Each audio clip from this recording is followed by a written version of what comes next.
Hearing is about to start. Shall we all switch off our phones, please? Thank you.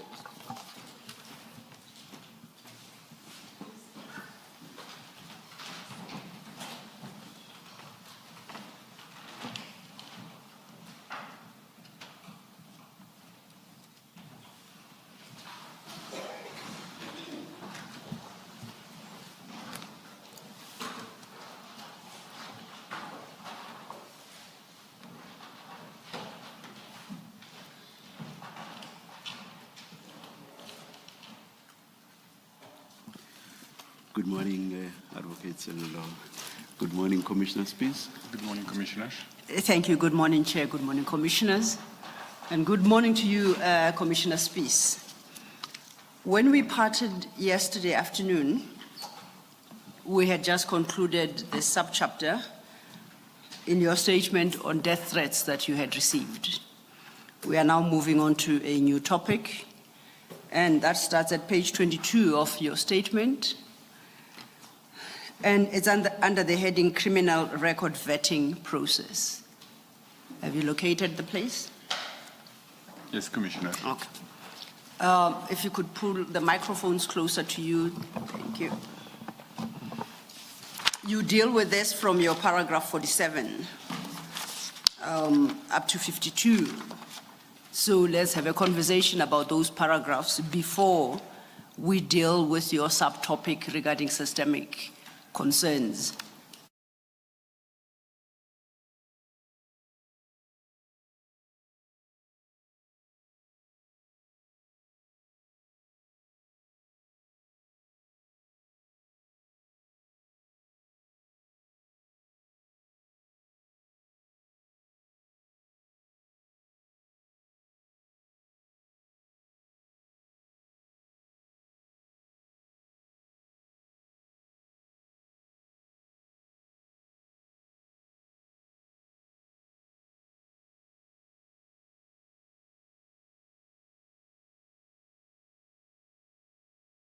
Forum, which was established with the Constitution, where the National Police Commissioner and the municipal police chiefs meet on a quarterly basis, and we then set standards and uniform standards between us, and also align in terms of the single policing concept, that we align our training methods and procedures and everything. So in terms of that, at our quarterly meeting in the November 2021, there was a discussion at this, what we call the Chiefs Forum, that how do we enable it that the municipal police members also get vetted and criminal records checked, because we as a municipal police services, we don't have access to the South African Police Service computer systems and criminal record centrums. We are actually like civilians on the side for their systems purposes. And it was then agreed that we will initiate a process where we will at least take all the members' fingerprints, submit it in a manual process to the South African Police Service, and that they will then verify the criminal records at a once-off basis to us. And then we will... Sorry, Commissioner. You said this was at what Chiefs Forum? Chiefs what? We call it the Chiefs Forum. The South African Police Service have established a Metro Police nodal point within the South African Police, and the 6 current municipal police services have then established a nodal point as well, where we interact and deal with one another. And then there's a constitution for this forum, and this forum consists then of 2 separate subcommittees. The one subcommittee deals with training-related matters, training academies and training curriculum. And the second committee is the Research, Technology and Uniform Standards Subcommittee, of which I am the chairperson. And then the chiefs themselves have a forum as municipal police. And then on the Friday, we have a combined South African Police Service and Municipal Police Service meeting, where we then try to thrash out any challenges or issues that we have between the forces, and so that we can standardize everything between us. This has been in place since Commissioner Selebe, or General Commissioner Selebe's time when he was the National Police Commissioner. It's continued on since to date. Thank you. You may go back to where you were. Thanks. Thank you. So when we returned from the November 2021 meeting at Ekurhuleni, Chief Mappier initiated an immediate inter-department process where he issued what we call a directive, a standard operating procedure, which is in terms of our policies, he issues a directive to all the staff and the deputy chiefs, which we must then immediately comply with. This directive was that everyone's fingerprints must be taken. It must be submitted to his staff officer, Colonel Ivan du Plessis, who will then make arrangements, and Commissioner Mappier is then also, because the Provincial Police Commissioner was known about this, it was arranged with the Provincial Police Commissioner that the whole of Ekurhuleni's fingerprints will be taken, Ekurhuleni Metro Police, and then this will be analyzed by South African Police Service and feedback will be provided to us. Was this to be done for the first time, or is it something that had been done within the EMPD before? In EMPD, it was done, but very haphazardly and randomly. It wasn't done on a regular basis at all. It was initially when we became members, when we were established, which is like 22 years ago, it was done initially. But thereafter, it was only done when you recruit people. The recruits' fingerprints will be taken. But officers in the force would stay without having their fingerprints being taken. It's only when you do promotions. During a promotion process, the shortlisted candidates, their fingerprints will be taken, and so that you can look at the promotions. But it wasn't a regular exercise done. I am aware that in your statement you mentioned that Brigadier Mkhwanazi refused. Mkhwanazi, yes, refused to be subjected to this. But before that, had he ever been subjected to this process? Not at all. It would have been only during his original appointment as a recruit. That was the only time that it would have been done. Thank you. Thank you. Please continue. So Commissioner, before you move on, may I invite you to your annexure RS 18, and we have this conversation in the context of, or with reference to the actual directive issued by the Chief of Police, Chief Mappier, in 2021. And in particular, I would like you to concentrate what my reading of the directive. The opening paragraphs and the first 3 paragraphs in large part deal with the legislative framework, what the law provides, insofar as vetting is concerned. I would like you to draw your attention to the second last paragraph, the penultimate paragraph on that page, at page 47, the last paragraph, and then you can move over then to the process to be followed as prescribed by that directive. So if you could deal with what the directive required of all members, and then we will take it from there as regards the issue of compliance or non-compliance. Thank you. Must I start at the second last paragraph of the directive? Yes, where it references the National Strategic Intelligence Act.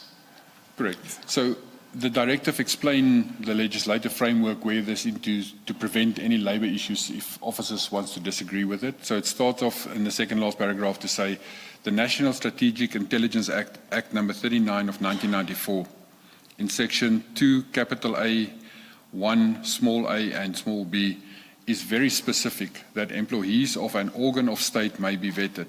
The city of Ekurhuleni is considered an organ of state as envisaged in this act, and therefore all employees of EMPD are included to be vetted.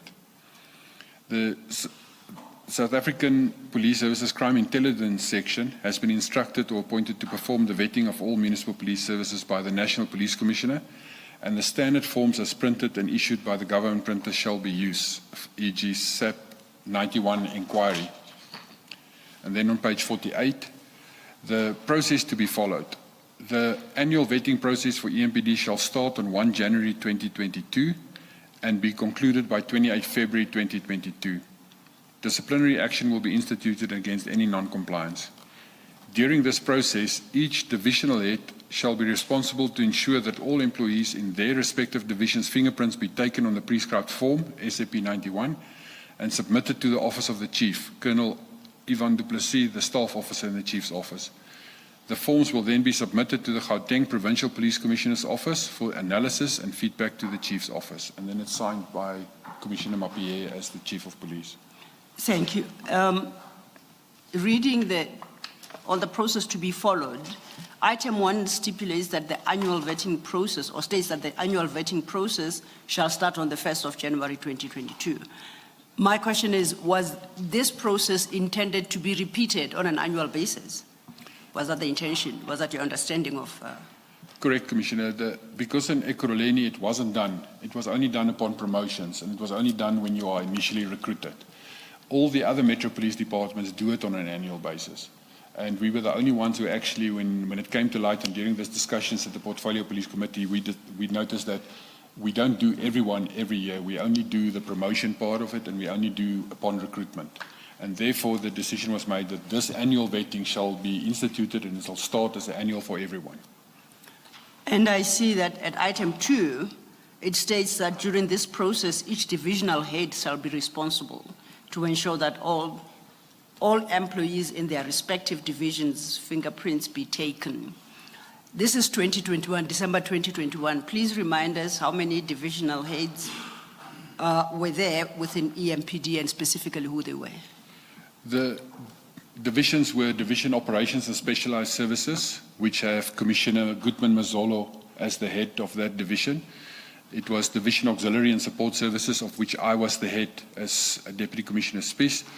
It was the Division Security, of which Commissioner Ndumiso Kwabe was heading the Security and Loss Control. There was a Division Licensing, which was then headed by Mr.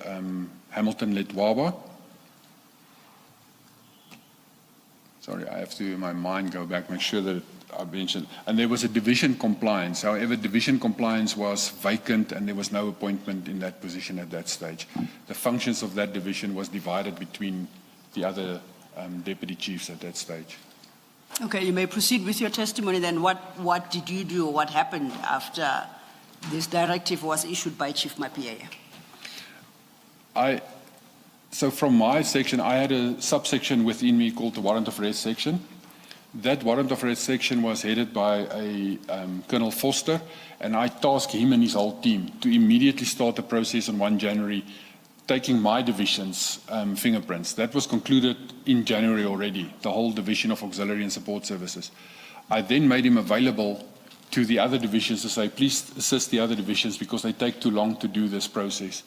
And by the end of February, which the chief's deadline was, a large portion of it was concluded except the southern region and the specialized services. Specialized services refused to have their fingerprints taken at all. This section is the section that resorts under then Brigadier Mkwanasi.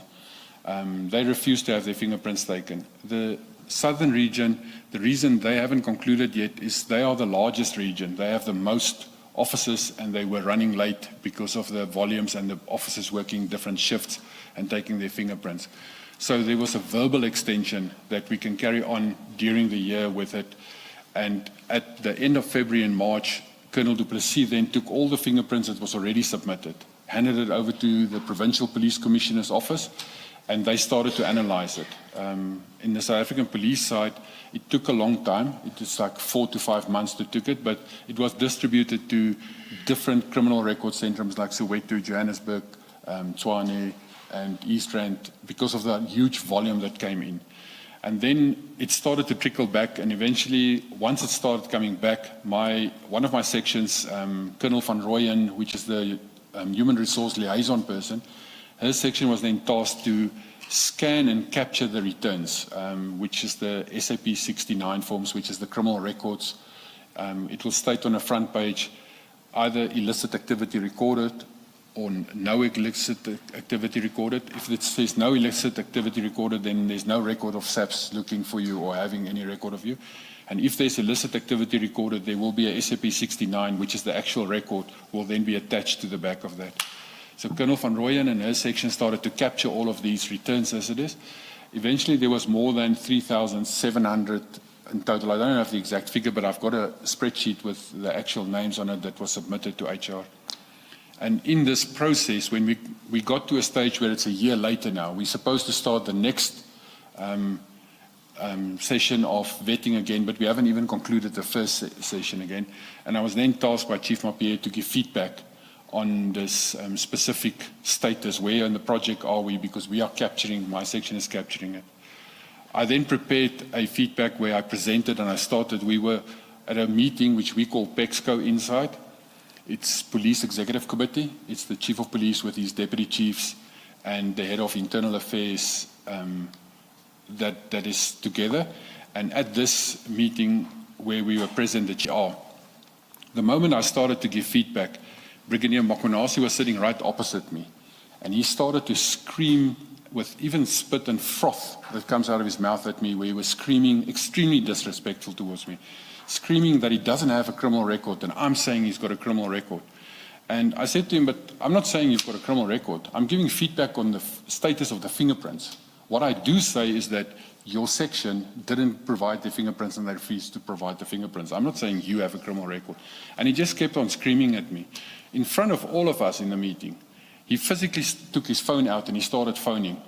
And he speaks, you can clearly hear, he speaks to the city manager, Imogen Mashazi. And he puts the phone down and he says, the city manager says this process will stop immediately. And he turned around and he walked out in an extremely disrespectful manner. Closed the door. We were all still shocked that a senior officer can actually even act in this manner. And the Chief of Police, Commissioner Mapie, then calmed us all down and says, stop, don't discuss further anything here. He will go and speak to the city manager afterwards and he will calm everything down. We must just carry on doing our work. And from that meeting then, the very next day, I received an email from Kasheka, who is the HOD of HR, wherein she stated that the process and we must submit everything to them. At that stage, I have already prepared what we call a council item. It is a draft item that we can report to council. Everything is already in the item, the wording, the background, the discussion, up to resolutions even, but it's still in the draft form. It states at the top draft as well. Attach this list of officers with a graph of what the crimes are, what the officers are accused of, just redacting their names, and the spreadsheet itself has been encrypted with a password that no one can really open it if they do see it. And we submitted that as a proposal to say, we from a Metro Police side thinks that HR must deal with these officers in the following manner. And the proposal that we in the draft made is that the officers must be offered the chance to provide proof that they have been expunged, because there is in law an expungement process, and it's possible that they've been expunged and the certificates has not been submitted, that we make sure that it's a proper process, so that every officer be given the opportunity. So we propose, because we know how long the process takes in the Justice Department, is to give them a period of 6 months, provide proof of expungement, and if you do not have proof of expungement, that we then start the initial proceedings at the end to either dismiss or to take disciplinary actions against the officers who got criminal records. So then that day a meeting was then set up with HR. However, it was postponed at the last minute to the next day, and we then met at Kasheka's boardroom in Germiston. Well, before you continue, Commissioner, I'm sorry to interrupt you. I want to take you back to Brigadier Mkwanazi. And you said his entire section had refused basically to be subjected to this fingerprint process. Do you know how many police officers were in this section? Commissioner, it's close to 200. Oh, okay. Did you get any information as to how it came about that all of them did not subject themselves to the process? When Colonel Foster and the group of officers that I've assigned, when they came back to me every day to give feedback to say they've done so many fingerprints per day and they all came back to me and says they visited specialized services officers and the officers were not there, and when they spoke to the supervisor said to them they're not going to give their fingerprints because it's an illegal process. So I received everyday feedback just to say that the specialized services doesn't want to give their fingerprints on that. And because there was also from some of the union members that came to see me that wanted to have clarity, because they say their members have approached them to say we're taking their fingerprints, and nowhere in the Act does it say we can take their fingerprints. And then we had sessions with organized labor as well to say, but here it is. You know, it's in numerous different legislation that police officers' fingerprints can be taken. It even states in the Regulation 11 of the Municipal Police Services, it states if you refuse to have your fingerprints taken, you commit an offense. So we explained to the union members there was a proper process to get them as well of faith that this is a legal process. There's nothing illegal or untowards about it. And the supervisors that you say you got, or Foster, was it? Was it Foster that was doing the... Colonel Foster is the Colonel one Foster, that yes, he was in charge of the unit that went to assist to yes. take the fingerprints. The supervisors that you say he got feedback from, would those have been supervisors who fell under the supervision of Brigadier Mkhwanazi? Correct. The specialized services concert, there's one of the supervisors there was Dion Singh. He was from the K9 Equestrian Unit and the Drug Enforcement Unit. He's one of them. And then the others, I don't know all of them, but there's specific people that I know that was extremely arrogant and they just blatantly refused to even make themselves available to have their fingerprints taken. Thank you. If I may just pick up on that line of questioning, Commissioner Spies. We read Chief Mapie's directive of the 21st of September. That's your Annexure RS 18, where he sets out the process to be followed. Is it not December? December, did I say different month? 21st December 2021. Correct. I apologize for the confusion. And that is your Annexure RS 18. You state, as you have highlighted to the chair, that the Specialized Services Division under Brigadier Mkhwanazi refused to submit their fingerprints. You now have also made reference to Regulation 11, which stipulates that it shall be an offense to refuse to have your fingerprints taken. In his directive at item 1, page 48, Chief Mapie indicated that disciplinary action will be instituted against any non-compliance. Are you aware of steps, if any, taken against Brigadier Mkhwanazi and or members of his division for the refusal to have their fingerprints taken? No further steps were taken against them because in my testimony, as I will get to it, this process has been killed and stopped by Kasheka from HR. So as of December 22, well, I'll take it's February because this process was supposed to conclude in February 22. There was this absolute refusal to have the fingerprints taken, and you'd retired in February 2025. Correct. For completeness, at the time you retired, had their fingerprints been taken? Not that I know of. I'm going to, because of this line of questioning, I'm going to jump slightly ahead, and we don't have to project. You have Annexure RS 21 appearing from page 61. This, you say, are the results of, or the status of all members whose fingerprints, who were vetted. And Correct. You have a legend explaining their respective status. My question for the moment is, do we read Annexure RS 21 to be exclusive of all members falling under the Specialized Services Division? Is that a correct interpretation? Now, RS 21 is the full database of Yes. everyone. That is the 3,762 members. Yes. But of that, and it's color-coded then, the no illicit activities is marked in green. No, you will get to that part. I just want to know those 3,700 you list.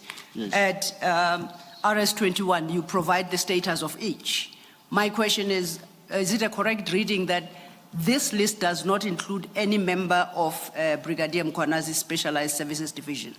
Now, their names will be there under outstanding, Okay. and marked in yellow, because the ones marked in yellow, we haven't yet taken their fingerprints. Those are the ones who hasn't their fingerprints taken. There is obviously some that has been off sick or not at work and their fingerprints couldn't be taken. So out of the 211 that is outstanding at that stage, those include, and you will see at the divisions and sections that it's specialized services. There is here and there another individual which is from another section, but it is because of reason. Okay. The southern region is, for instance, the one that they were still busy. Their fingerprints been taken and late submitted. We haven't got the results back. Okay, thanks for that. I'm sure, Ms. Sildo, we are not expected to actually see what's on here, not with the size of the lettering. It shall be reproduced in what, A3 Unless and you, refiled, unless yes. you arrange magnifying glasses for us. Indeed, Chair. We have thought of how to engage with this for the listeners. It's difficult to work through it. We cannot project it on the screen because it contains personal information of members. I doubt that we really have to Then we read don't this. have to. I think it's enough to just get an idea of the numbers by looking at the color coding. That's Okay. enough for our purposes. Then, So don't worry about having to three share or it, whatever yes. else. Yes. Thank you, Chair. Mr. Law, if I may just follow up on an Yes. earlier question, just in case it wasn't answered. You were asked, Commissioner, whether the 200, the people that belong under or that fall under specialized services, any of them had been fingerprinted by the time you left. And your answer was you're not aware if that was done. And I want to ask slightly different question. The directive, you say, contemplated that there would be annual vetting process starting Correct, from the date from 2022. As at the time that, and you've told us that that process was stopped, the 2022 process was stopped, so it didn't conclude. By the time you left, had any vetting at all, the annual vetting that was contemplated, had it happened or was it happening at all? No further, that 376 that we have vetted from inside the department, that was the only vetting that was done, and then the process to carry on from that was physically stopped, and thereafter no vetting was again done on criminal records.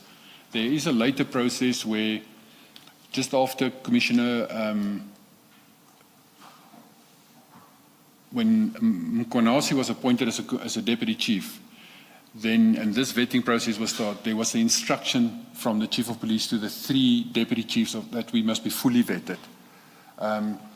In that process, he again refused to be vetted at all, and Commissioner Kwabe, forms were supplied to him, and he started the process to be vetted.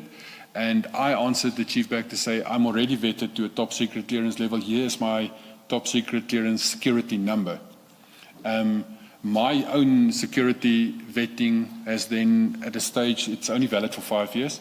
It expired and it was redone, and I've received my new one again. So I'm fully vetted to top secret, which now expires in 2030 somewhere. I don't know the exact date, but it's somewhere in 2030, I think August 2030. Thank you. Thank you, Commissioner. Thank you, Mr.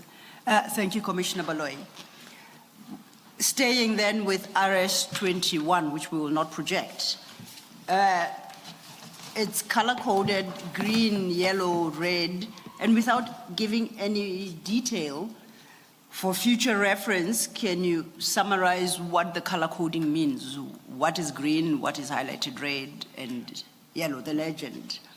This is an Excel spreadsheet containing all the employees of Ekurhuleni Metro Police in 2022 that was used to capture the results of the criminal record vetting. Everything covered in green is where no illicit activity was recorded, and that is a total of 3,174 people. The ones colored in a light beige color is the southern region who has submitted late because of their large volumes, and they've already submitted 102 SAPs, but we haven't received the results of that 102 yet back. And then there's a group of illicit activity in a dark red, which is 275 officers that have illicit activity recorded, And then the 211 is still outstanding, which gives us a total of 3,762 at that stage. Under the dark red, Sorry, Commissioner.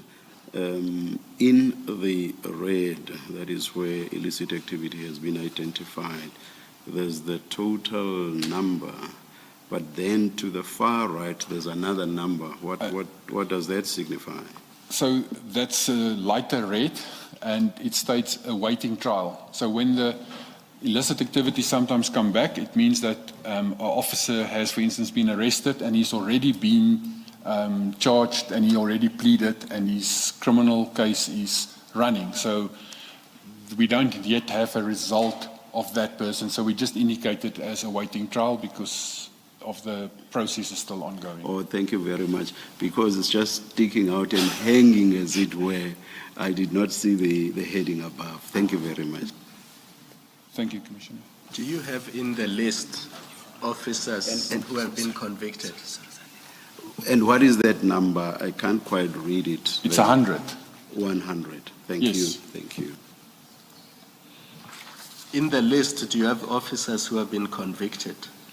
That's out of the 275. So when you say illicit activity identified, the 275 have been convicted, Yes, Commissioner. and then the 100 are Yes. awaiting trial. Yes, Commissioner. I do have made a graph which I presented at the same meeting on page 60, which is RS20.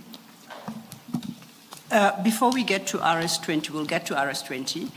Can we stay with 21 for the moment? You were still going through the color coding methodology you applied.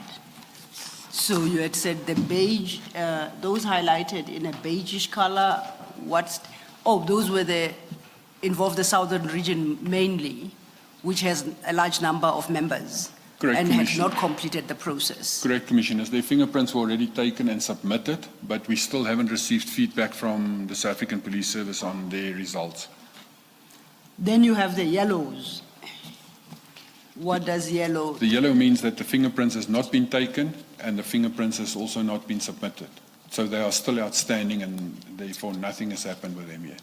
And it is in this category that members of the Specialized Services Division would fall. Correct, Commissioners. Now, if you could go back to page 50, that is an extra RS19.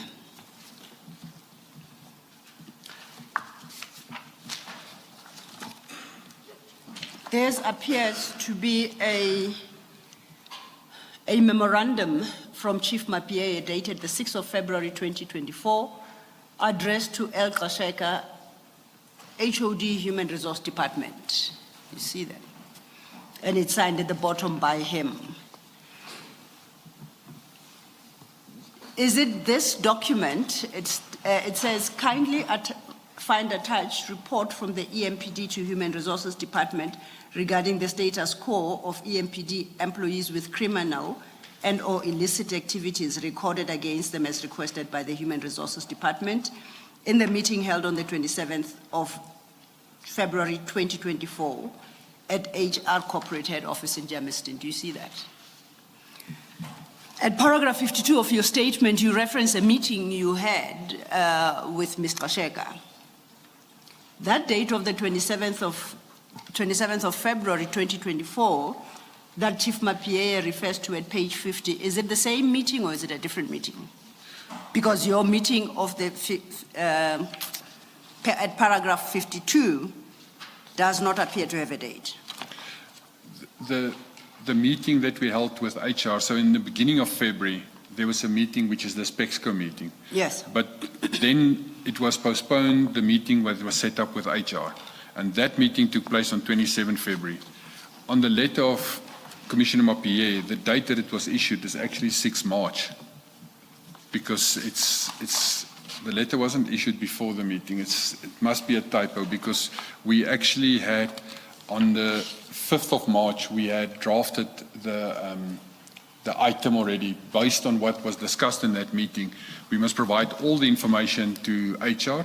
So the letter that Commissioner Mapieye signed referenced the 27 February meeting which we was held with HR. It is that meeting at page 52 where we held a meeting with HR. So you are suggesting that the date at page 50 might be wrong. Instead of 6 February, it must read 6 March 2024. Correct. And I think that attached to that would appear to be a report dated the 5th of March 2024. So I think that correction would accord actually with the contents of the document at the report at page 51, which is Correct, of a later Commissioners. date. Even paragraph 1, Advocate Similar on page 50, it refers to a meeting of 24 February. So, Indeed, 27 February. yeah, Yes. 27. So we do accept that typo. Do you want to deal with this report starting at paragraph 51?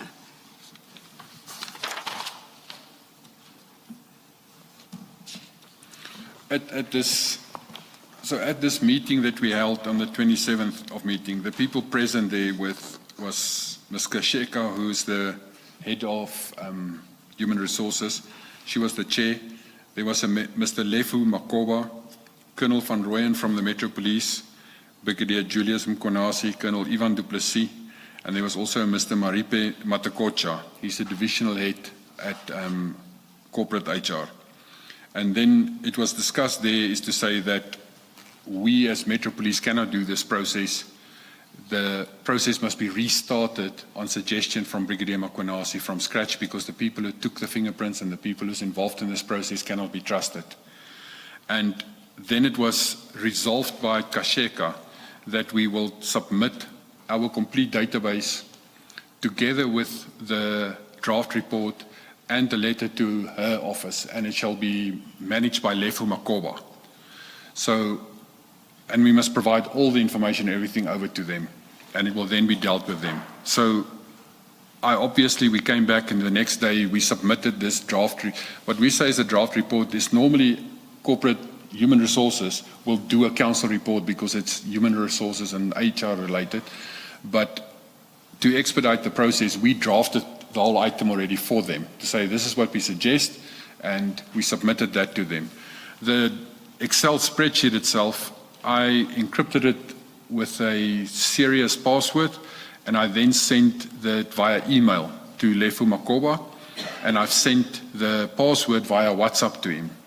We had up and down email correspondence where he stated he cannot open it because he forwarded to some other people, and I explained to him, well, I don't want to release it where you can forward it to anyone else because it's POPI. POPI Act is critical, and this is containing all the database information of employees plus criminal records, and I don't want this to be circulating in the department at all. When eventually he came back and he CC'd everyone and he says, but provide the password to him and via email. So after about a week later, he said to me, but POPI doesn't apply because it's internal correspondence. And I then sent the password via email to him as well, which he then replied back to me to say, okay, you can open it now. It was then forwarded, this item, and everything was forwarded to corporate and legal. And corporate and legal made comments to say that our approach as Metro Police is wrong. We cannot do, because our suggestion was that we give the employees a chance to provide their expungement proof, and if nothing of that happens, is that they then be either dismissed or that disciplinary steps be taken against them. So corporate and legal came back and says, no, you cannot dismiss them, you cannot do this process, we must leave it in the hands of corporate HR. And exactly at that point, that's where it stopped. It never went further than that at all again. Can I find out from you, you say Ms. Kashaka directed that you submit all the data that you had collected by then, including what's reflected at RS21 and RS20, which we shall deal with shortly, which is a summary of the nature of the crimes that members were found either to have been guilty of or awaiting trial for. Who is Mr. Lefu Makoba? What position did he hold at the time? And what particular expertise did he have in regard to matters of vetting? Do you know? I do not know his exact position that he held. but he was at corporate HR, and he used to report to the division head employee relations, Kolani and Nisa, who would be in a better position to actually explain Lefo Makoba's position. But Lefo was always involved in where disciplinary matters is operated from. So he was running in that section. I don't know his exact position, but he was dealing with the disciplinary cases at the back end in the HR process. You also indicate that in that same meeting where this instruction was given, present was a Mr. Maripe Matakocha. Who is that? And what position did he hold? At that stage, I also didn't know his position there, but Mr. Matakocha was a normal HR person, most probably a senior manager or divisional head at HR, and he was the one who, during my suspension, which I will come to much later, he's the one who signed and recommended it. So I know Mr. Matakocha. Also, in my earlier testimony, I mentioned an incident where Council took a resolution to adopt a new structure. Mr. Matakocha is the one who presented this new structure, and the one who I discussed with, where he stated to me that my position is not in the structure anymore, but they will keep me till my contract ends, and I will be on the side and provide read newspapers or provide information to them and assist everyone during my period when the contract is still running. As a matter of interest, in that period when you were supposed to read newspapers, did the EMPD undertake to provide you with the newspapers, or were you expected to buy them for yourself? Commissioners, no. I believe it was tongue-in-cheek from him, just making a stupid remark. It's because I was cross because of the fact that even in my mind I couldn't understand how you can change a complete municipal police structure organigram without consulting any of the municipal police officers. Not management, not me as a divisional head. That whole structure was changed by corporate HR without any input from us at all. We didn't even discuss it, and we didn't give input into it. And then council makes this resolution, and we discover it when it's leaked from the council, because the moment it goes in the council resolution, it becomes a public document, and we obviously discover it then. And in this arguments, when I ask him, so where am I? Why am my position not here? And that's when I won't say tongue-in-cheek remark is, but you've got a contract, we will pay you your salary, what do you worry about? You can sit and read newspapers every day. We dealt with your RS-21, which is that big document that provides the results for vetting in respect of all 3,700 members. You have summarized this. No, you haven't summarized it. Insofar as crimes committed or convicted for, you have put this in a table format,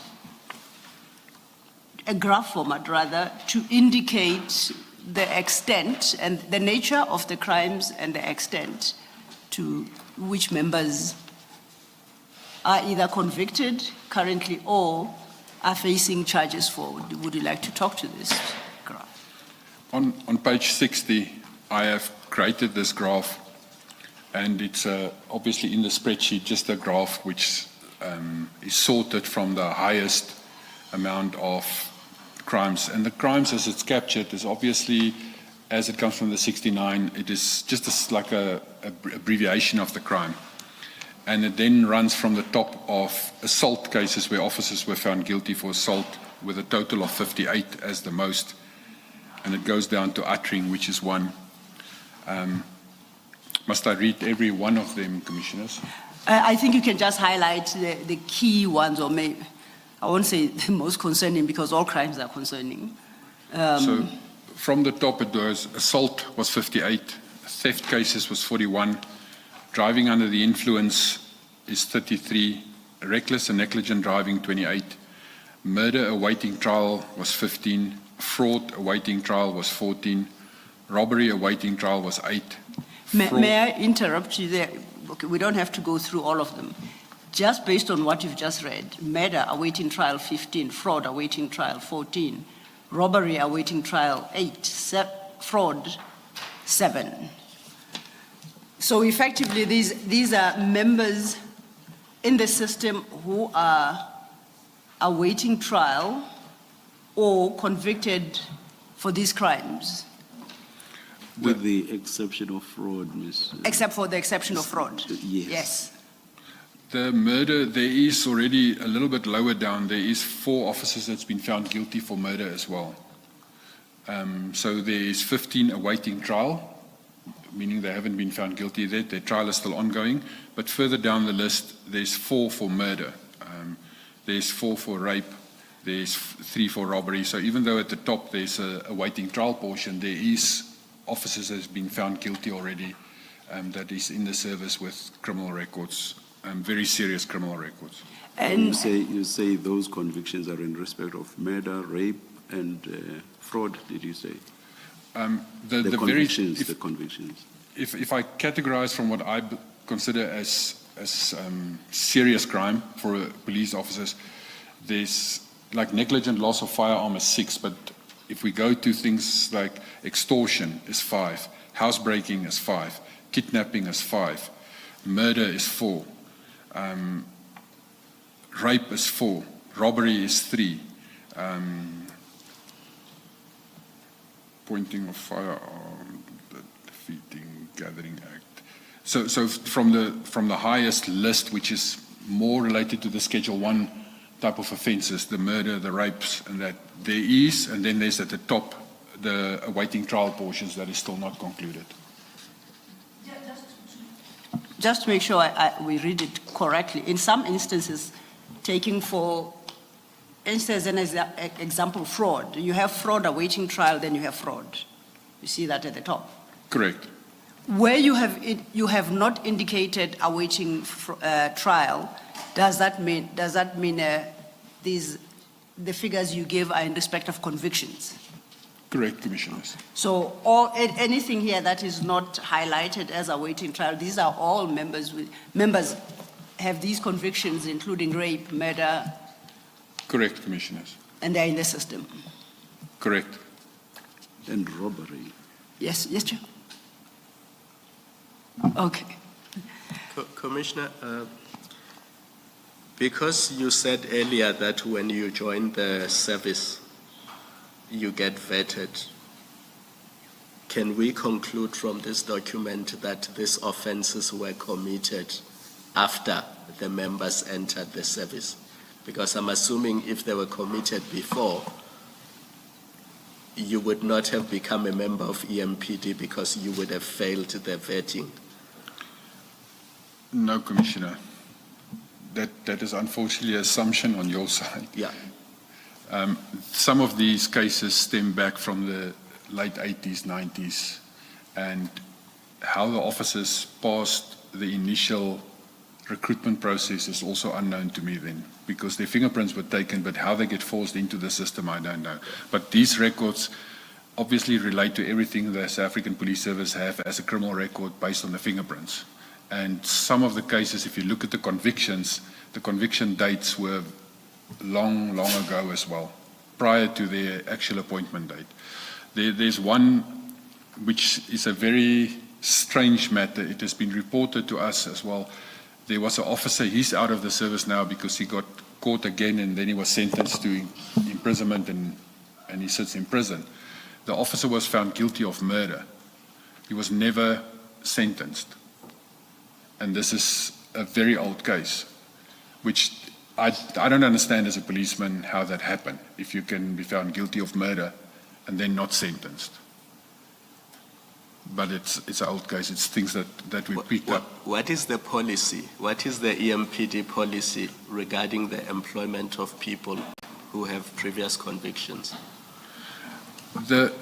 It's legislation that prescribes it.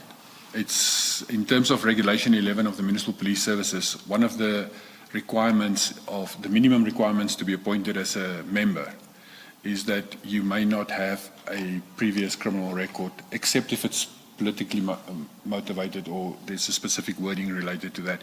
But you may not have a criminal record upon appointment. It's one of the challenging factors we have, specifically of interpretation in Ekurhuleni, not in the rest of the country, but in Ekurhuleni they interpret the words, because the sub-regulation starts with the exact words upon appointment, you may not have a criminal record. They take it as upon appointment, not your career. So it's as if they, as HR, think, well, you can be appointed and thereafter you can build a career of criminals. And that is maybe something that need to be changed, that it makes the word less interpretation available for people to say, but you may never have a criminal, in my mind, you may never have a criminal record as a policeman. There could be, and this is something that I say with respect, there could be matters that is happening in your career, which could be waived, or there could be a process of expungement that happened. As an example, you could be involved in an incident where there's, let's say, serious robbery or a cash in transit, and there's a shooting incident, and you accidentally, you shoot a robber, but you also shoot an innocent citizen, and you get found guilty for culpable homicide maybe in that matter. In the execution of your duties, and you won't really have intent or anything like that, there could be an expungement process if the law allows it. But at the moment, the law states, upon appointment, you shall not have a criminal record. And this is interpreted by Ekurhuleni HR to mean that that day when I was appointed, 1 April 1991, I didn't have a record then. Or when we established as the Metro Police, 16 February 2002, I didn't have a criminal record at that day. But thereafter, it is an open field according to them. There is no policy as well, and that is problematic. There's no policy what happens if an officer do get a criminal record during his service. There should be an incapacity process where you are not fit to be a policeman anymore, and you should be worked out of the system. One of the things that is absolutely critical, but this is my own opinion, there's a few others that have the same opinion, is that in terms of the singularity of what the Constitution, singularity of policing in the country, where all policing service must be the same manner, is that we can have different payrolls, meaning that local government, you're employed by local government or you're employed by national police. But at the bottom end, the standards of a disciplinary agreement, the way that you are being dealt with as a policeman should be the same. We have, for instance, a large challenge because my officers are locally bound. Ekurhuleni officer is employed in Ekurhuleni.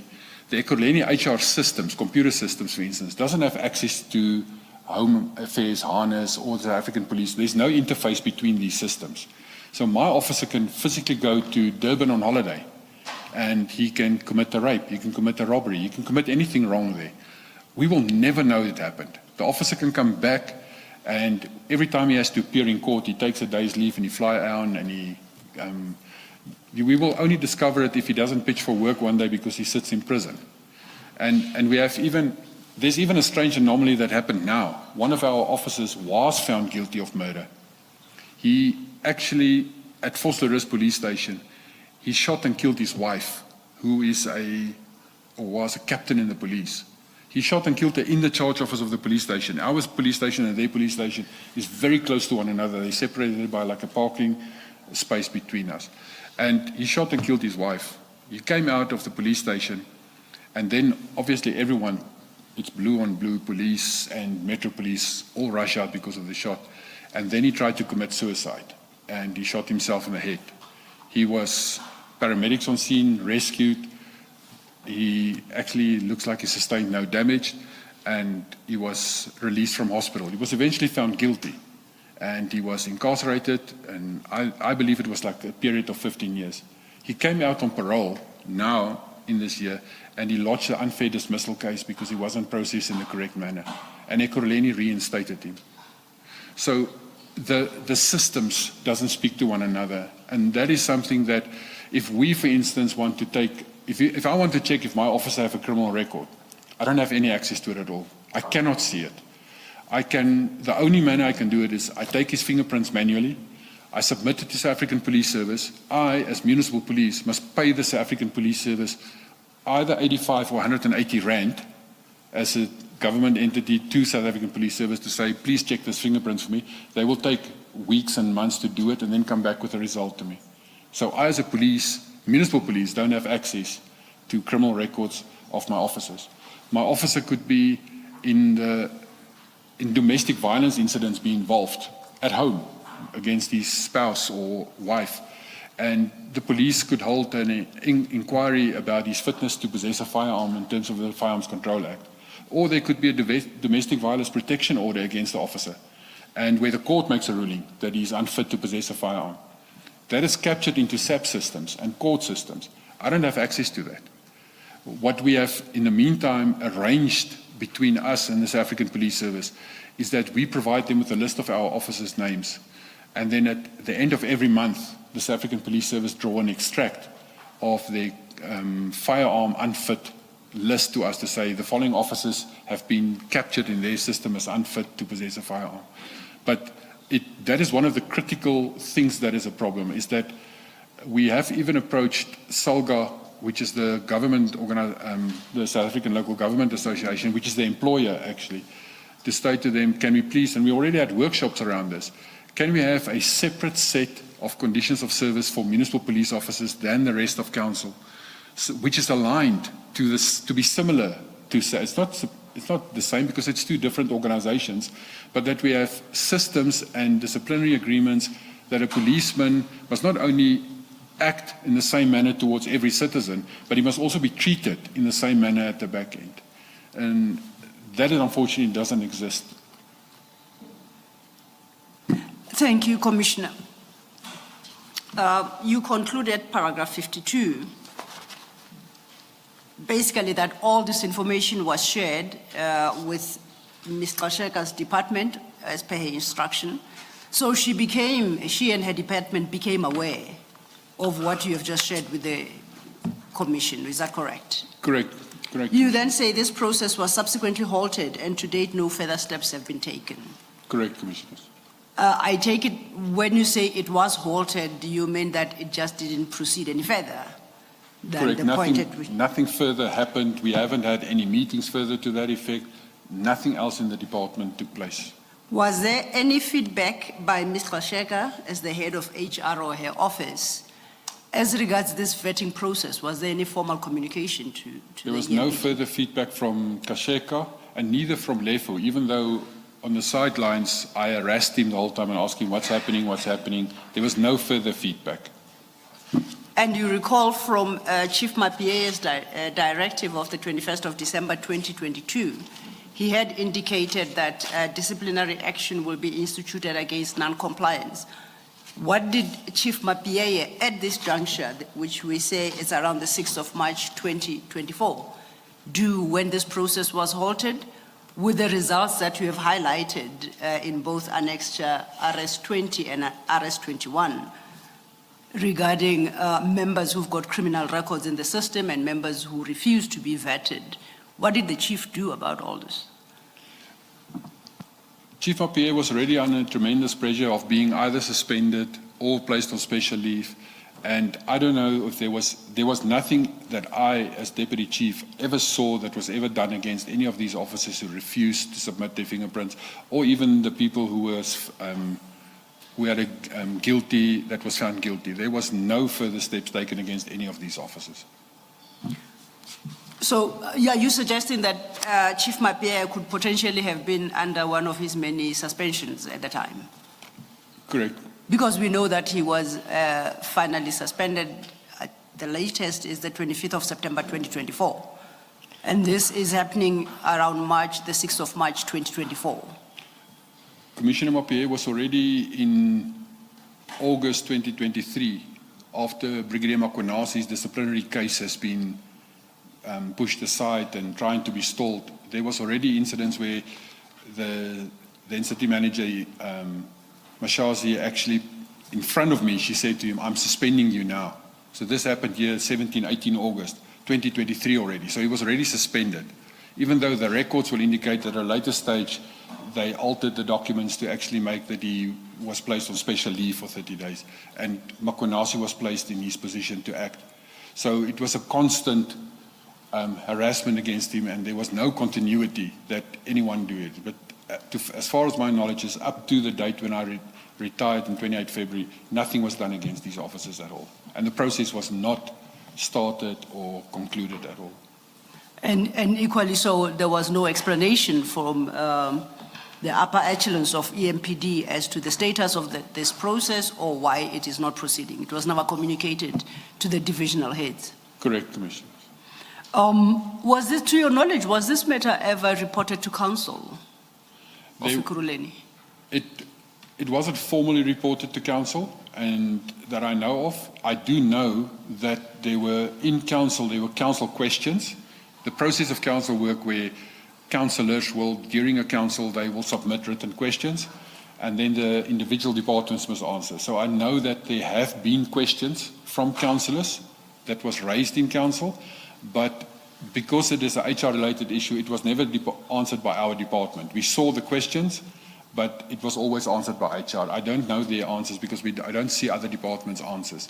But from Metro Police, it was because it is HR-related, it was always pushed back towards HR to say, answer this question. Is it then fair to assume that equally so, you do not know what attitude council adopted on this matter? No, I don't know Personally, the you attitude don't. of council against this matter. You conclude then at paragraph 55 to say, to your knowledge, Brigadier Julius Mkhwanazi is not vetted, neither has his fingerprints been checked. I guess what we do is to qualify that as at the date of your retirement. Correct. At Things the could date of have my happened post your retirement, he's not been retirement, vetted. Okay. Commissioner, that conclusion, while it speaks to Brigadier Mkhwanazi, it would be fair from your evidence to say, in fact, his whole specialized services unit that had refused to be vetted as at the time of your departure. To your knowledge, none of them had been vetted. Correct, Commissioner. For criminal records, For criminal records. there's not a single person, except Commissioner Mapie, there's not a single person in the Ekurhuleni Metro Police who has been fully vetted with a classification from either crime intelligence or from the State Security Agency. Thank you. Thank you, Commissioner Baloyi. Commissioner Spies, that then takes us to your next heading. You had dealt with the systemic concerns regarding vetting. Do you recall that? Just to verify your paragraphs 53 and 54. You reference your own Correct, Commissioners. Clearance. It is, as I stated earlier, is that Commissioner Mkhwanazi, when he was instructed, the three of us were instructed to be fully vetted by, and as I stated earlier, crime intelligence as a division of South African Police Services is the one that was tasked to actually vet us all. But crime intelligence has huge capacity problems. So we then, together with the portfolio committee, was arranged that State Security Agency assist us so that there's two capacities where we can actually do the process. And an arrangement was made at national level through the Chiefs Forum, specifically with state security agencies to assist us to vet all the levels from Chief of Police for all the municipal police services, from Chief of Police to at least Brigadier level, that the top management, plus their secretaries and people who have access to sensitive information, because we all attend meetings with the National Police Commissioner, with Parliament, with Prof joints, with NAT joints, and therefore a decision was made that SSA will assist us to get this process rolling. And that instruction was given by Commissioner Mapie to the three of us that we shall ensure that we submit our fingerprints, a pack of forms to do this vetting. There's a very thick pack of forms and documents that you must add it. You must, for instance, add bank records and information like that. And Commissioner Mkhwanazi at that stage, he blatantly refused and says he will not be vetted. He is exempted from being vetted. That is his words that he actually used. He's exempted from being vetted. It's not part of his contract. Commissioner, yesterday we made very good progress on pronouncing Mkhwanazi. Let's revert to that, please. Thank you, Commissioner. Commissioner, when you say at that point, Brigadier Mkhwanazi blatantly said that he will not be vetted, is this a different discussion in addition to the big meeting that you had where he walked out? Correct, Commissioners. The first meeting that we had in the February was dealing with the vetting, and we used the word vetting actually wrong here. It's with a criminal check. So the first one was dealing with a criminal check of all employees, just fingerprints, criminal check. The vetting exercise is when you actually do a full vetting of, it's close to a lifestyle audit, and it's done by crime intelligence or by state security agency, where they verify your interaction with foreign agents, passports, travel out of the country. They have referees that you must provide, that they go and check your bank records, all your assets must be declared, and they then verify it, and you even go at the end of all the investigations done by them, you will go for a polygraph test, and only if, I think obviously if you pass everything, then they will issue a certificate or classification of specific vetting. And it was also decided at the meeting that we will be vetted up to a top secret level, which is only valid for 5 years, where a confidential level is valid for 10 years, to make sure that we have the correct vetting. And this vetting, do you know if the city manager ever became aware that this was required to be done and that Brigadier Mkhwanazi had refused to do it? I do not know if there was any communication to the city manager. Okay. Thank you. But sorry, Commissioners, it is part of vetting is also when you're appointed in the senior manager positions in terms of local government structures, you must also comply with what we call the COCTA aptitude and test, and vetting is part of that as well in that process. So she should have known this process because of, maybe not because of the police angle, but definitely because of the senior management angle. Thank you, Commissioner. Did you say that the call he made at a meeting was to the head of HR? When you say he was visibly annoyed, even frothing at the mouth? No, he made the call directly to the city manager. To the city manager? He called the city manager, and then so when he the city manager was aware then of the... It was about the fingerprints checking that his unit and he hasn't been checked. Okay. So he made a call about that. It's not about the vetting. Okay. The vetting came a little bit later when the right, letter was sent to us for full vetting. All right, thank you. Thank you, Commissioner Spies, and then you conclude that discussion with your own clearance certificate that you say it's valid until the 31st of August 2030, and that will be your annex to RS22, you confirm? That's correct, Commissioners. And this is issued by SSA, State Security? Correct, Commissioners. We then move to the next topic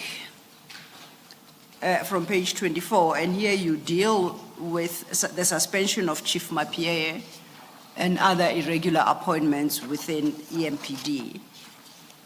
Let's start with paragraph 56, and then we'll take it from there. Thank you. So, on the 17th of August 2023, early in the morning there were WhatsApps being circulated that Chief Mapie will be suspended.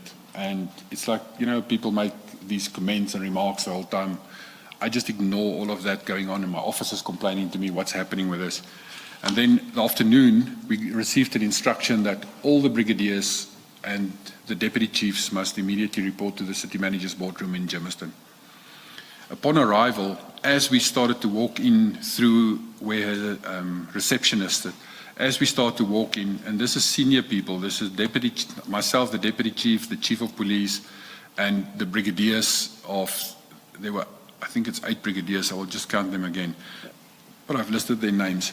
As we walked in, the VIP protection officers from the city manager who's protecting her confiscated all our cell phones, mobile devices, tablets, and even our computers.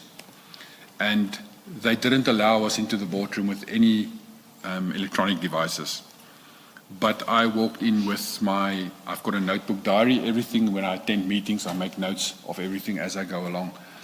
Normally, I would make notes electronically, and then later I will, because it's faster for me to type and then write. I'm write very ugly.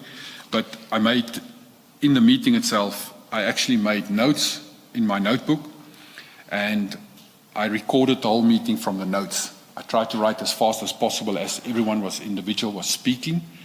And immediately after the meeting concluded, I left for home. And when I got home, I then typed that whole meeting over from the notebook, so that while it's still fresh in my mind, where I can see I used an abbreviation that only I would know, I would actually just expand the abbreviation and type the minutes over. I have attached that photocopies of my notebook as well to say, but I took photos of the specific notebook in case the notebook ever goes missing. Then I have photos of the notebook as well.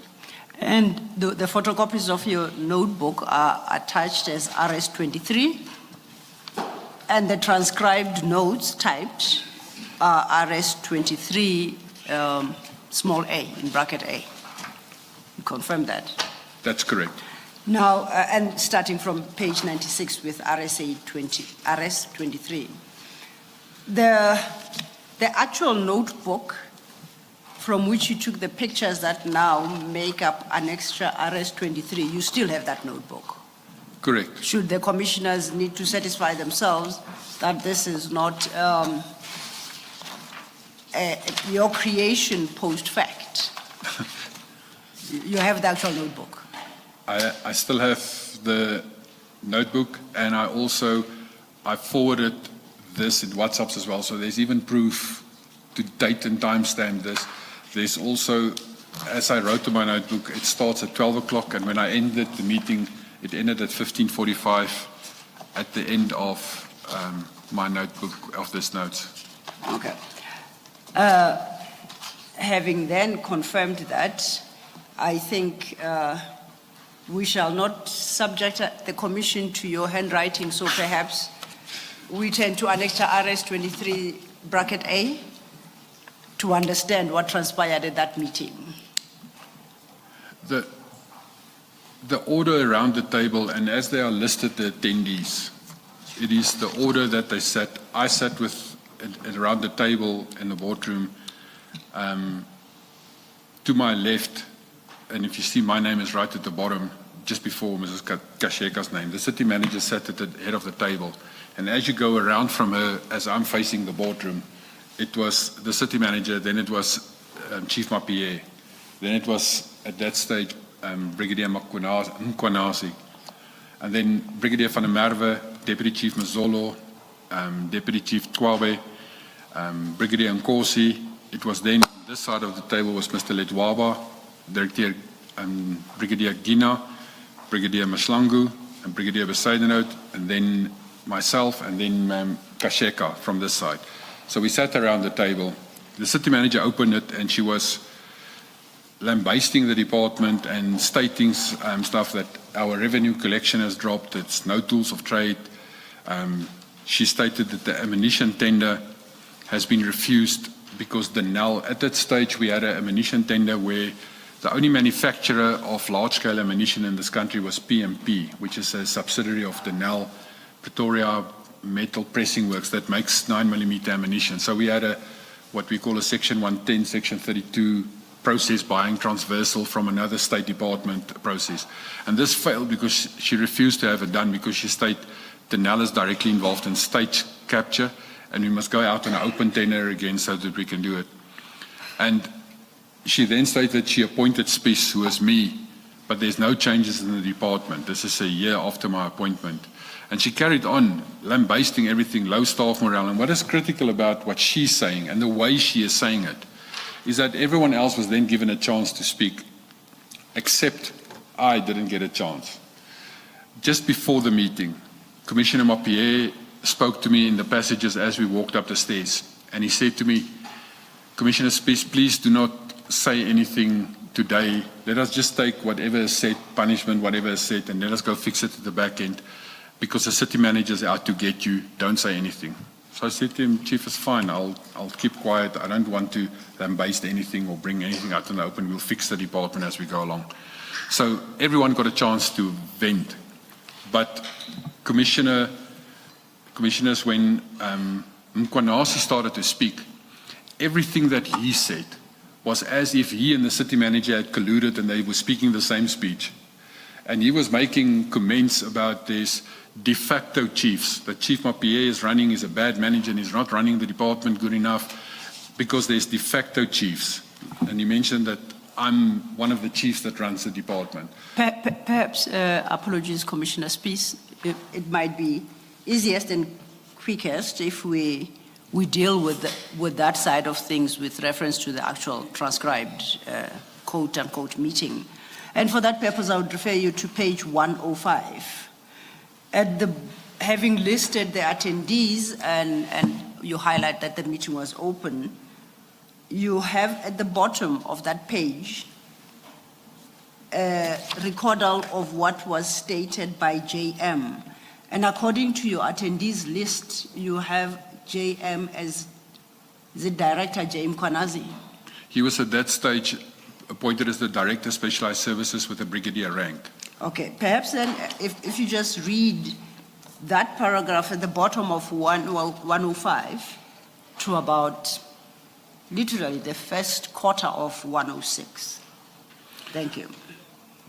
Commissioners, if I can just go 2 paragraphs back, because it touches on what later actually happens Okay, as well. please It do. states where the whole punch is through it, is that never before have we opened cases against one another and running to IPID to open cases.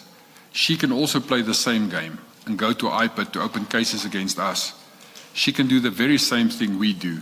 Why are we doing it? It must be stopped. Directors are treated differently. One gets overtime while the others don't. And dealing with investigations criminally. There's way too many labor cases. It's clear that we are leaderless. The department is dysfunctional. And then she addressed Chief Mapie. Mapie, what happened? It's your second term. She addresses the chief directly. And then she asked, who wants to say something? And a group of the officers put their hands up. JM then started to say, CM, he addressed her. He doesn't speak to anyone else. He says, the department is dysfunctional. We don't have a chief of police. I work for government, not using my connections. But in this department, only people who have connections are promoted or listened to. And all the connections are from Benoni. No one else in EMPD, and only they are close to the chief. We have another de facto chief of police, Duplessis, that gives instructions as if he's running the department, and then seniors must listen to him, a junior. And if you refuse, then he threatens you defying the chief's instructions. Another chief superintendent, Tipa, also have been arrested and not suspended, and no steps taken against. Then another de facto chief, Spies. I'm not even respecting or saluting him anymore. Said by him as nothing, but he runs the department. Projects, logistics projects never discussed with him or with ops, just to whatever he wishes. Supporting but sit in another land. No talking with ops, who took projects or even precincts. No funds, but before COVID there was funds. He sits at office, 300 people but no space. No toilet, all a mess. Another de facto chief of police, Nisa. He will deal with officers you cannot raise any issues. Cases are open and they do the planning exit strategy. Henny Erasmus are remote controlled by Spies and Mapie. Integrity and standards are hiding in cupboards. Anyone not close will be nailed. I lost respect for them and refused to salute them. Operations, no one is clean in this department. Bricks is coming, nothing is done, no one is signing off. If his name is on it, then no one will sign. Ubaba, burying alive. He went to see Mapie and was forced to sit and wait for 5 hours. As a senior, he had to wait while he was in his office. He only saw him after Deputy Chief Mazolo arrived. And that those words you attribute to Brigadier Mkwanazi in the meeting? Correct.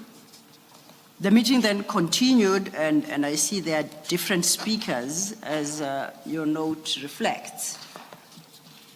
Is there anything in particular you'd like to draw the Commission's attention to? The other speakers had just very, very little to say. They had like 1 or 2 sentences. So Brigadier van der Merwe, for instance, that because she mentioned the ammunition tender, he just submitted to her that we have initiated the tender again, and we have submitted already application to supply chain. We're waiting for a contract number. And we have specifications ready. Then she answered him immediately back to say, but your specifications must be changed so that there can be successful bidders. And he answers back to say, but our specifications are as per legislation and are correct, but it will be submitted as soon as we have a contract number. The main portion, and that is linked to previous discussions already, when we procure ammunition, one of the requirements in our tenders is that the supplier who gets the tender must have a dealership license from the South African Police Service, CFR. Because only people who have a dealership license may deal with ammunition. And what has happened is that companies have been appointed in the past where they don't have a dealership license, they become a middleman. So they effectively will buy the ammunition from someone and then sell it to us. And that is illegal because you are then in possession, even if it's just on paper maybe. But the ammunition must be delivered by us in terms of the tender at our offices. And that transfer of the ammunition and moving of it, the company who provides us must comply and be legal. So there was an instruction from her that we must remove that requirement that anyone can provide the ammunition to us. And the answer was, but we cannot. The law says there must be this in it. And that's what Brigadier van der Merwe then answered her back. Mr. Mazzolo, just everyone, you'll see has a very, very little input into it. It was more, there's problems with our structure. The council was busy with a reorganization and the structure was not yet implemented and officers were placed. So a lot of officers were making comments about the structure. Brigadier Nkosi, he is also originating from the so-called Benoni officers. And where this remark comes from is that when the Metro Police were established, or the city of Ekurhuleni was established, it was an amalgamation of 9 existing councils, which is the Benoni, Kempton, Nigel, Boksburg, Brakpan, Springs, Alberton, Germiston, Edenvale. Those cities were amalgamated into one. And obviously when the Metro Police was started, the traffic officers from those departments were the inauguration members and founding members of the municipal police. And then there's groupings, because officers obviously know one another well, they've been working for years together. So groupings started to happen, that there's a group of officers from Benoni, there's a group of officers from Germiston, or a group from Kempton Park. And the illusion here is that the officers from Benoni are being treated specially. And Brigadier Nkosi is also an ex-Benoni officer. So he started to say, CM, the Benoni employees, that Brigadier Julius Makwana, and immediately she cut him off. Stop, don't speak about what anyone here has said. It's if you want to say anything else. So everyone was, it's as if the meeting was done so that Julius Makonasi can speak, she can speak, the rest was just there as ad lib for a short paragraph and that. And before you move ahead, I think we have a sense of who the main drivers of the meeting were. And for whatever reason, others did not or could not speak. I would like to draw your attention to at page 107. There is a conversation there, or there is an input being made by OB, and going back to the list of attendees, you have OB listed as Director O. Bezuidenhout, correct? Bezuidenhout, correct. I mean, I tried to read what you have recorded here, and perhaps you are best placed to explain it to us all. It starts at about midway of page 107, where OB says, ma'am, just 2 things. Disciplinary matters, hearings, outcomes are dismissed by 90%. That is going to deal with WOA roadblocks and the like. Would you like to expound on that, please? The disciplinary matters hearings that he refers there to is that a lot of our officers, the disciplinary hearings take place, but because we are working under the SALGBC SALGA disciplinary hearing process, the chairpersons are not from the Metro Police, they could be from any department, and the officers are treated as if they're normal council employees. And then if the officer committed, for instance, it could be a matter of bribery, where the officer stopped an offender and he took money from him, and then there's a whole disciplinary case that happened, is that the officer it's possible that he would be dismissed by the chairperson, but then that officer will run to the Labour Court and he will be reinstated because HR will not contest the matter and the officer will be reinstated. It also happens when the chairpersons, when an officer, for instance, it's a simple incident that took place during COVID. There was obviously lockdown level 5 and 4 where no one was allowed to travel or move in the country except if you have certificates. And the police were obviously, when we were on duty, we used to work. So at one of our roadblocks, one of our off-duty officers drove into the roadblock. And he was then stopped. And as he was stopped, he jumped out and he ran away and he left the car behind. But because he was stupid, the officers know him. He works with them. They went to his house and that. But in the meantime, it was discovered that the vehicle he was traveling in was a stolen vehicle. And subsequently, he was then charged criminally, and he was found guilty for contravening the COVID regulations. The stolen vehicle portion, he wasn't found guilty eventually, because I think there's a challenge with the South African Police Service not cancelling the vehicle when it was recovered, or it was his neighbour's vehicle and he just borrowed it, and that he wasn't found criminally guilty for that. But in his disciplinary hearing, the ruling was that he be docked unpaid for 10 days. And in that unpaid, it included the public holiday as well.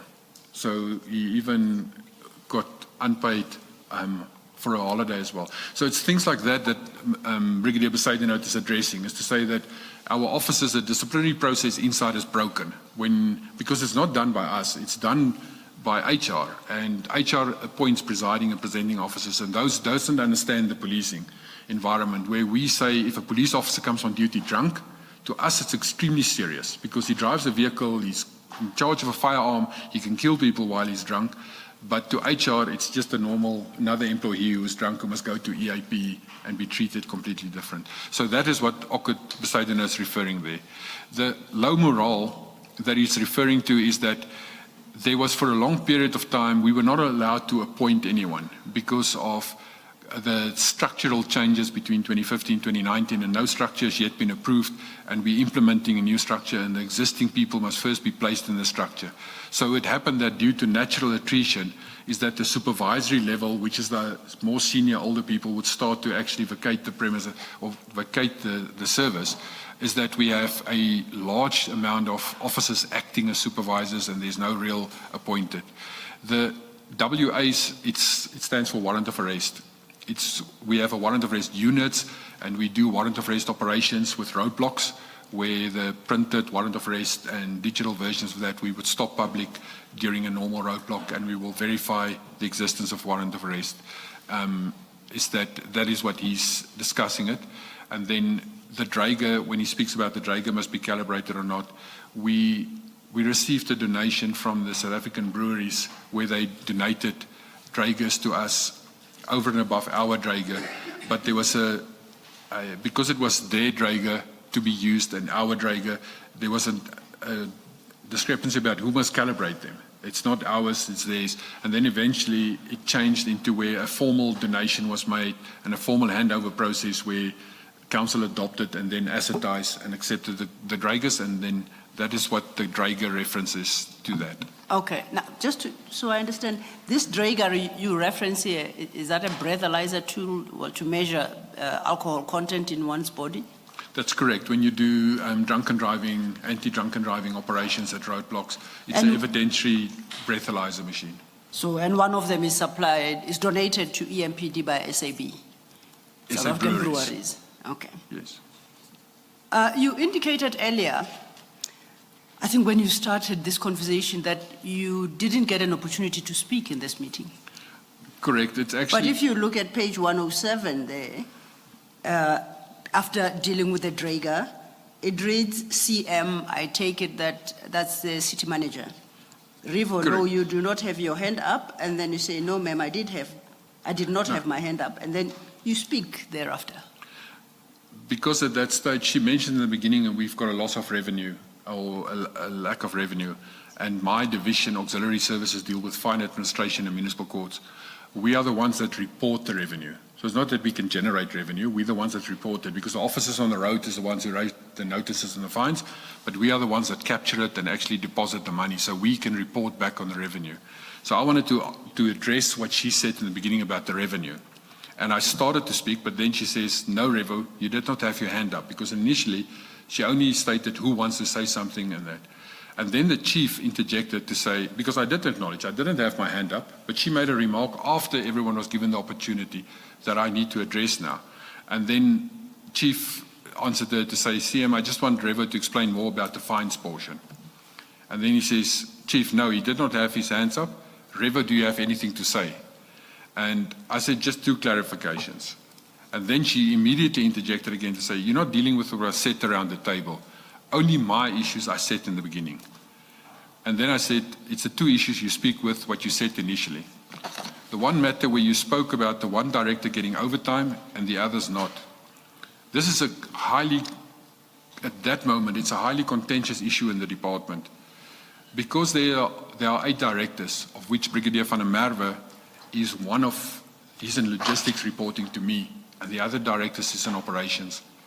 The Chief of Police issued an instruction linked to capacity about saving cost earlier in the year, where we were supposed to cut 50% of our expenditure budget, and overtime was cut and down to a maximum of, for admin staff, 32 hours, and for operational officers to 40 hours.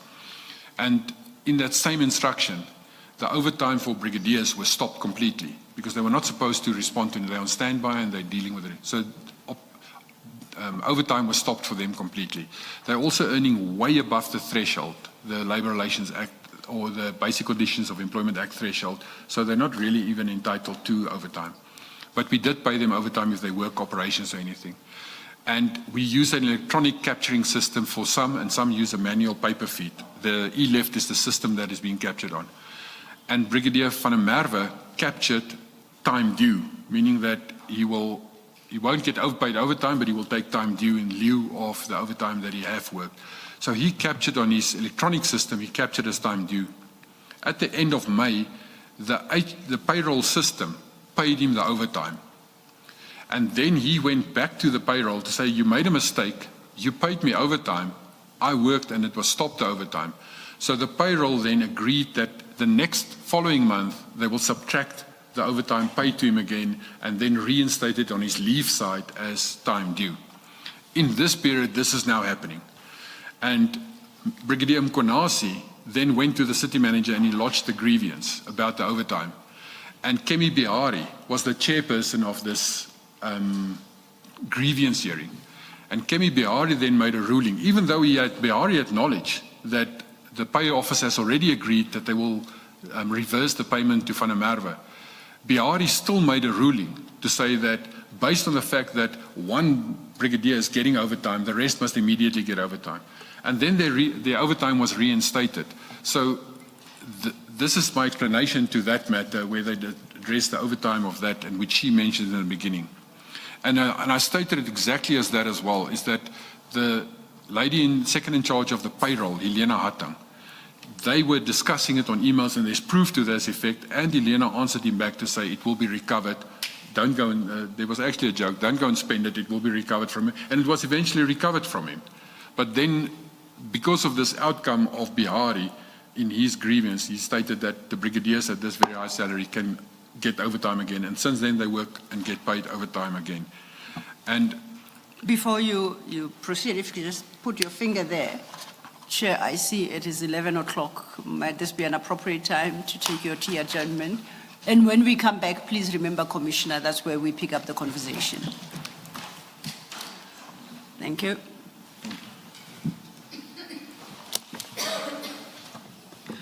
Let us adjourn and resume at 11:20. 11:20, thank you, Chair.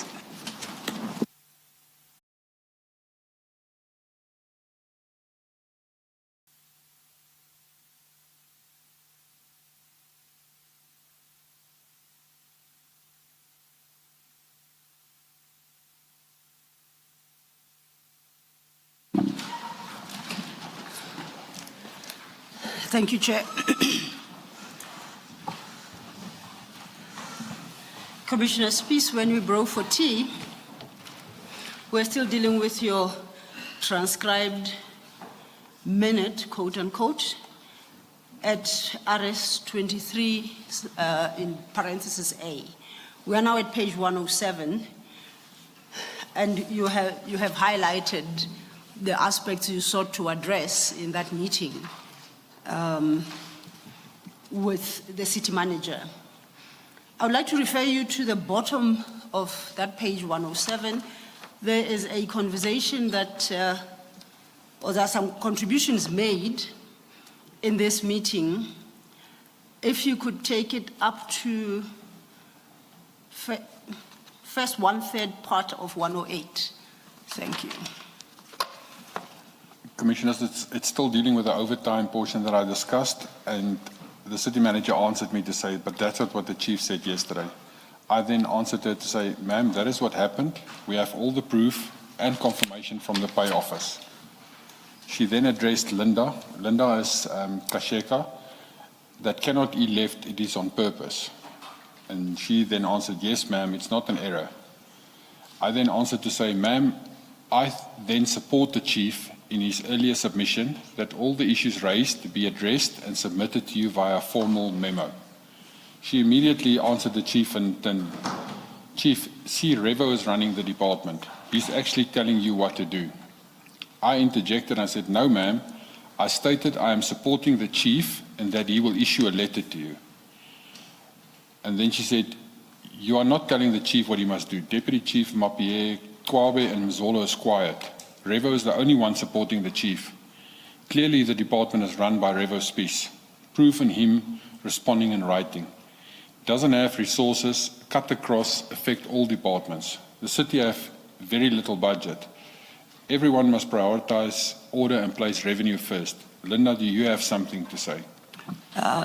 We can stop there. So I think we have about the gist of what the meeting, how the meeting went. I would like to direct you to the bottom of page 108, which are the city manager's closing remarks of that meeting, where she starts, the airport is important. The city manager stated that the airport is important and we shall partake in the BRICS. Very little budget, you shall give uniform and firearms and give them the tools of trade. Chief, I can see you are overwhelmed and therefore you shall take leave. Get debriefed, rest and come back neutral and objective. Director North, that's referring to Brigadier Gina, stated she is depressed and this is wrong. I am normally not harsh, but I'm hurtful. You only have one woman and Hamilton is prioritized. Is he related to the chief? He gets first choice. And Mazolo, you must act like a real chief, not like a nurse. This is a military environment. I am stronger than you, always speaking about ulcers and body has problems. You must stop being so weak. Stop discriminating against hard workers. Mapie, you shall take special leave and the rest shall report through Mazolo. If you are afraid, fragile or important, go to him for solution. The team must be united like brothers and sisters, a very close scrutiny. And then the meeting adjourned at 15:45. Perhaps instead of important, that's probably impotent. In the context of everything else. IMPOTENT. Or was it really important? Commissioner, I'm not at the correct place because my notes... If you go to your last sentence in that, no, your third actually, second line from the bottom where you say, you quote it as saying, if you are afraid / fragile. Do you see where I'm reading? On page 108, Commissioner.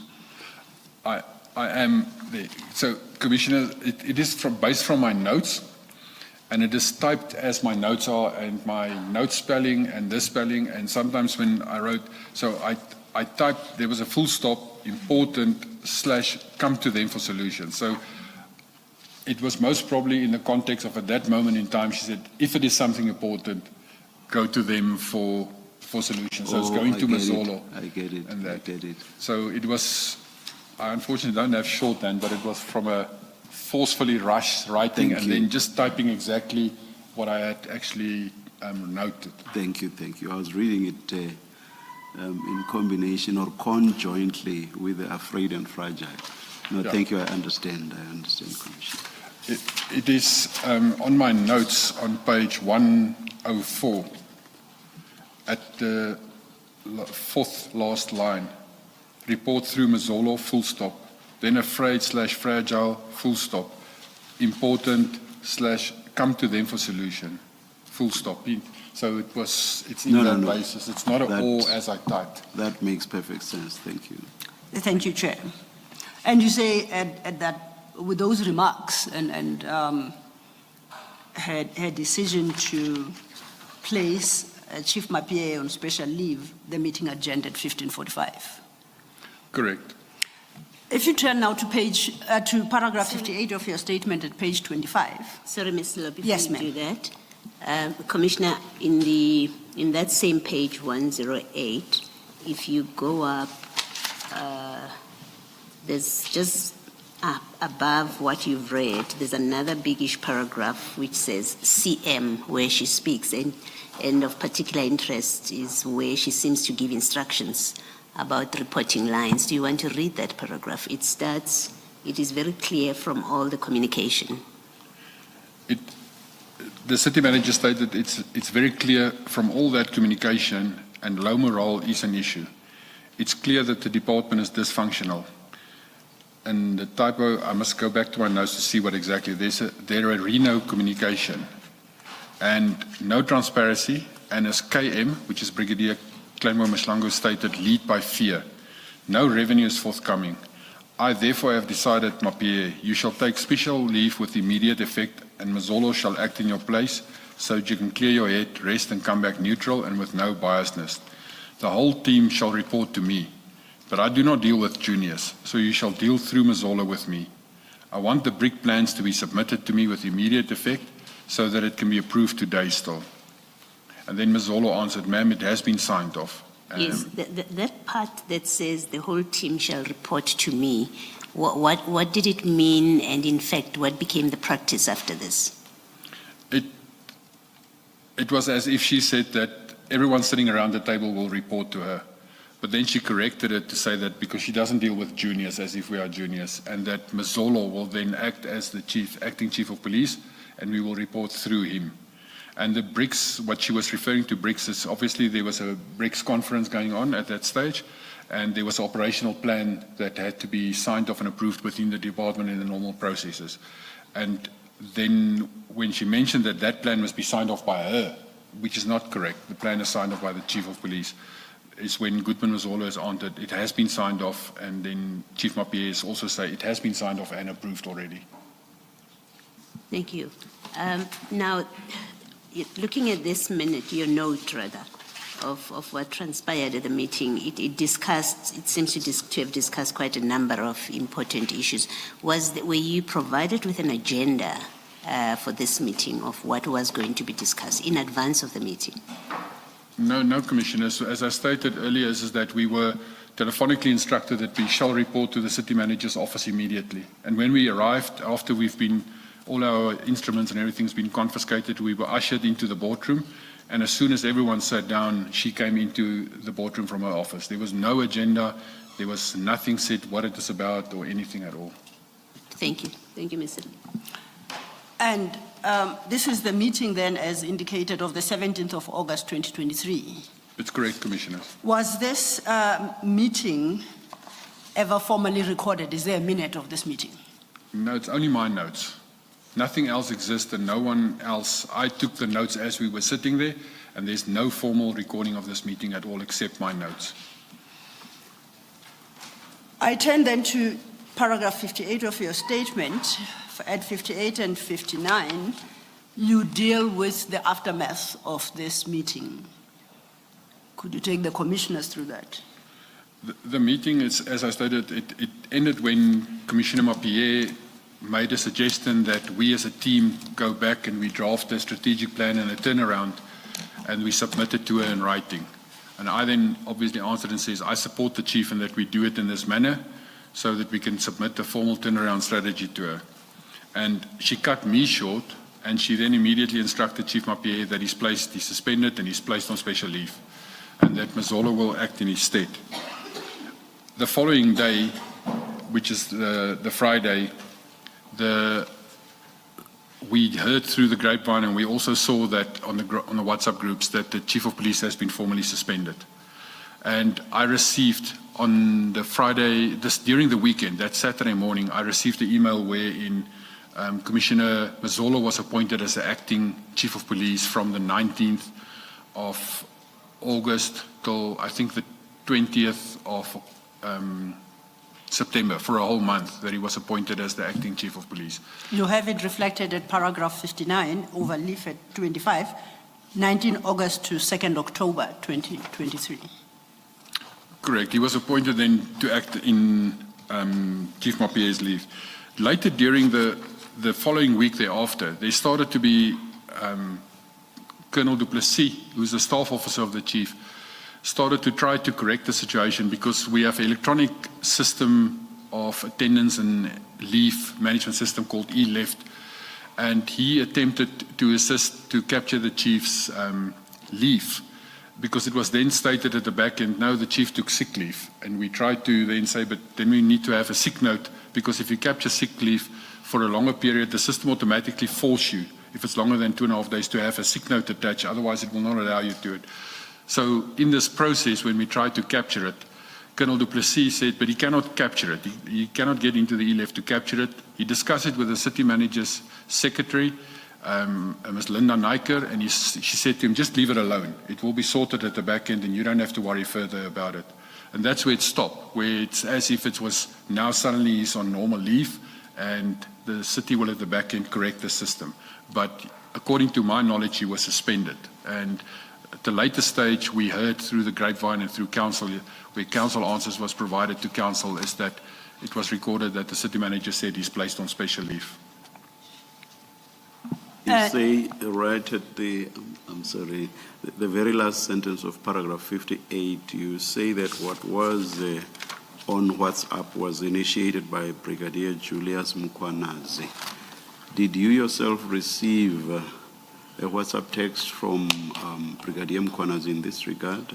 No, If Commissioner, not, I'm not part of that operational groups, but my staff actually came to me and they showed me this WhatsApps to say, have you seen this rumors going around? And my answer to them was, ignore the rumors and stay off the chats. Don't get involved in these chats. Thank you. Thank you, Chair. You reference for record purposes RS 24 at page 109 of your annexed file, and that you say is the letter appointing Commissioner Mzolo to act for the period 19 August 2023 to 2nd October 2023 as the Chief of Police of EMPD.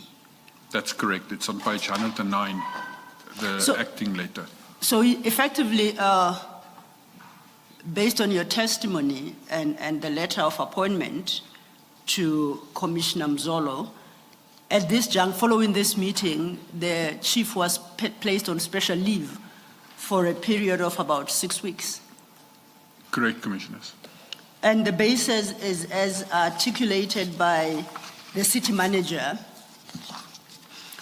based on your note, which is that he's being placed on special leave with immediate effect, and Mzolo shall act in your place so that you can clear your head, rest, and come back neutral and with no biasness, as reflected in page 108. Correct, Commissioners. That's an illness that required him to be on special leave for 6 weeks. According to the city manager, yes. Thank you. From paragraph 60, you move on to a different issue. No, before I do so, can I refer us to page 110? This is following the letter of appointment for Commissioner Mzolo to act as Chief of Police. At 110, it's application for leave of absence. Can you talk us through this document that you have attached? This is a paper process, application for leave of absence.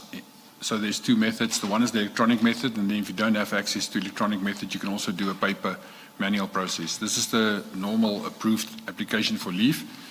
On the top left portion is the Chief of Police details, Mapiyeye Isaac Jabulani, and then his employee number, and then his signature, and its date of application is 18/8/2023.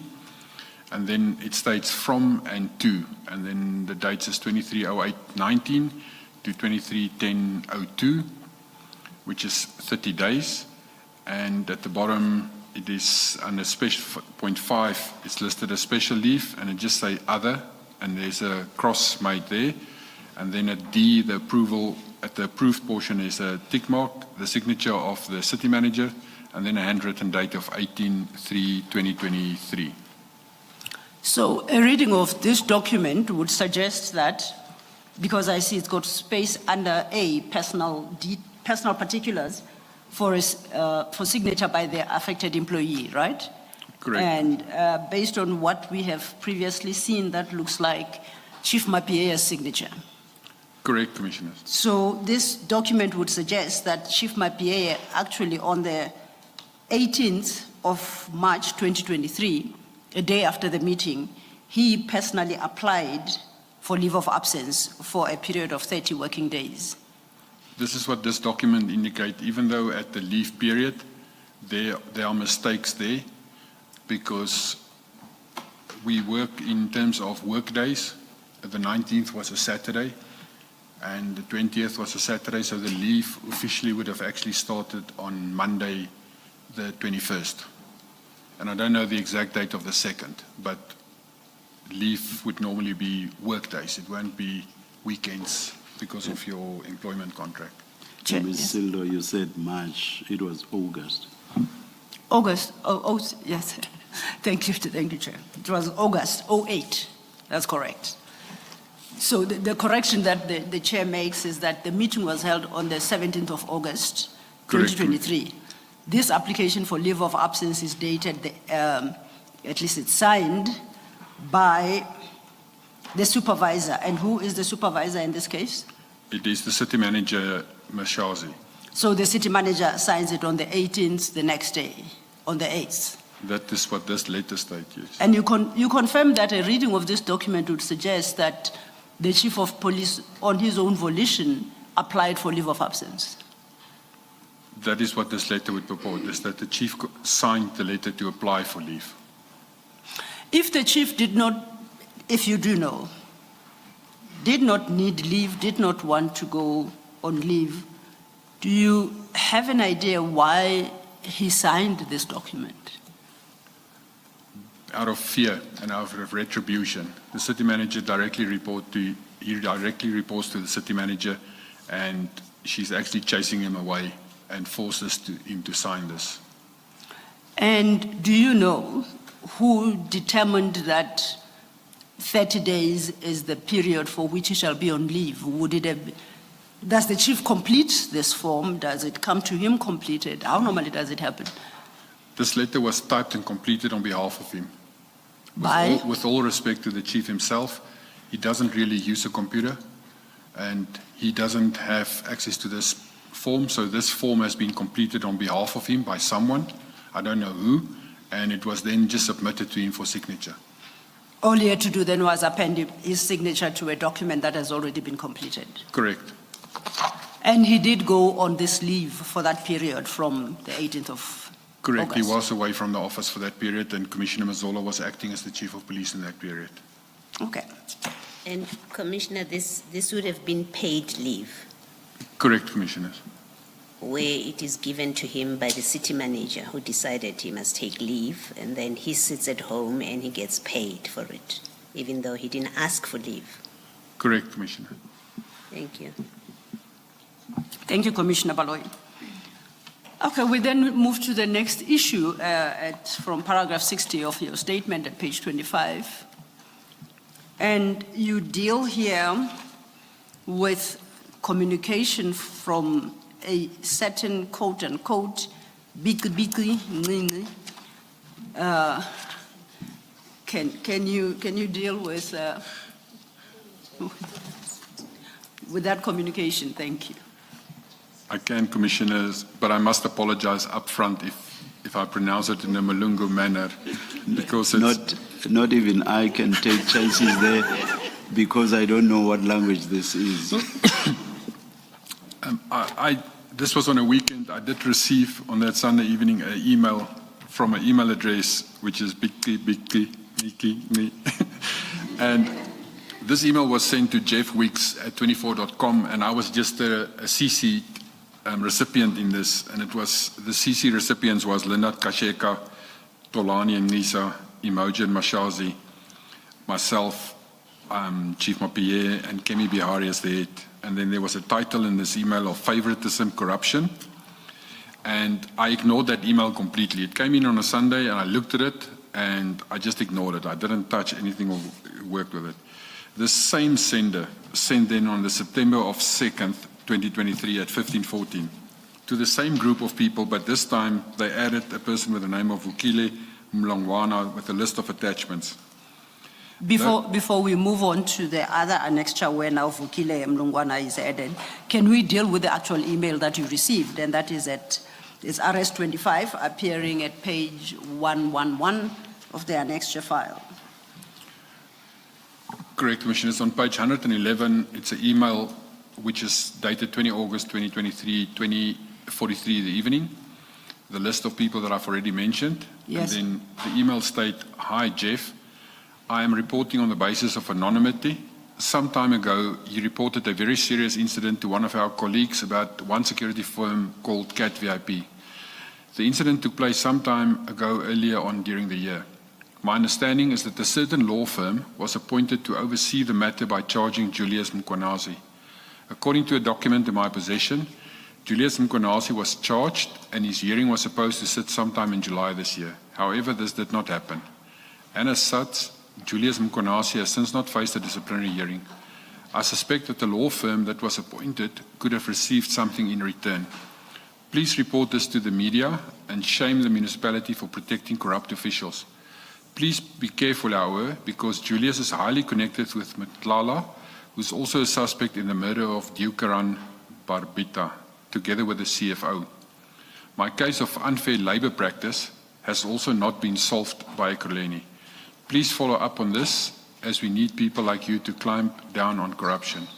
I am told from reliable sources that Imogen Mashasi, who is the city manager, is the one who is protecting Julius Mkwanazi." And as you correctly point out, it does indicate that you are one of the recipients.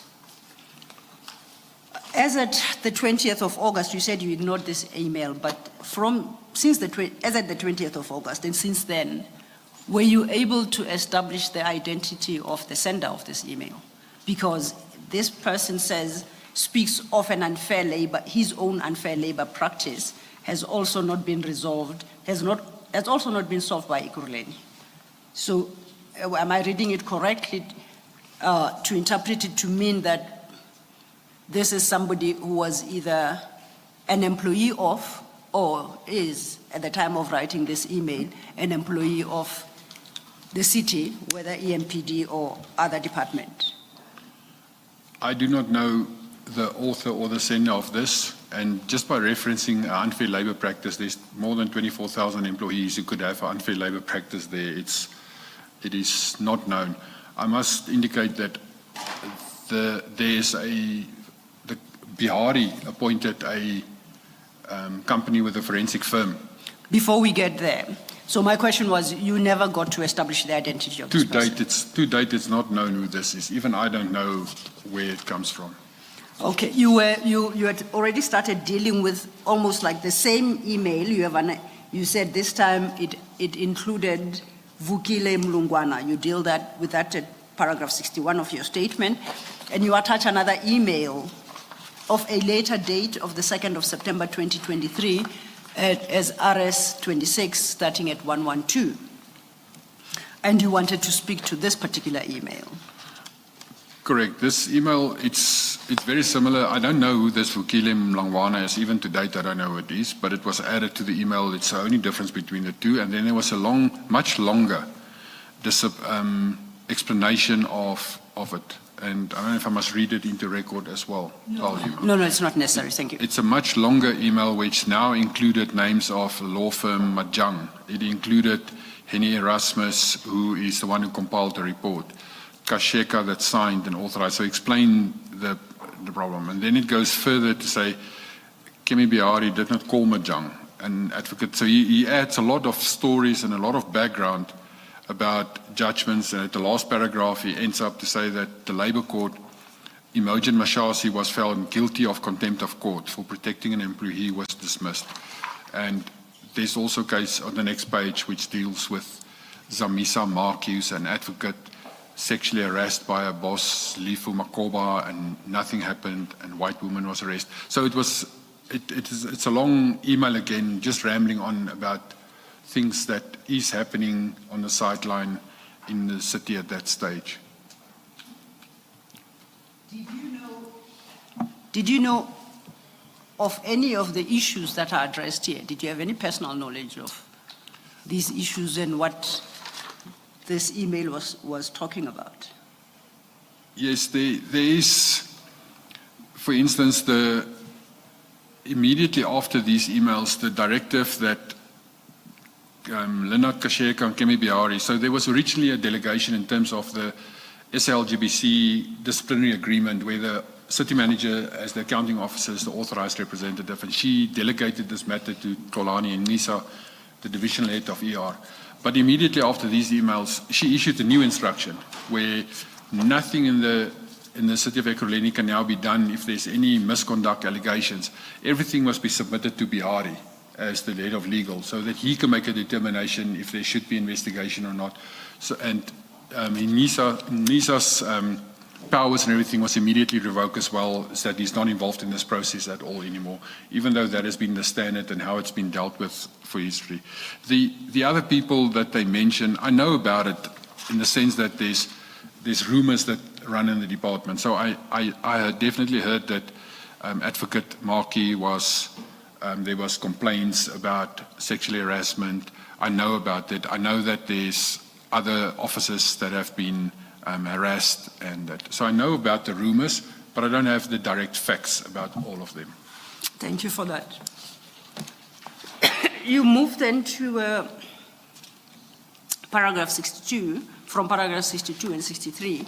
There you deal with the IPID negative recommendation, and I think we've dealt with this recommendation by IPID before when we were dealing with IPID matters. You recall that? Correct, Commissioners. It is where IPID, after their initial investigation into the so-called blue light saga and the registration of the vehicles, they've concluded their initial investigation and they issued what we call a negative recommendation.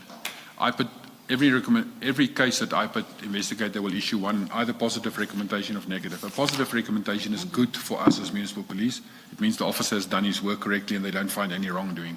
A negative recommendation is when they found something and we as a city must do something depending on what they recommended. So that was then, and it was part of this it was part of that attached to it, where someone has got access to it.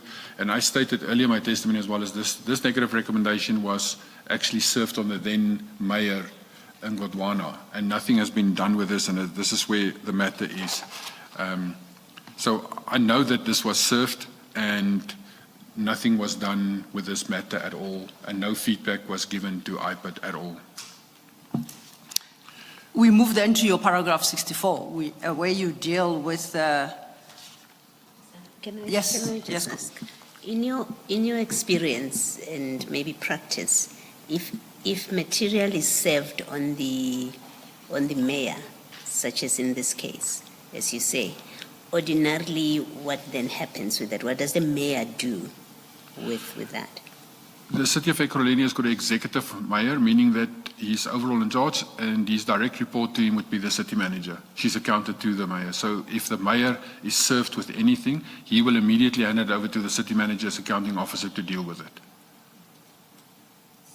In your expectation, this negative outcome or report would have been served on the mayor, but in your expectation, he would then have handed it over to the city manager to deal with. Correct. The mayor would hand anything that is in his official capacity given to him, anything related to the city. The mayor will hand it over because he's the executive mayor, but as a political head, and the city manager is the official appointed to deal with the council as the accounting officer. So the mayor would hand anything over to the accounting officer, which is the city manager.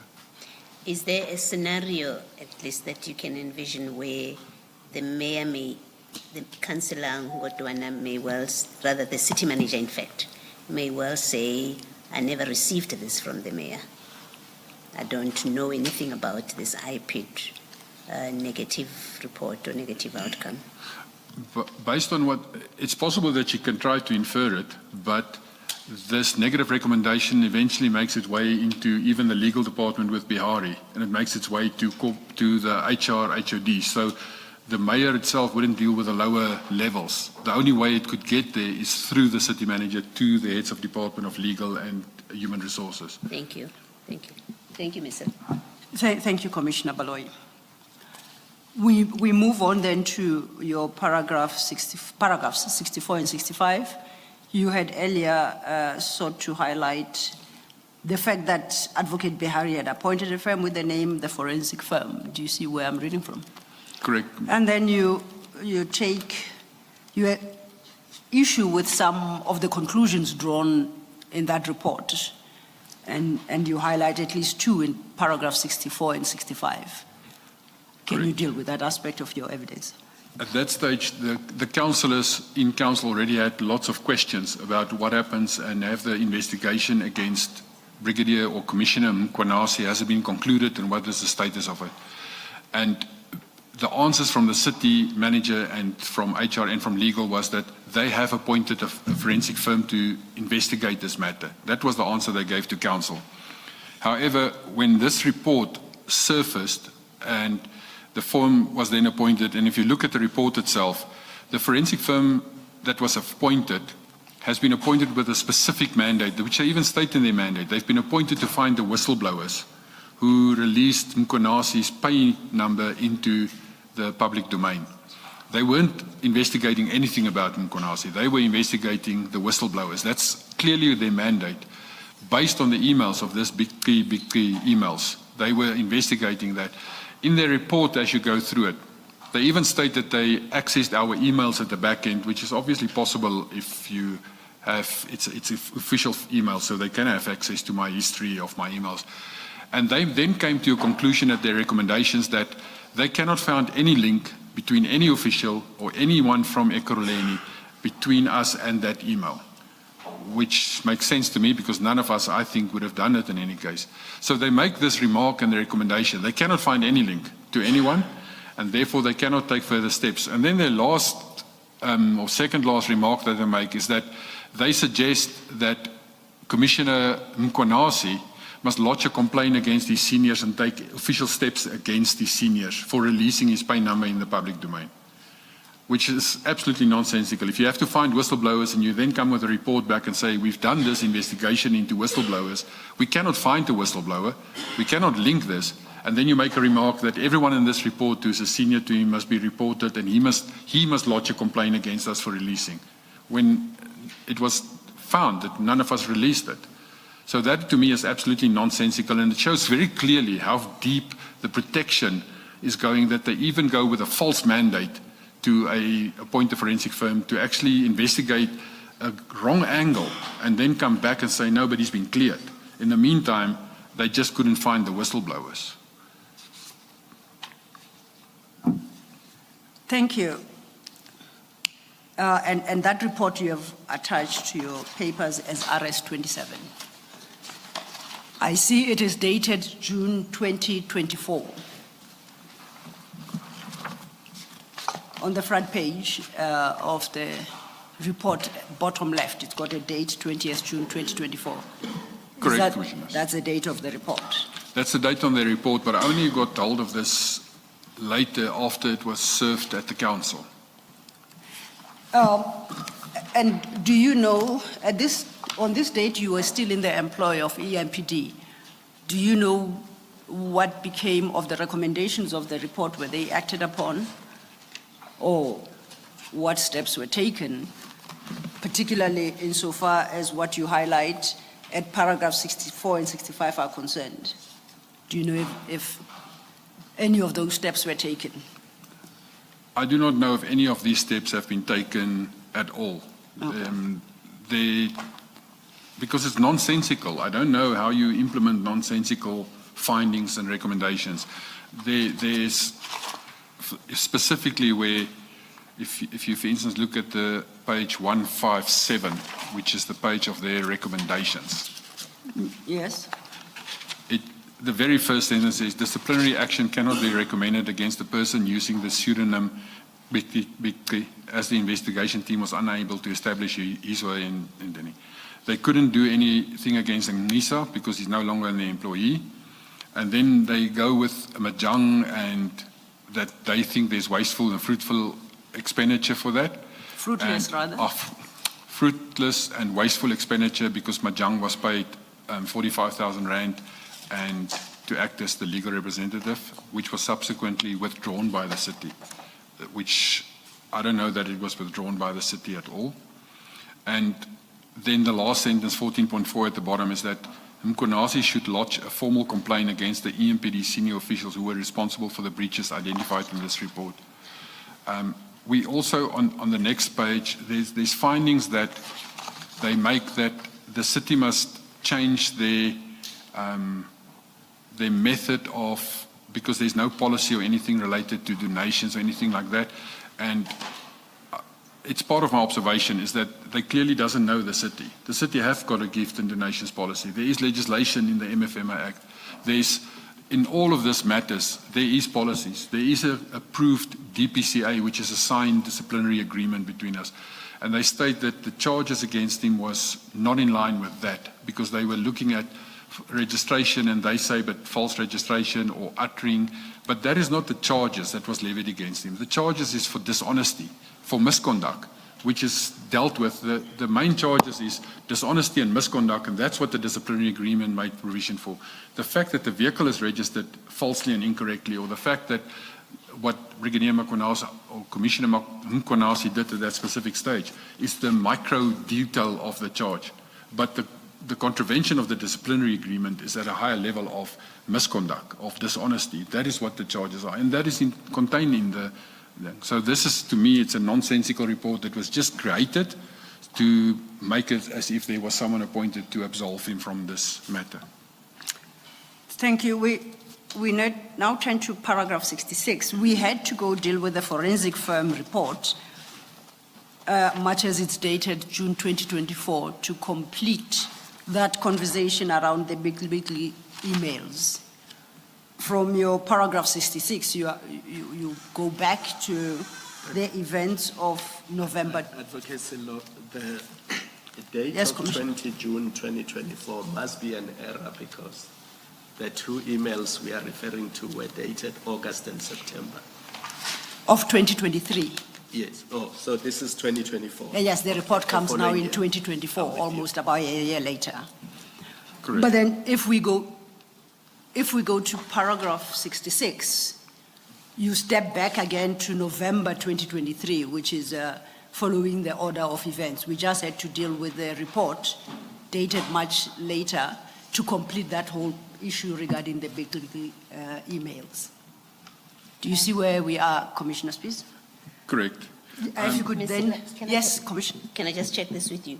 Are you saying you're still coming to deal with the report? No, we had dealt with it. If the Commissioner has got questions. Oh, yes. I Yes, just please. want to clarify something.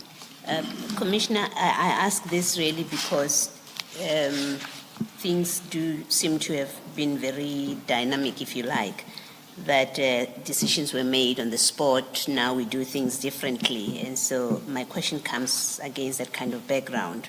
At that page 157 that you were looking at, and this is still the report, under the heading recommendations, 14.2.1, it reads breaching section 774 of the SALGBC DPCA by appointing Majang to act as legal representatives for the city in the Mkhwanazi matter without having obtained the prior consent of Mkhwanazi to do so. And then something similar in the next paragraph, but now with reference to a different statute, breaching section 78(1)A, B, C, and E of the MFMA by appointing Majang to act as a legal representative for the city in the Mkhwanazi matter without having obtained the prior consent of Mkhwanazi to do so.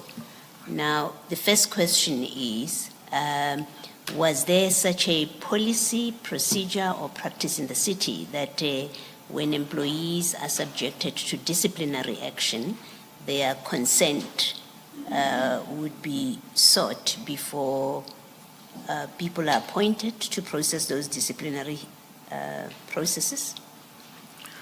Commissioner, the SLGBC DPCA is the the disciplinary agreement that is applicable to all local government employees. And it has a clause, 7.74, which states that when you take disciplinary action against an employee, the employee can be represented by a colleague or anyone from his organized labor or a colleague. And the city will then be appointed someone from the Human Resource Department or from the city itself.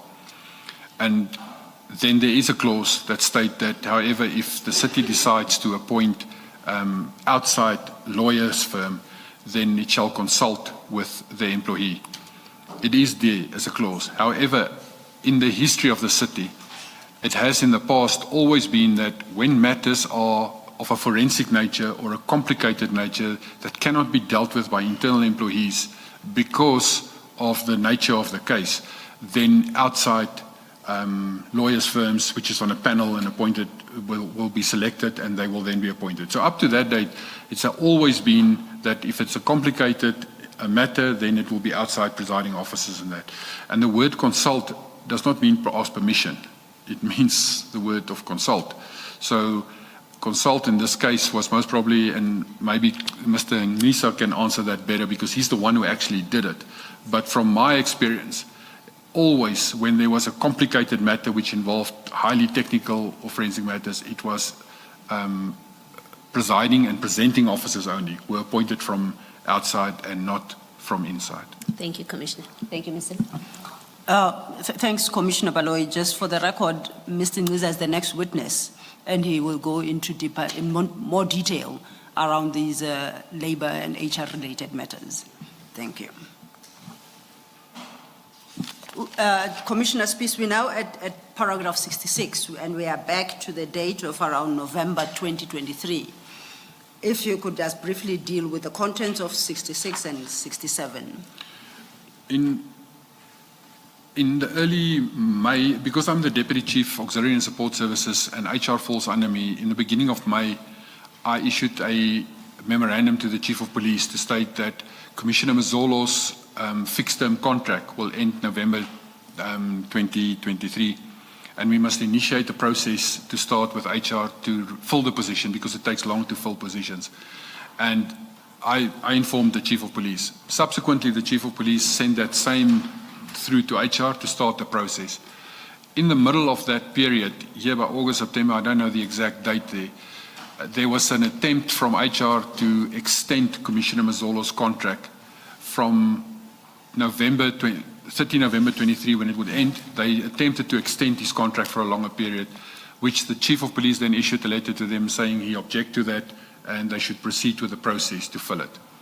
And then suddenly, the first week of December, Brigadier Mkwanasi was appointed as the Deputy Chief of Police, Deputy Commissioner in the place of Mr. Mazolo, who then retired and went on pension and wasn't employed anymore. This is very strange, and the reason I say it's very strange is that the Chief of Police, in terms of Section 64, appoint you and confer the rank upon you. In my whole career, and I've been in every single rank from constable right up to where I'm now, every time when I've been promoted, the Chief of Police, together with the deputies, would confer the rank. It's a small, intimate ceremony where the Chief will actually take off. On the one side, the Chief will take off your rank insignia and then place the new rank insignia on top of, and then on the other side, the other deputies would do it, and if the Chief alone there. So this conferment of rank is a formal ceremony where there's then a picture stake and it's released, a media release, and everything is done. This was never done. I, as the Deputy Chief, Senior Deputy Chief by then, because I'm already in that post, we saw and heard Commissioner Mkwanasi when we see pictures of him and when we see on roadblocks and that. And it is something which, and I don't know if I should mention it, about the way he wears his ranks, which it's a joke in the fraternity. Before you do so, you state at paragraph 67, you have testified to the fact that the Chief of Police, in this instance, Chief Mapie, did not confer on him as the standard protocol. Correct. The ranks. Correct. Then you say, Brigadier Mkwanasi reportedly went directly to the stores to obtain his new rank insignia himself. Correct. Can you talk to that? The process normally would be, because I'm in charge of the stores as well, So if there's any conferment of rank, the Chief of Police will contact me directly, or his staff officer, Colonel du Plessis, will contact me and says, we're going to do a ceremony tomorrow morning at 9 o'clock. Can you please arrange that the following 15 people were appointed? Can you please make sure that the stores make provision of the ranks? Because it's not only the insignia, it's insignia, georgettes, and a cap. Because as you go higher in the rank, your rank is depicted on the peak of your cap as well. So the chief's office would then notify me to say there's going to be a conferment ceremony the next morning at 9 o'clock. And can you please make sure that the stores pack the ranks and everything together already? And I would then instruct the stores, bring it to my office, and then I would go the next morning to the conferment ceremony and I will bring the actual rank. Sometimes I get surprised where we're already in the meeting and the chief would say, can we please arrange it immediately because there isn't other time? But I will then contact the stores and say, bring the ranks and everything to me now. And we will then have this conferment ceremony. However, with him it didn't happen that way. He went directly to the stores and he forcefully told the staff, who's clerks, here's my appointment letter, I've been appointed, give me my ranks. He hasn't gone through the conferment process at all. And you did make the point earlier that to date he wears his uniform insignia incorrectly. Correct. You and us have had that conversation and you have tried to explain, and it's been quite a long process to understand. So perhaps to assist the commissioners and spare them the torture, we have obtained pictures that are publicly available. We're going to put up the picture of Chief Mapie with his ranks. So if you could talk us through the insignia and the ranks. Correct, Commissioners. And confirm whether Chief Mapie is wearing his correctly. And if they are correct, what must face where? Thank you. The rank insignia on Commissioners Mapie's shoulders is indicating, for instance, two what we will call castles, but it is to align it with what the South African Police Service and Defence Force use. But it is a laurel leaves, and he wears 3 of those to donate his rank as the Chief of Police, and then he's got 2 swords and a sheath on the edge of the rank. So that sword must always point to the front. And the reason for that, there's symbolic behind it. There's even a government gazette that actually explains the depiction of this rank and what it looks like. That sword must show to the front because you are defending and attacking crime and defending yourself. If it shows to the back, it means you're a backstabber. That is what the rank is, that what we think immediately. If I look at General Masamola as the National Police Commissioner and he wears his rank wrong way around, in my mind I will immediately think, but it will never happen. It's when you are at that rank level, from in the SAPS it will be Major General, in the Defence Force it will be Brigadier General, but Major General, Lieutenant General, and then General. Your swords will always show to the front. So there is a left and a right side if you put uniform on. It's like a left and a right shoe. And when you assemble your uniform, that's the first thing you look at, is to your short swords will go to the front because you are attacking crime and you are defending yourself. And when it goes to the back, you swapped it around and you become a backstabber. Okay, now we understand. And I guess the commissioners can assume for the moment that you wear yours the same way as Chief Mapie. I have a picture of me in uniform, or I can appear in uniform tomorrow morning. Okay, we understand how they ought to be worn. Now, we found 2 random pictures of Brigadier Mkhwanazi with his. And if then you can contrast that with what we've come to understand based on your testimony, we'll just put them up quickly.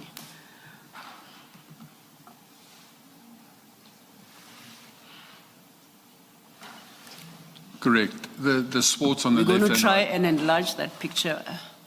Yeah, it's correct. It's swapped the wrong way around. And it's actually embarrassment, especially for me. I'm a 43-year career policeman working in this environment. At every forum, my current chief actually refers, every time when she sits next to him at meetings, she informs him, swap your rank around, it's wrong.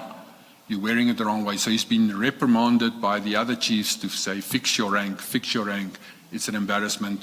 And it just is wrong the whole time. He doesn't know which side must go to which side.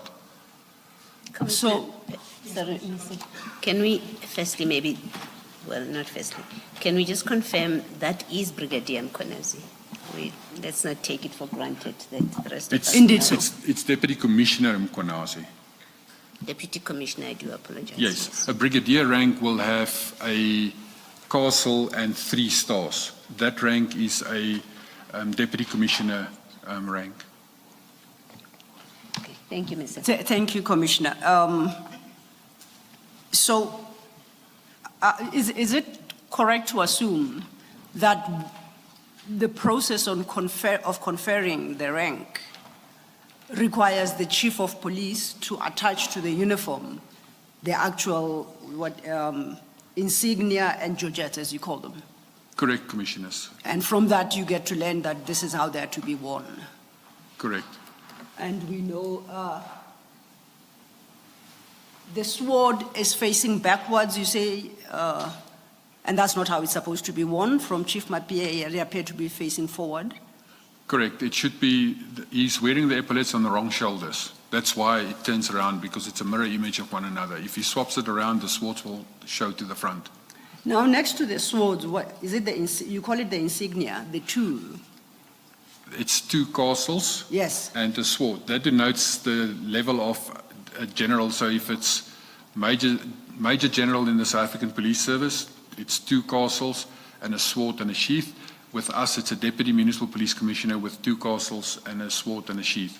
The Chief himself will then have 3 castles and a sword and a sheath. Because in terms of equivalence in ranking with the South African Police Service, the Chief of Police is equivalent to like a Lieutenant General because he reports operationally to the National Police Commissioner, the similar as Provincial Police Commissioners and Lieutenant Generals who are wearing then 3 castles and a sword and a sheath. Okay, we have dealt with the sword and the sheath, is it you call? No, And- there's like a little baton. Yes. Now, you reference the castles. Are they facing the right way here in the picture that we see?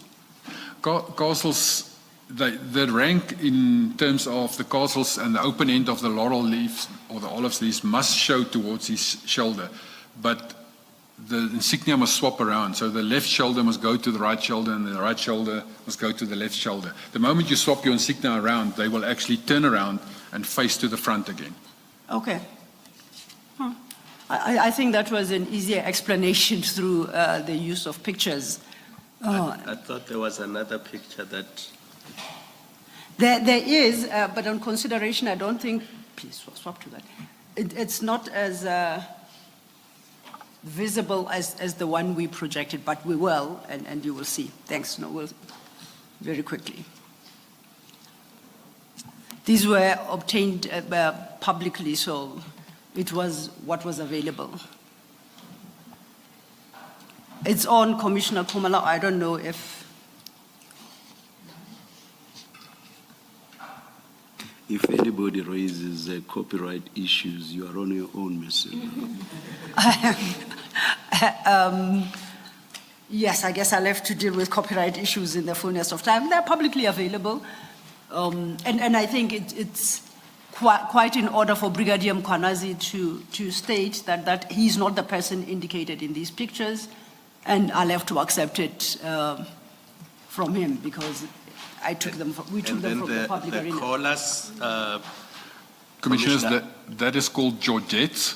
It's the same rank, it's just in a miniature version, because when I'm, for instance, a tall person, so if I stand, then people cannot see directly my epaulets and my rank. So from the front, when you face someone, you can see georgette. The same with my peak cap. If you look at the peak cap, there will be 3 branches of laurel leaves. And when you are a deputy commissioner or a commissioner, the 3 leaves will have a little flower at the top as well. So that is denoting rank. When we are walking between one another and I don't know you from anywhere, if by looking at that, I can immediately see your rank. The georgette is easier to fit to your collar because the georgette has got a physical shape and your collar has got a triangle as well. And your swords must show away from your neck, again to attack and defend and not cut your own neck. It's symbolic into that, so that you don't become suicidal on your own and cut your own neck with your own rank. are you saying in this photo? The georgette is correct.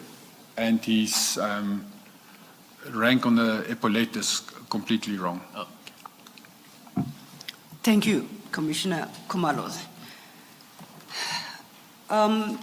Brigadier Spies, that would then lead us to your next topic, which is that you have headed External Community Liaison Unit, CLU, and irregular appointments/promotions. You start this at paragraph 68. Correct. And to state that at this stage of what we found everything so far and what I've then experienced is that my firm belief was that this is a criminal enterprise within the municipal police. There's a core group of officers, specifically within the specialized services, that are involved in serious crimes, based on the fingerprint records, based on where they are, based on the fact that they don't want to do this. And then we have a formal structure in a unit called CLU, Community Liaison Unit.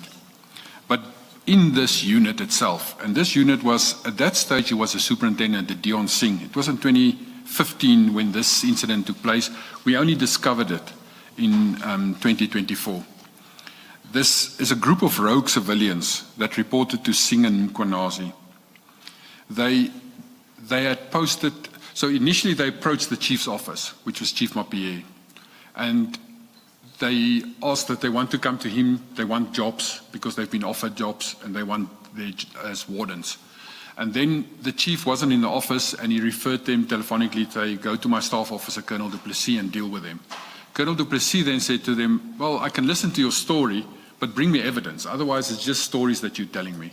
And they went away and they came back at a later stage presenting evidence to Colonel Du Plessis. I've attached that evidence as well. These officers, or not officers, these civilians were working together with Singh and Mkwanazi, signing on in our occurrence books, coming on duty. They were working, they showed pictures and newspaper clippings where they were in council as Sergeant of Arms. Sergeant of Arms is there's not supposed to go into council, it's like Parliament, firearms or police officers may not enter. There's a group of security which is called Sergeant at Arms, which manage the security within the councillors if there's a ruction between politicians or councillors that deal with it. They showed us pictures that they included to say that here they are in uniform, which is a white shirt, black tie and black pants, in council as Sergeant of Arms, but they've never been employed by us. They showed us their newspaper clippings where they are on the pictures together with our officers. They are actually part of arresting people. They use words like intelligence gathering, which is illegal. We don't have the power to do intelligence gathering. They even showed us, never mind these photos of the OBs and everything, they even showed operational plans where they are included into operational plans of working with us and that.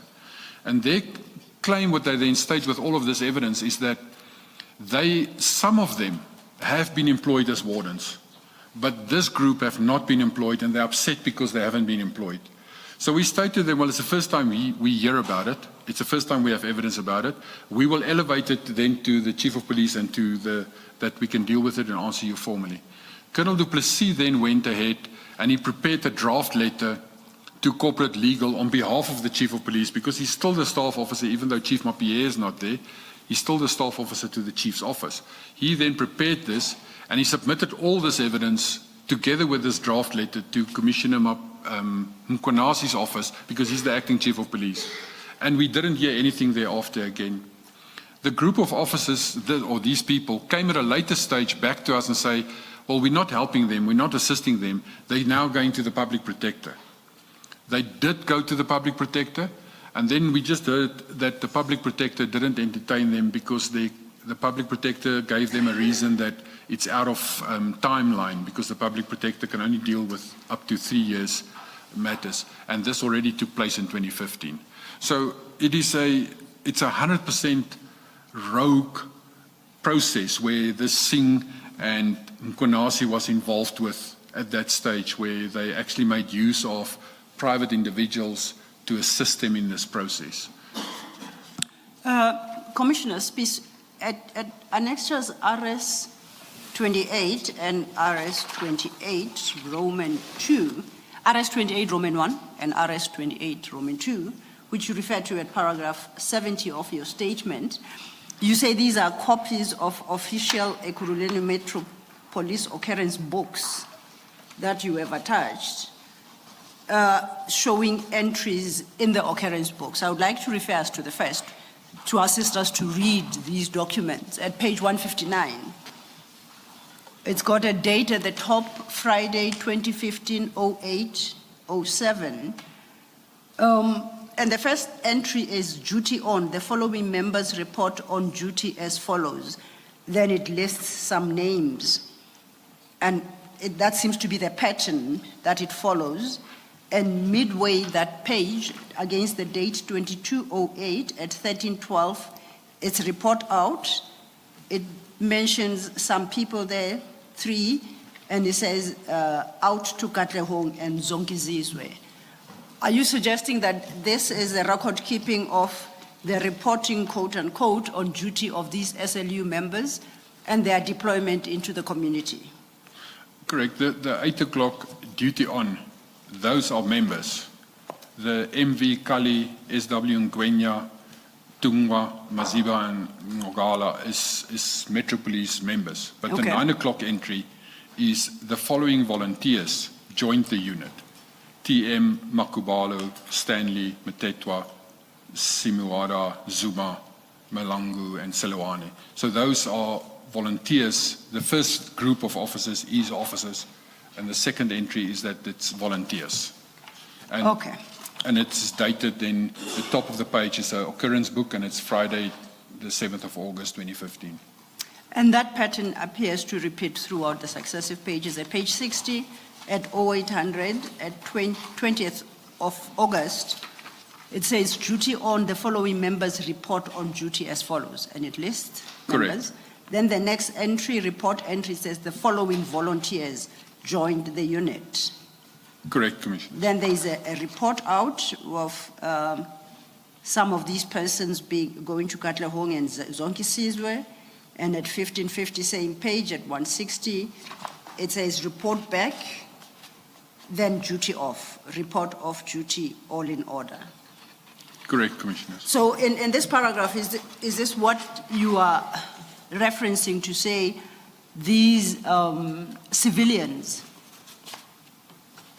joined EMPD members in the execution of official police duties? Correct, Commissioners. Do you know what their role specifically was when they were so quote-unquote deployed?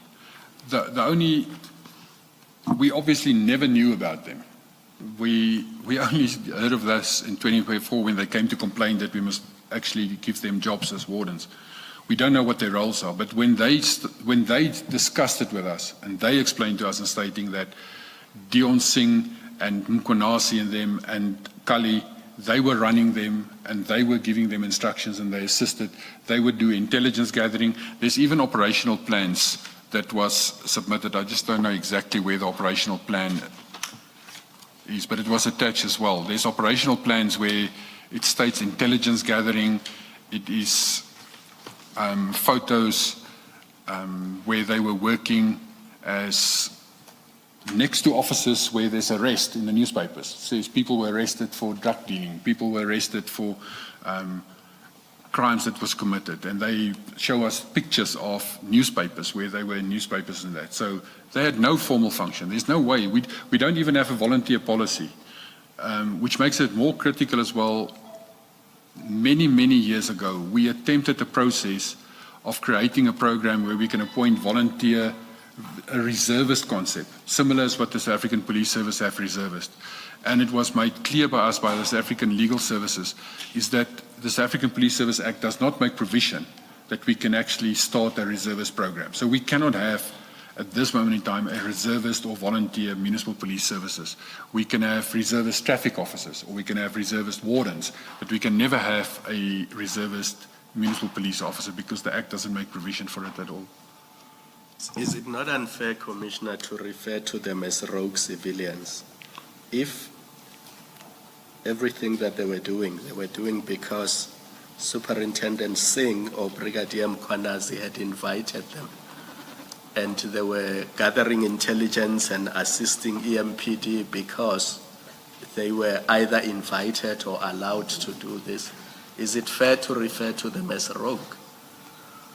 Commissioner, if a policeman do a criminal deed, in terms of the National Intelligence Act, there are only 3 intelligence agencies, which is SSA, military defense, or military intelligence, and crime intelligence. No one else in this country may gather intelligence at all. Doesn't matter who you are. So even I, as a police officer, cannot gather intelligence. And if I go and I give instruction to a civilian to gather intelligence and I involved in that trade, I am rogue, and everyone with me is also rogue. So maybe they are innocent rogue. I don't know if that's a concept that exists. Are they rogue by association then? They are definitely rogue by association. I don't think they were, maybe they were most probably extremely positive because they are volunteers and they are doing this to shine, and they're going to be appointed eventually as officers. So from their perspective, I wouldn't blame them for what they're doing and thinking. But their actions, and I refer to them as rogue because they're not appointed, they don't have powers. They are being abused by these officers within our environment.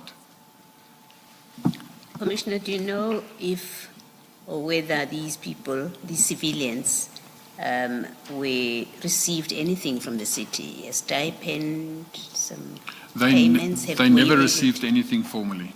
Okay.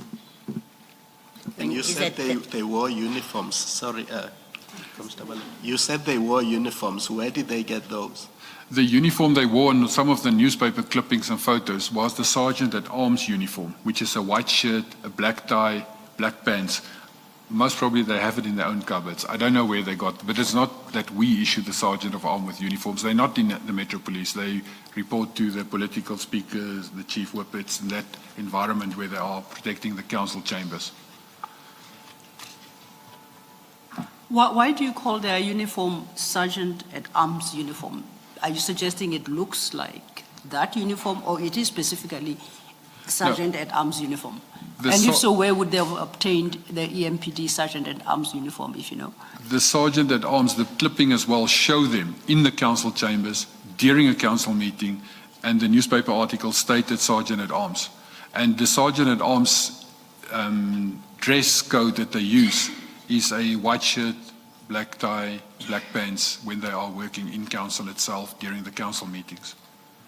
Now, for those members who are deployed as Sergeant at Arms formally within council area and offices, would they be wearing similar uniforms? Correct. The genuine Sergeant at Arms will wear that color uniform. You state at your paragraph 71 that in 2024 they approached Commissioner Mapie's office and Colonel Duplessis requested they submit their evidence. They complied, and Colonel Duplessis then drafted a letter to the head of legal, Bihari, on behalf of Acting Chief Julius Mkwanazi, as Chief Mapie was suspended. The complaint and evidence was sent and received by Julius Mkwanazi's office, but no action has been taken to date. So you don't have, that evidence that you referenced there was not submitted to you? Correct, it wasn't submitted. When they approached Colonel Duplessis to provide the evidence to him, Colonel Duplessis phoned me and said to me, what must he do with this? Because the chief is suspended, he doesn't know what to do with this, because it's a very serious complaint that yes, officers that were working for us, but they're demanding that we appoint them.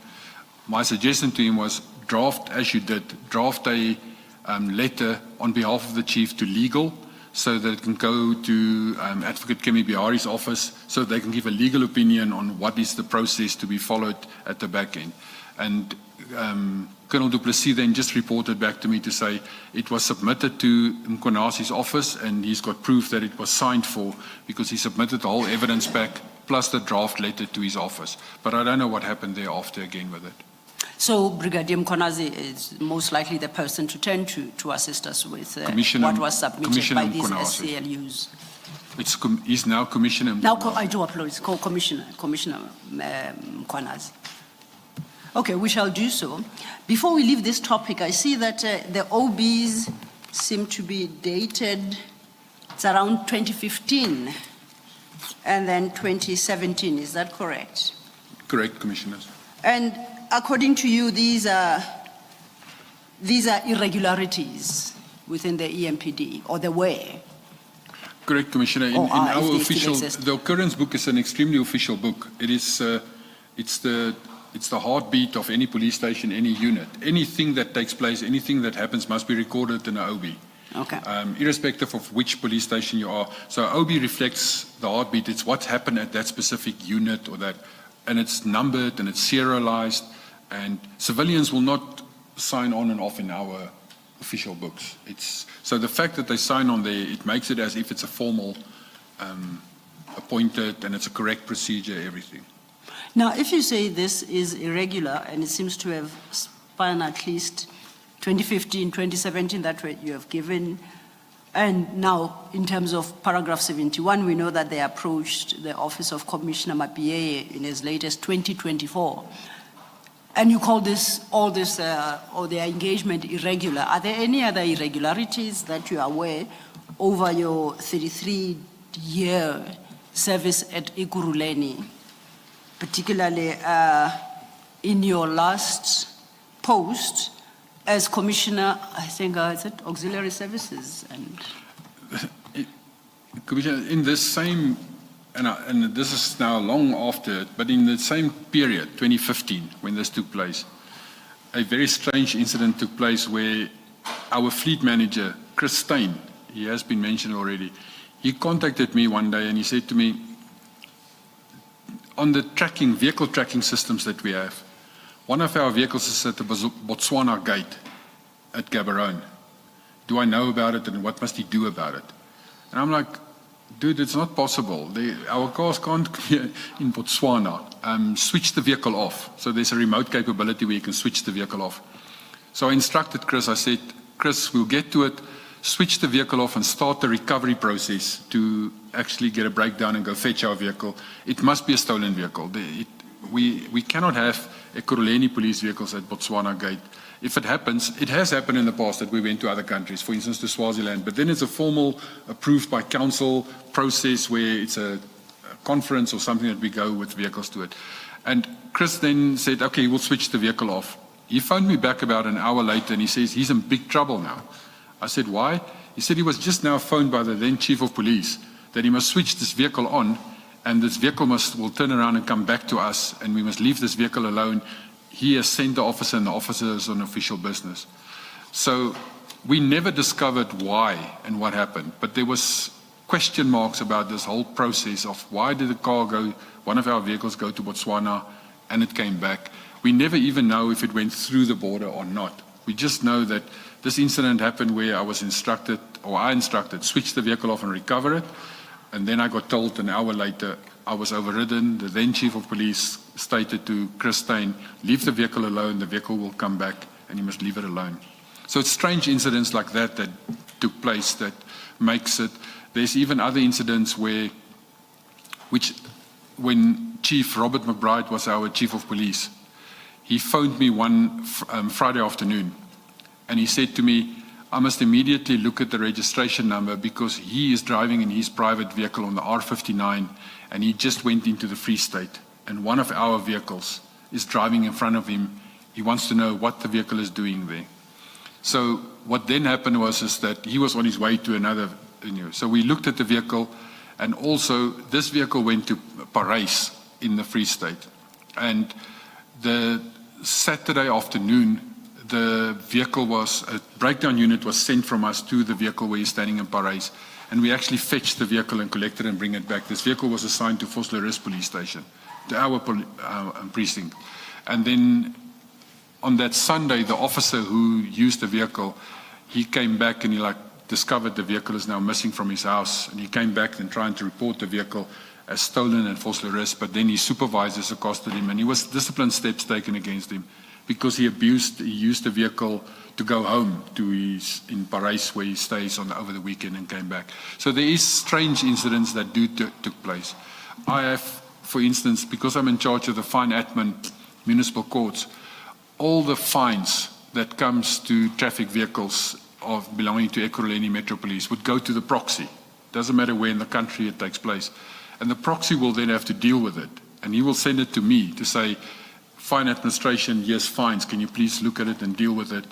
in that manner.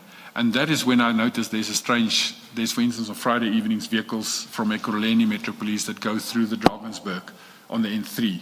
And then they get speed fines because the Drakensberg area, as you go through it, is notorious for being speed fines. We even had speed fines at the Toitskloof Tunnel, which is close to Cape Town. So there was a general misuse and abuse of vehicles when we don't know where vehicles are traveling in the country. And that's why tracking systems and everything was installed into vehicles to make sure that we know where our vehicles are. So there is strange things that has happened in all the years there. Now, I'm particularly interested in this either attempt or actual crossover into another country, Botswana, the incident that you referenced. Would there be an official record of that incident where the vehicle actually is recorded as having crossed the border into Botswana, if that record were to be sought? Not with us, but it could be that Customs or SARS will actually have records of cross-border crossings. But this already happened in 2015. So no, I'm saying on the system, would the system be able to track that vehicle? You said that you ordered that the tracking system be shut down and therefore it's not able to move. I don't think, Commissioners, it will be possible anymore because the city of Ekurhuleni changed like every 2 years their tracking companies, and this already happened in 2015. Yes. It is too late to track it. But Chris Steyn could be summoned that he can speak of what I said now about him and what he conferred to me. And on what authority did you direct or order that the tracker be initiated so that the vehicle is immobile? In 2015, Chief Mapie was appointed as the Chief of Police. He was previously the Director in charge of logistics. At that stage, when he was appointed in 2015 May, I was appointed to act in his vacant post because he was appointed as the Chief of Police. So I was the Director in charge of logistics. And at that stage when it took place, the fleet and the management of the fleet was falling under me as the Metro Police section. And I won't say currently, I guess, up until you retired in February 24, who was responsible for logistics and fleet? I was till my appointment in 22, I was the Director. And at that stage when I was promoted, there was a Brigadier van der Merwe appointed as the head of logistics. So I was promoted in the same leg, but as a divisional head. And then my position that went vacant and the logistics position that went vacant where I was acting in, Brigadier van der Merwe was appointed in that position. So if the Commission would like to pursue this matter, it's Brigadier van der Merwe and Chris Steyn that perhaps the Commission should consider having a conversation with. Correct. Thank you. You said, Commissioner, you do undertake official trips to other countries, and you gave the example of Eswatini. In those instances, that is the official instances, what entries, if any, are made in the EMPD records? Commissioner, what will happen is when we went to, at that stage it was still Swaziland, but Eswatini now. When we went there, it was as a group officially invited by the Royal Swazi Police to come and do a presentation to them on municipal policing, because they were looking at the same concepts of introducing it as well. And we had to obtain council approval. So there was a council item, council approval, because we would be outside our area of jurisdiction. But the decision was made that we would use the majority of the senior officers get travel allowance vehicles, so we use private vehicles. So the travel to Swaziland or Eswatini at that stage was done with my private vehicle. I traveled with it. I was the driver, Chief McBride, and Deputy Chief Ash Budu was then together with me in my vehicle, and we had one other vehicle as well, which was a private vehicle that we used to travel to it. But the council resolve, and the council gives you permission to actually go to attend to this formal function and conference in the other country. It's the only time that it happened officially that we went to one of our neighboring countries. Obviously when we go to any other country, we would use flights to get to those countries to have that, and there won't be travel or anything like that or vehicles involved. Thank you. Commissioner, as at the time before you retired, was the policy of the city that vehicles must have a tracker? Was that the requirement in respect of all vehicles? Correct, Commissioner. There's a requirement that all council vehicles must be fitted with a vehicle management system, which includes the capability to track the vehicle as well.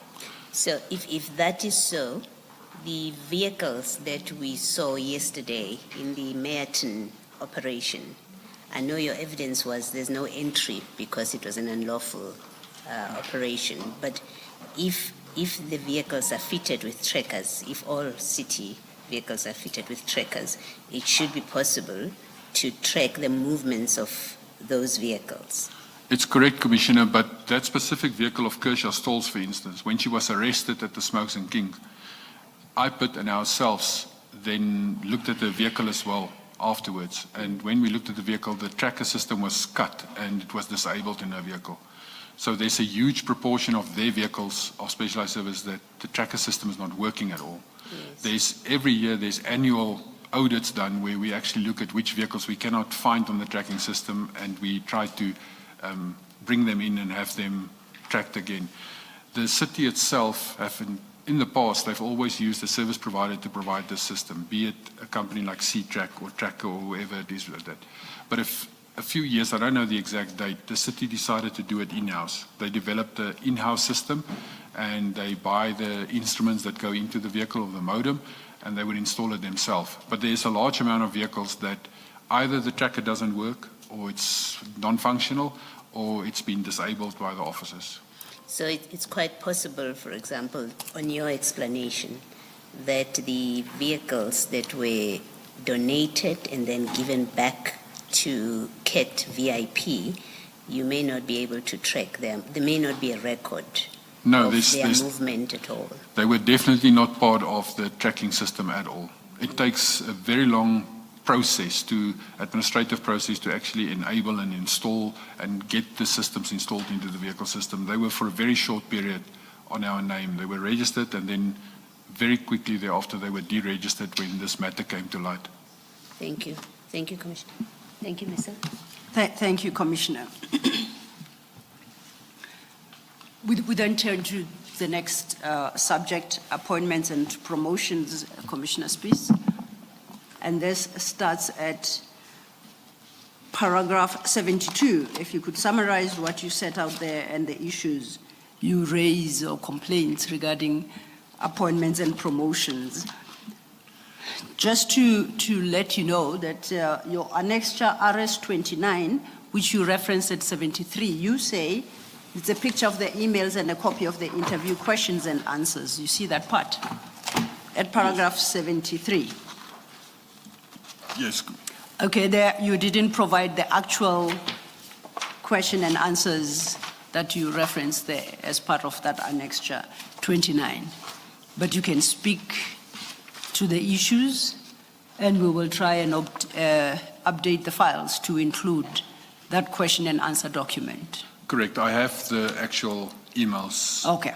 Then so it's part of that. It's maybe just not printed because it start off with the actual screenshot, and then it lists the mails as attachments later on. I just thought I should bring it to your attention because we'll not be able to turn to it as it's not on record. But otherwise, you can deal with your evidence from paragraph 72 and you raise the issues that you wanted to. As stated, part of my function as the Deputy Chief Auxiliary and Support Services was the HR liaison portion that fell under me, which was then managed by Colonel Wanda van Rooyen. And in 2024, February, they started the process where Colonel van Rooyen approached me and said she doesn't know what's going on, but suddenly there's Commissioner Mkwanasi and Stella Jukazi is running with the appointment process. There's meetings with HR, and they are busy with appointing a huge amount of people that we don't know anything about the process. So she actually then started to say, but she declines to be involved in this process because she doesn't know who's dealing with it, and she's not going to assist with anything in that. But the process was run primarily by Stella Jukazi. She was a senior manager in licensing, which is the civilian side of us, licensing, dealing with e-NATIS, registration of vehicles and drivers and vehicle licenses. So she got promoted by Julius Makunasi in this flurry where about 55 plus, initially it was 50, but there's more people that's been appointed in that specific period. And it made highlights of her because she's a civilian that doesn't have, according to us, the qualifications to be appointed as a municipal police officer. However, she was appointed as a municipal police officer, as a brigadier from a civilian position. And after the interview, she scored very well in the interviews. So after the interviews, she was the successful candidate, and Chief Mapie was in that period, for a short period, he was back at the office. And he then stated, because based on his CV, he wrote a letter and he issued it to Kasheka from HR to say, we cannot appoint the recommended candidate because she doesn't comply with the minimum qualifications. And he issued that letter to her to state she doesn't do it. However, when he was suspended... Before you move on, that letter is an HRS 31 to your statement to confirm, and it's at page 391, if you could just have regard to that. Is that the letter that you say Chief Mapie wrote to Mr. Sheka regarding the lady's appointment? Correct. On the 15th of July is when he sent that based on her CV and based on the fact that we know that she hasn't got this qualification that is necessary to be appointed. And when we speak about this qualification, in terms of Regulation 11, there is a few requirements that you must have, but if we only speak about the requirements specifically to municipal police officers, that you must have a traffic officer diploma, that's the one qualification, and you must have a law enforcement skills program certificate, which is the policing portion of it. And the law enforcement skills program, that certificate portion originated from the National Standards on Training, which the National Police Commission in 1999 has already published, where you state that when you establish a municipal police, in the first 12 months, which ended in 31 October 2023, officers that has already been in the trade, meaning officers like me that was a traffic officer from a previous traffic department, those officers must complete what we call a bridging course, which was a 14-day course to do the policing subjects. And this was prior to SAQA or the Qualifications Authority or QCTO or anything like that. This was in the 1999s already where this was published. That bridging course has eventually become a formal course registered as under the SAQA and the QCTO as a qualification. And it's now called the LESP, the Law Enforcement Skills Program. So initial officers in 2002, when we were converted into a municipal police, that already appointed officers just did the bridging course. All officers thereafter did the full LESP course. And we keep record of this because we have two assessment authorities over us. The RTMC, Road Traffic Management Corporation, they're the assessment body for the traffic diploma because our academy is accredited to give it, or train officers, and they assess us then to make sure that we comply with their requirements to issue a traffic diploma. And the South African Police Service is the assessment body for the LESP because it's their course, and they assess us on that. We therefore keep very strict control over which officers and people we train on these courses because we're going to issue the certificates at the end of the day, and we have to then account for who was trained. So Mrs. Chukazi has never done this course. She's in licensing, she's got nothing to do with Metro Police, she's never been in the Metro Police environment. According to her own CV and career, she started off as a traffic officer in the provincial fraternity based at Heidelberg. After her stint as a traffic officer, provincial inspector at Gauteng Community Safety, she then got employed by the City of Ekurhuleni in licensing. And she was a licensing officer dealing with, eventually senior manager dealing with registration of vehicles and driver's license. She has never been in a police environment at all. So all of us know it, and everyone complained about it. And that's why Chief Mapie then issued an instruction that to Kasheka to say, this post must be re-advertised and restart because it's an irregular appointment.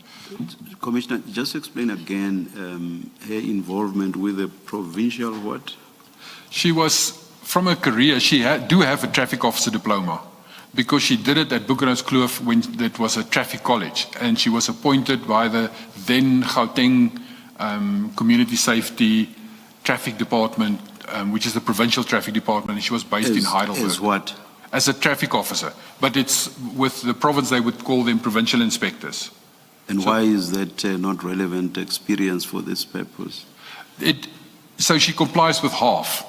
She has the traffic officer diploma and she is a registered traffic officer. So she complies with half of the qualifications. The requirements is that you must have both qualifications to be a municipal police. You cannot just have half, you must have both. Over and above that, the requirement also go further to say that you must have at least 4 years senior management experience. So she was a junior traffic officer. There's no experience there in the 2000s, 2002, and then her whole career thereafter was in licensing. So she doesn't have any experience in any municipal police department in law enforcement at a management level at all. But it goes about the qualification. She's unqualified. There is a strange possibility that you can be appointed without complying with qualifications, with a riding clause to say that within a 6 months or a 12-month period you must obtain these qualifications. People can jippo the system in that method, but this didn't even happen in that manner. The experience requirement, was that in the advert? That was in the advert. Okay. So then Chief Mapie gets suspended, and immediately thereafter, in the very first week when Commissioner Mkwanasi is now acting as the acting Chief of Police, he issued a letter to Kasheka as well to say, no, proceed with this appointment because she has been vetted qualifications and it's confirmed hereby that she complies with all the qualifications. And he then issues a letter to state this to this effect. This is on page, it is Annexure RS 32, page 392, where Commissioner Mkwanasi then as the acting Chief of Police on the 6th of August 2024. He wrote this letter to say, with the heading of report on the qualifications of the recommended candidate for the Director Fines Administration position of EMPD. And this position, Fines Administration Director, this is my previous position before I was, from 2015, I was appointed in this, from 2011, December, I was appointed in this position until 1 August 2022. This is my vacant post. When I was promoted, she actually got appointed in my vacant post. And then it states on the memo, it says, this memo serves to confirm the qualifications and experience of Ms. S.F.V. Jukazi with a PAN number who possesses the following as submitted and verified by Bankobi Consulting, who are the service provider appointed by the city for vetting of qualifications and human resources. And then he lists 8 qualifications, which is matric, the national diploma in municipal administration, a BTEC degree in public management, the traffic officer diploma, that is the one that counts, infrastructure number. Then it doesn't matter about the rest, it's examiner for motor vehicle and examiner for driver's license, and a TRAFMAN overload control, and quality and customer relations management. And then he says, attach find the documents, and he states Mrs. Jukazi's records were verified on the following requirements, crucial for the job post Director Fine Admin. Driver's license is valid, no criminal or illicit activity recorded. And then he says a vast number of years and experience in law enforcement, senior management, and working in logistics section. So this is fine administration. It's got nothing to do with logistics. And this confirmation serves as a record of the department's endorsement of these qualifications, which meet the requirements for appointment. And please note that this confirmation is consistent with the department's previous recommendations and appointment of candidates with similar qualifications. And if required, further information or clarification, please do not hesitate to contact my office. So, Commissioner, in summary, this lady applied for a specific job, Director Fine Administration. Correct. Following some process, she then was a recommended candidate. Correct. And you refer us to Annexure RS 32. On the 15th of July 2024, Chief Mapie writes a letter to El Kasheka, Head of Human Resources, and states, following the interviews that took place on the 8th of July 24, take note that I have perused the advert and the CV of the recommended candidate. I found out that the recommended candidate does not have a Metro Police diploma, which is a key requirement. I propose that this position be re-advertised. Attached, please find the advert. You see that? Correct. That is on the 15th of July. Now, the letter you just read is dated the 5th of August You annex it as RS 32, and this is under the hand of J.D. Mkwanazi, Acting Chief of Police. 2 weeks later, thereabouts, Acting Chief of Police, J.D. Mkwanazi, looking at the same documents, holds a different view and then says she qualifies. Correct, Commissioners. Was she then appointed after this letter of Commissioner Mkwanazi, or what happened? Do you know? She was appointed as the Director of Fine Administration, a Brigadier. Even though she reports directly to me in that position as a Deputy Chief, I haven't seen her at all. She hasn't been introduced to me. I haven't seen her. I saw her approximately a month later when she was already in uniform, wearing field dress uniform, and everything about the appointment and everything that happens thereafter, because it then came to light, people started sending us information to me where they, for instance, sent email correspondence the week before the actual interviews where Mrs. Chukazi was. This email correspondence was between Mrs. Chukazi and Ntombi Radebe from HR. HR corporate that dealing with the admin process around the advertisements and the interviews. So this Stella Chukazi sent to Ntombi Radebe a document which lists questions and answers for the proposed position to be done. And then a few days later, she sent another document with corrections to say this is the final document, a week before the interview. So Stella Chukazi actually prepared her own questions, her own answers. She sent it to Ntombi Radebe, and those questions and answers is then asked in the interview. That's over and above the qualifications. Now, on the qualifications, the Chief of Police, Chief Mapie, had taken issue with the fact that she didn't appear to have a Metro Police diploma and said it's a key requirement. Acting Chief of Police Mkwanazi does not address that specific qualification in his letter of the 5th of August addressed to Ms. Linda Klasheka at HOD of HR. Is that correct?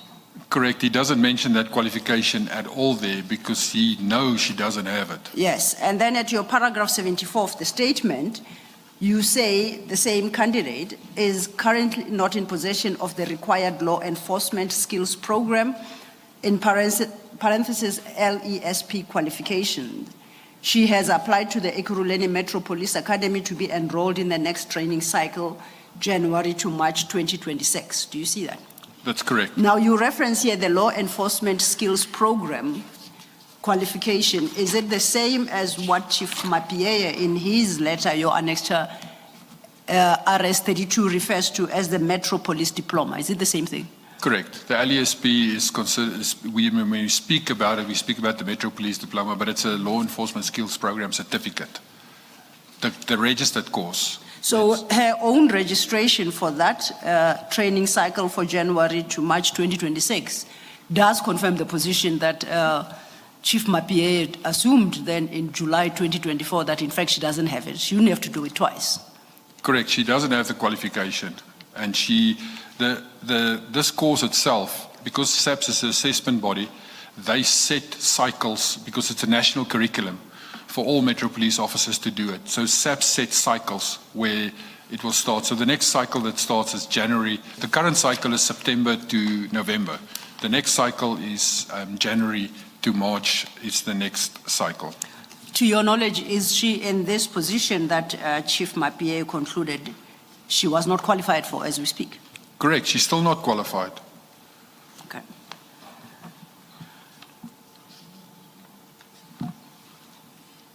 Chair. Aren't we almost there? Oh, in fact, I was going to propose that we push to finish so that Thank you. I'm happy to. Okay. Commissioner, yes. Commissioner, can you please make me understand RS 29? Because reading your affidavit in paragraph 73, I get the impression that you say that RS 29 shows us that Ms. Jokazi crafted her own interview questions, sent, and in fact, emails, I think, to Ms. Ntombi Khatebe. I've looked at RS-29. I can't quite follow what's on there. Chair, may I step in? When we got to this portion of the evidence, I indicated the shortcoming in RS-29 to the commissioner, and I stated that the actual question and answer document that he references and he suggested that paragraph was exchanged between Ms. Jogazi and Ms. Khatebe is actually not part of this annexure that he gave. He only, he only provided as an annexure the emails and not the document attached. So that is the flaw in annexure RS-29. Commissioners, I yes. have, so in this, the printouts that goes. Thank is you, that Ms. Zillow. On page 337 is actually the one email we've just put on top of one another to show that there was two dates. The one is 26 June and the other is 6 July. But I have in my own annexures, I have the documents which we can print and provide. If we have a break for a few minutes, I can provide it immediately thereafter. It's the actual, it's the attachments also print out because it's doc 1 and doc GRP1 and GRP2.docx. And I would agree it's an important document to have to appreciate our annexure RS-29. Yes, I would suggest that we should not take a break, but that rather the commissioner should furnish the documents to you and you should then furnish them to us. It is only if when we go through those documents there are issues that we may perhaps require the commissioner to come back, which I think is unlikely.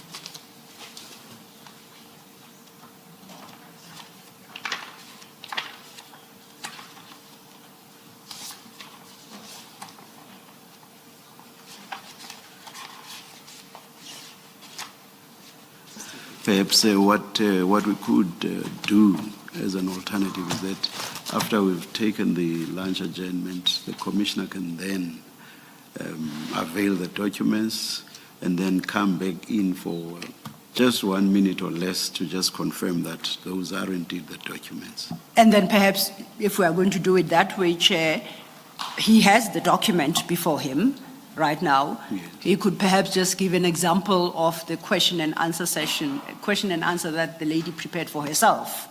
And then after lunch, he steps in just to confirm that this is the document and we update the files. So we don't have to deal with the content of that document after lunch.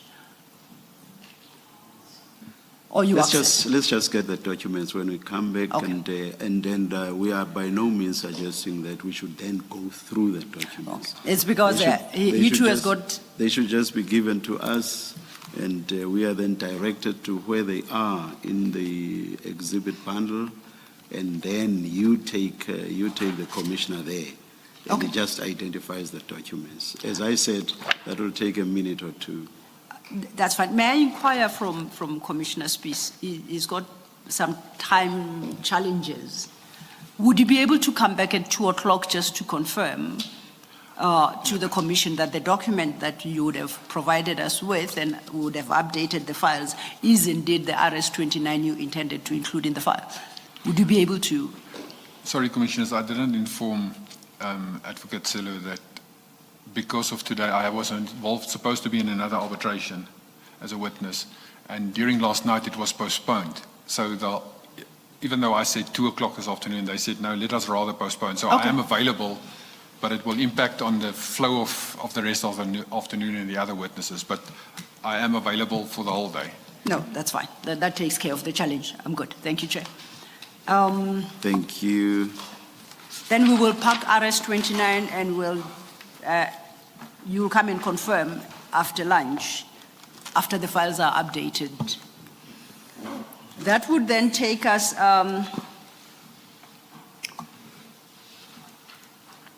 to our Paragraph 77, at page 70, that's where you deal with Brigadier Mkwanazi's own appointment in the role of acting head of department HOD Community Safety on the 1st of December.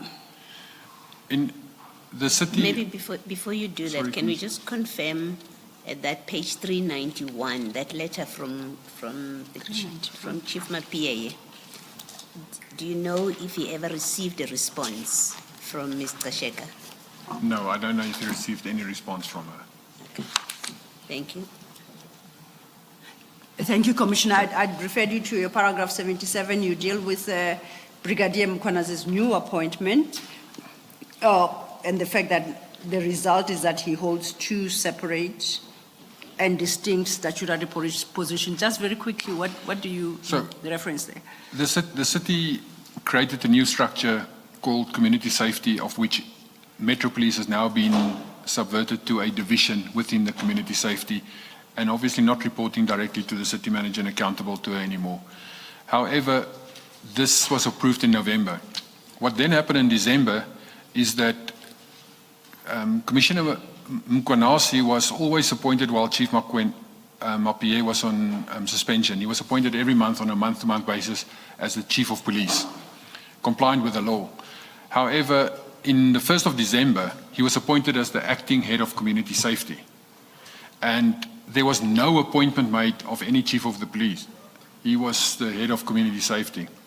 And he received an appointment letter from then to even to date. Well, I don't know what's happening exactly now, but till February when I left, he was appointed as the head of community safety. And no one was appointed as the acting chief of police. So he effectively occupied two different distinct statutory levels, and there's no chief of police. Now, if there's no chief of police appointed, because you cannot be appointed to act in two different positions yourself, and you cannot appoint yourself to act as something like that. But he kept on signing, and he kept on saying he's the chief of police. And this is, to me, it is vicarious liability effects when the SAPS Act section 13.8, for instance, when you have a roadblock, it must be approved by the chief of police to halt the roadblock. Now, there's a difference between a roadblock and a layway and when you stop and do law enforcement in the Road Traffic Act, stopping vehicles for speeding or stopping vehicles for checking for defects. A roadblock is fully fledged where you stop vehicles, you search vehicles because you're looking for a specific crime or something. So all the section 13.8 is signed off, must be signed in terms of the law by the chief of police. And Commissioner Mkwanazi was appointed by the then city manager to the position of HOD Community Safety. And there was no subsequent chief of police. To date, there can be no record found of any acting chief of police where he was appointed. It was only lately when, because of the national meetings, there were other officers like Brigadier Okkert Besuidenhout arrived with an appointment letter as the acting chief of police at the last Chiefs Forum meeting. So that is just what I'm mentioning in this, is that there's no formal chief of police appointed, but there's an acting head of community safety appointed. Okay. If I may ask, Commissioner, what do you attribute that to? Is it that, is it just incompetence, lack of understanding of the significance of the different roles and why there should be an acting police chief, or there's other motives? Commissioner, I think it's incompetence, and it's a fact of don't understand the legislation around it at all. Don't understand Section 64, don't understand the role of municipal police service in terms of the Constitution and in terms of the SAPS Act, that the Act gives definitive powers to a chief of police, and the Act expects that those processes must be followed 100% correctly. Is it possible that the official appointment exists, but you just have not seen it? Well, I mean, why else would he sign, give instructions and directives and say he's chief of police, acting chief of police, if there's no official appointment? Commissioner, in everything in the department, if you are appointed as an acting, your acting letter is immediately distributed to all sections. The reason for that is that anything, if you make an order out, if you procure something, the delegations and the MFMA Act states that whoever signs for goods delivered or goods that must be paid, your appointment letter must be attached, and there's certain levels of authority of monetary value where there's a signature delegation who can sign for what. So when the chief of police signs anything as the chief of police, his signature and his acting letter will be attached to that. So to every procurement, to everything that he does, the acting letter is the HOD community safety attached. There's nowhere in existence. We've tried to find it when I was still there. We tried to find it, but we could never find it that he's an acting chief of police. Only the acting HOD. If that is correct, how come nobody has objected to his directives and instructions to say, you can issue this directive because you The majority of the department lives in fear, and they're afraid of him and his criminal group of officers around him. They will not object. So you're saying he has appointed himself as acting chief of police? Correct, because he's the HOD, he made himself out. I don't think there's an appointment letter, but he made himself out as the acting chief because he signed directives and he signed letters, but there's no formal letter where he's appointed as the acting chief of police. He's appointed on an acting letter as the acting HOD of community safety. Yeah, but you see, Commissioner, I can understand you saying people within EMPD are fearful or are scared of him, but surely you cannot say the council and the mayor are scared of him, and if they are told that he's acting as chief of police without authorization, they won't do anything.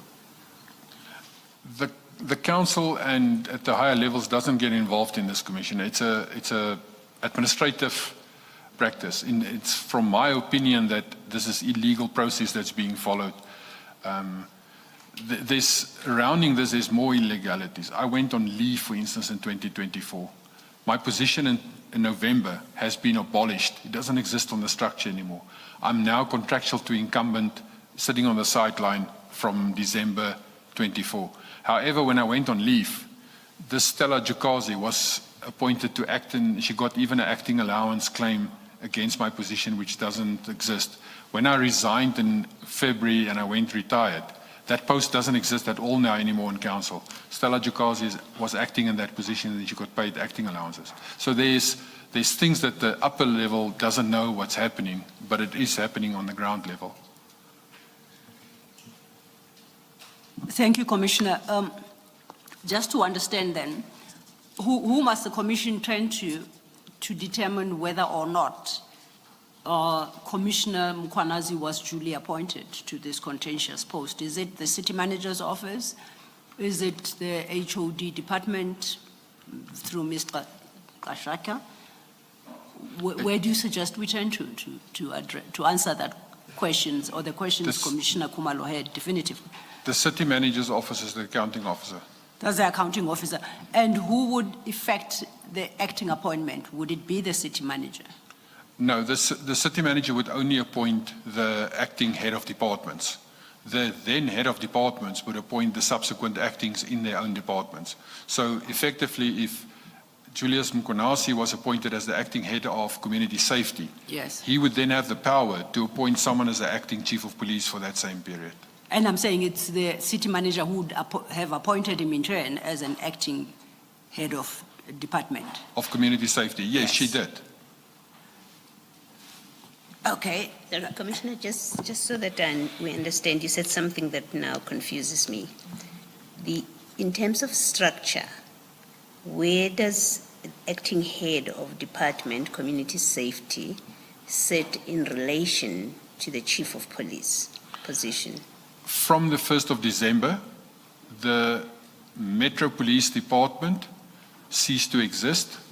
The Fire Department, Disaster Emergency Service Department ceased to exist, and a new department with the name of Community Service was established. This Community Safety Department was established.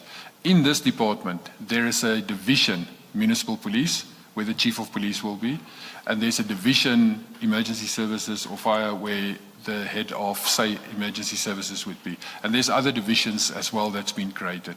So a whole new structure has been created, and the Metro Police, that was actually a department accountable to the city manager initially, was now removed and became a division under the head of community safety. So in this new structure, if Chief Mapie were to return to work tomorrow, as Chief of Police, he would now report to, He's now demoted to a divisional head.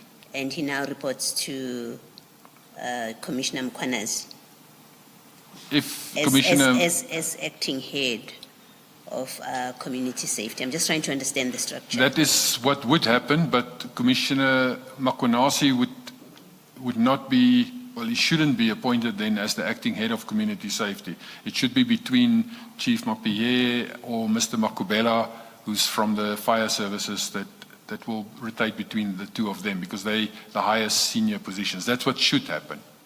Yes. So what I'm proposing to you is, as things are happening now let's say that Commissioner Mkwanazi, now acting in that position, if he's made permanent at the end of today, so as at the end of today he's head of department community safety, and then tomorrow Commissioner Chief of Police Mapiye goes back to work. He will have to report to Commissioner Mkwanazi Okay. as a civilian head of department. Yes, I understand now. Thank you. Thank you, Ms. Thank you, Commissioner. So effectively, the post of Chief of Police still exists, you say, Correct. even under the new structure? Correct. Except now that Chief of Police now reports to the head of community safety Correct. and not to the city manager as contemplated in Section 64C of the Correct, subset. Commissioners. Okay. Then we quickly deal with your own retirement, which you start with from paragraph 79, and your suspension from the department. Correct. Obviously, I turned 60 in November 2024, and our official retirement age could be, for age-wise, is 65, but I was appointed as a Section 56 employee, which in terms of the Act means that I'm a fixed-term 5-year performance-based contract employee, and I was appointed in 1 August 2022, which will then run till 2027.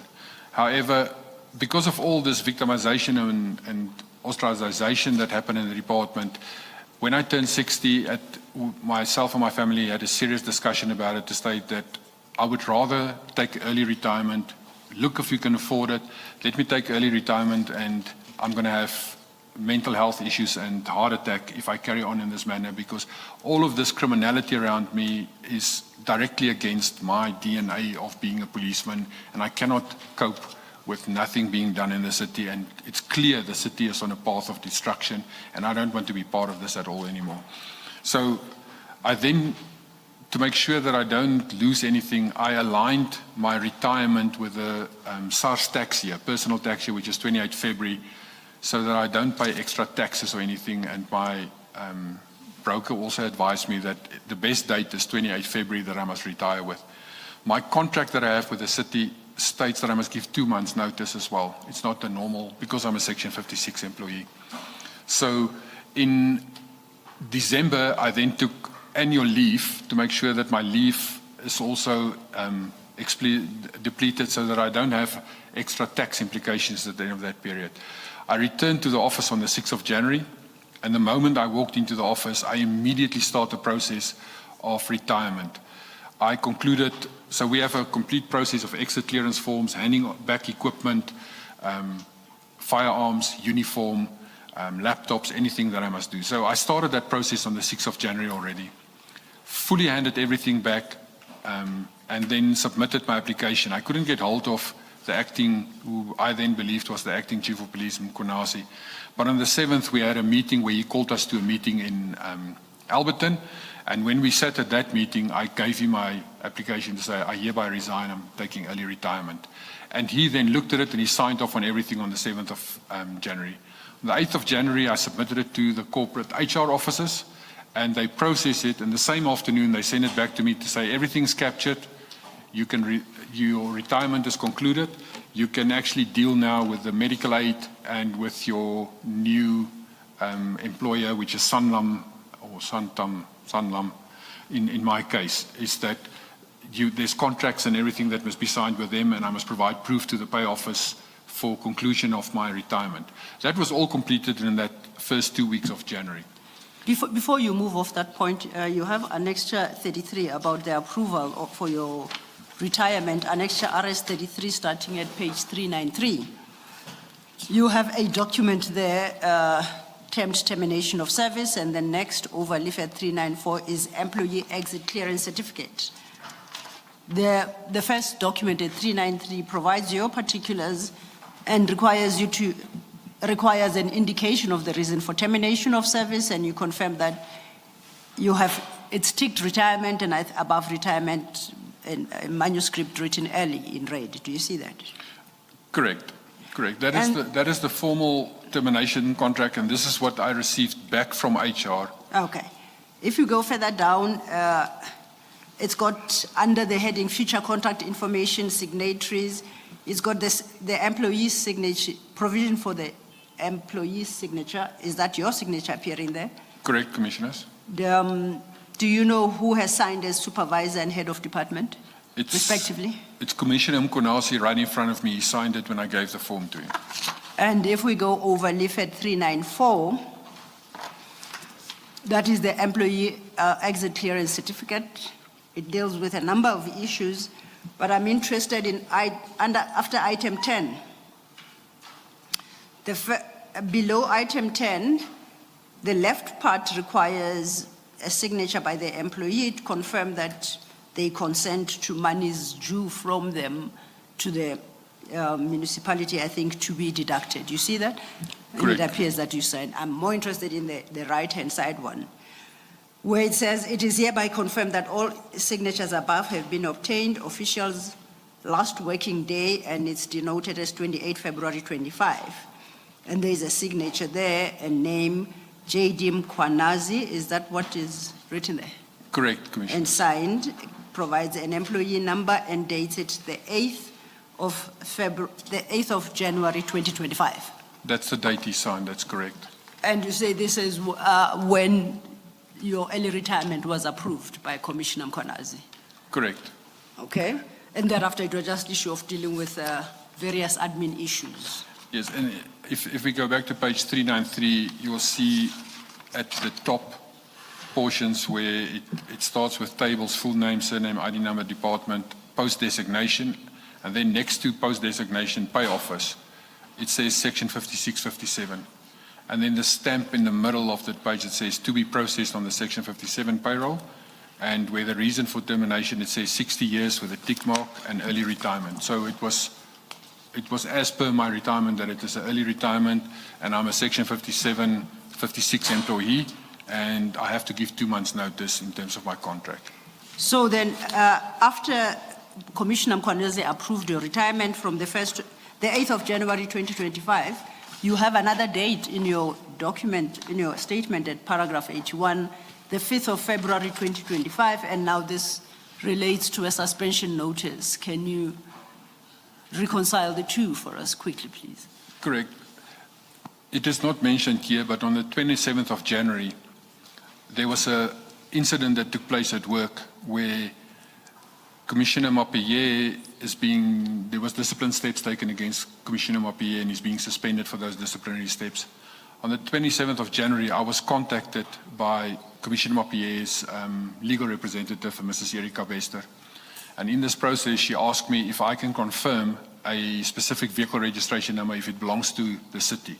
Now, that's part of my job. Everyone asked me that, and that. So I confirmed to her, yes, I can confirm. Let me just find out everything about the vehicle, and then I will come back to you about it as well. I sent an email to Colonel Bloemhoff, which she then forwarded to the fleet section, and she posted it on WhatsApps to everyone. And middle of the day, Sarah Chita sent an email to say that I victimized her, and she sent it to the city manager and to Mkwanazi. And I'm victimizing her because I'm looking at her cars. I didn't even know whose vehicle it was. And then I was in a meeting during that morning. I didn't see this email flurry. Middle of the afternoon, I answered it back to everyone, and I say, I'm not busy with the investigation. I was requested by a lawyer to confirm if a vehicle belonged to the city. And this is what I'm doing. I'm checking if this vehicle is our vehicle of the city at all. And then I got contacted by Advocate Bujurski. He sent me an email, And he introduced himself to say he's the evidence leader in the chief's case and he wants to speak to me. He wants to have a meeting. I then referred to him and said to him, I'm busy at the moment, but we can meet after hours in the evening via Teams, and he can set up a Teams meeting. That evening at 7 o'clock, we had a Teams meeting regarding it. Now, the date is important here because it's the 27th February where it is. I had then an hour-long or 54 minutes conversation with Advocate Beerski, which he was extremely rude towards me. And I informed him numerous times that I've been approached to testify as a witness on behalf of the chief. He was extremely unprofessional. I have that recording, we can play that recording. But he was explaining very, very personal information about Chief Mapie and what's happening in his case. And he explained the whole case to me and he put scenarios to me. What will I do and what am I going to do here? And I said, I don't want to speak to you. I told you that I am a witness for Chief Mapie. And eventually I stopped the conversation. I said, I'm not listening further to you at all. And then that's a weekend happened. And then on the 5th of February, I was at corporate HR in Benoni because I was approached to testify as the employer in another arbitration case that I must represent the employer. And at that meeting where I was then phoned by Dion Singh, who's this brigadier that's been promoted, part of this promotion group last year. I was phoned by him and he stated, where am I? And I said, well, I'm at HR, here at this office. He then came there and he's in front of Tommy Zambé. He said to me, here's a letter for you. I looked at the letter, and this letter is a pre-suspension letter to say we're hereby going to pre-suspend you, give reasons why you shouldn't be suspended, and it carry on with things like that with a trumped-up charge of that I have appointed a service provider for a back office system. And then at the bottom it ends with a paragraph. So this is a pre-suspension. I must now give reasons, and then at the bottom it ends, and due to the reasons listed, we hereby suspend you with immediate effect. And I accepted the letter, and then he said to me, where's your laptop, where's your office keys? I'm in civic suit at that moment in time, and I said to him, well, as you know, I'm going on pension on this 8th of January. Everything was already handed in. I don't have anything. It's with the office. It's at stores. And I gave him my office keys. I took it off my normal keys, and I gave him my office keys. And he says, I'm not allowed to be on the council premises anymore. So I left the HR office where I was busy in prep for the arbitration case. I left the office then and I went home, contacted my advocate to assist me, to say that I was just prepared because they're doing the wrong things. It's irregular, the manner that they're dealing with this now, and I don't know where this comes from suddenly because it's an absolute fabricated lie. The 2 days... Commissioner, apologies, before you move, you deal with the suspension at paragraph 81, just to get things clear in my head. By the 8th of January, your early retirement, effective from the 28th of February, 2025, had been approved by Commissioner Mkwanazi, correct? That's what Annex RS 33 tells us. Correct. Now, in this paragraph, you say you were formally suspended from 10 February to 9th of May 2025. 9th of May is way beyond your retirement date. How do we understand that? Commissioner, so after I've submitted my reply to them to say, but here's my contract, here's the clauses, here's the process that must be followed according to the Government Gazette, you followed the incorrect process, retract my suspension. Then the 9th of May, the 9th of February, they actually served me then with a formal suspension letter. Exactly the same as the previous one, as if it's a template. Just now the clauses, it had clauses in which, if it wasn't, it is so funny when you read this, how the incompetence run in this department, is that now it states that I may not leave the city or the province unless I ask Mkonasi for permission. And it states the dates from 10 February, with my last working date, 28 February, officially, already approved more than a month ago already. It states I may not leave the province, I may not leave the city until the 10th of May. And so now as a pensioner, I must also ask my ex-criminal for permission to actually leave the province. And if I'm not at home, I must have permission from him for that. So I immediately declared a dispute. This dispute was set down for the 28th of February. My last working day was ended in a dispute resolution. So as we walked into the dispute with the presiding officer in that, the council sent a representative, Mr. Giligidi. And I explained my position and submitted the evidence here. And as he turned to Mr. Giligidi, it was said, his words were, "Council, can we please go off record?" And the commissioner presiding it says, "Why off record? What is your answer?" He said, "No, I was instructed to have no mandate to speak on this matter." So the conciliation certificate was immediately issued. That matter is still in conciliation, or not conciliation, in arbitration. It's been postponed numerous times because of the council and that doesn't arrive, or there's always reasons why they don't arrive, or submit documents very late. It's now set obviously for this week, Wednesday and Thursday, when we will go back into the arbitration process. Okay. At paragraph 82, you list, I think I can just highlight that subsequent to your retirement and or suspension, or even before that, a number of people have been suspended within the EMPD, and these include Commissioner Mapieye, Mr. Ngiza, Kenel Tepa, Ms. Lizel Tyers, and then yourself. So technically, there just seems to be a lot of suspensions within the EMPD. There's a pattern of anyone that was involved with Mkonasi or Singh, all of them have been either dismissed or suspended or victimized very seriously. Now, you end this with paragraphs 83 to 85 to 86, where you specifically reference what your own partner, who's in the department, has been subjected to, considering that we are seriously eating into the commissioner's lunch. Can you just succinctly summarize the challenges you say that your partner is confronted with currently? So obviously I left them on the 28th of February, and I'm now a retired Ekurhuleni Metro Police officer. But my wife stayed behind, or my life partner. She's in the logistics section where she is there. So after my retirement and cessation, this Julius Mkonasi, Dion Singh, and Hanif Persad, they started to do illegal investigations as if they're policemen, and they do illegal stuff and they threaten people. And it starts to target my wife as well, because what they do is they've moved people with no qualifications, no finance whatsoever.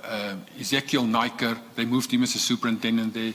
Sarah Chita, who's involved with the chief, they moved her as an inspector. She was also irregularly appointed in 2024 as part of a bunch of the post where she was appointed as inspector is Inspector Internal Affairs. It wasn't even advertised. Mkonasi just appointed her into that position. It's as if it was a reward because she would testify against Commissioner Mapieye. So they were all, together with Antoinette Messenia, they placed in charge of where my wife is actually working. This Naiker would then go, he would actually start targeting her to say to her, she must explain to him what she's doing in that section. So she would send him an email to say, I do vehicle inspections. It's been assigned. My job in this section is to do the vehicle inspections or do the firearm inspections. I work at the asset store where I hand out the assets. So she explains everything to him. After she explains everything to him, he starts with a process where he removes that access to say, no, you're not doing the vehicle inspections anymore. And Nayopiri would do the vehicle inspections. Or no, you're not doing this inspections anymore. Someone else would do this inspections. So within a week's period, they took everything that she was doing, they took it away from her via emails. And then the next week, Monday, they'd ask her again, so what are you doing now? And she explained then a history to say, well, this is my task I've always been appointed to do, but now you've obviously changed everything that I've been doing. Within seconds after she sent this reply, this Naiker sent an email to say, please hand in your laptop, your biometric access cards, everything, and report to uniform stores. So she's now, as a police constable that's in charge of assets and managing the assets section, she's been moved to the uniform store to report to a civilian clerk, where she's now a packer. She packs uniform. As soon as this happened, Brigadier van der Merwe gets falsely arrested, and that case is still running in court. And the rumor with all of these people around them is stating that and even from the South African Police Service, that they're going to arrest my wife on trumped-up charges as well. So she goes to the office in uniform when this is spread to say now she's going to be arrested. She informed the supervisor to say, I would prefer that you don't arrest me in uniform. I'm going home to get dressed in civilian clothes, and then you can proceed with whatever falseness that you want to do. I obtained in the meantime counsel to say I need to urgently make provision that if my wife is arrested that we can immediately deal with it. And then she went to the doctor and she saw a psychiatrist and she was booked off sick for a period of 5 months now. She's dealing with it through a professional psychiatrist, but also with EAP at the work itself where she sees EAP. She ran out of sick leave and she then starts a process where she applies for extra sick leave that the council can give her, and there's a process where the supervisors must sign. She's lodged the grievance against them as well for this. That grievance to date has never complied, has never been sit, it's never been heard at all. And then when she lodged this application for extra sick leave with all the documents, even, and it's a sick matter, it's not necessary that she divulge her medical condition, but she did, and she gave the forms. When it hit the acting chief of police, he turned around and says he's not going to sign it if her supervisors, which is this Naiker and Sarah Chita and Masenya, is not signed off on it. So eventually the chief of staff then convinced him and said, just sign it that it can please go to the pay office. At the end of October, suddenly she wasn't paid. So no payment. And it's at the moment where we sit, it's limited if we know if she will be paid even at this end of the month. She returned to work on the 1st of November. And the very first day when she's back at the office, idiotic small little victimization needles start to happen again. We sign on duty, for instance, or they sign on duty in an OB as normal. It's at the precinct where you sign on. And she signed on and she arrives at work. Her office hours is from 7 to 3. So she arrived at 20 to 7 because she was early. She wrote an entry into the OB, and the OB is written in time order. You cannot change orders. So at 6:20, she writes on the time and says 6:40, reporting on duty for 7 o'clock, and she signed it.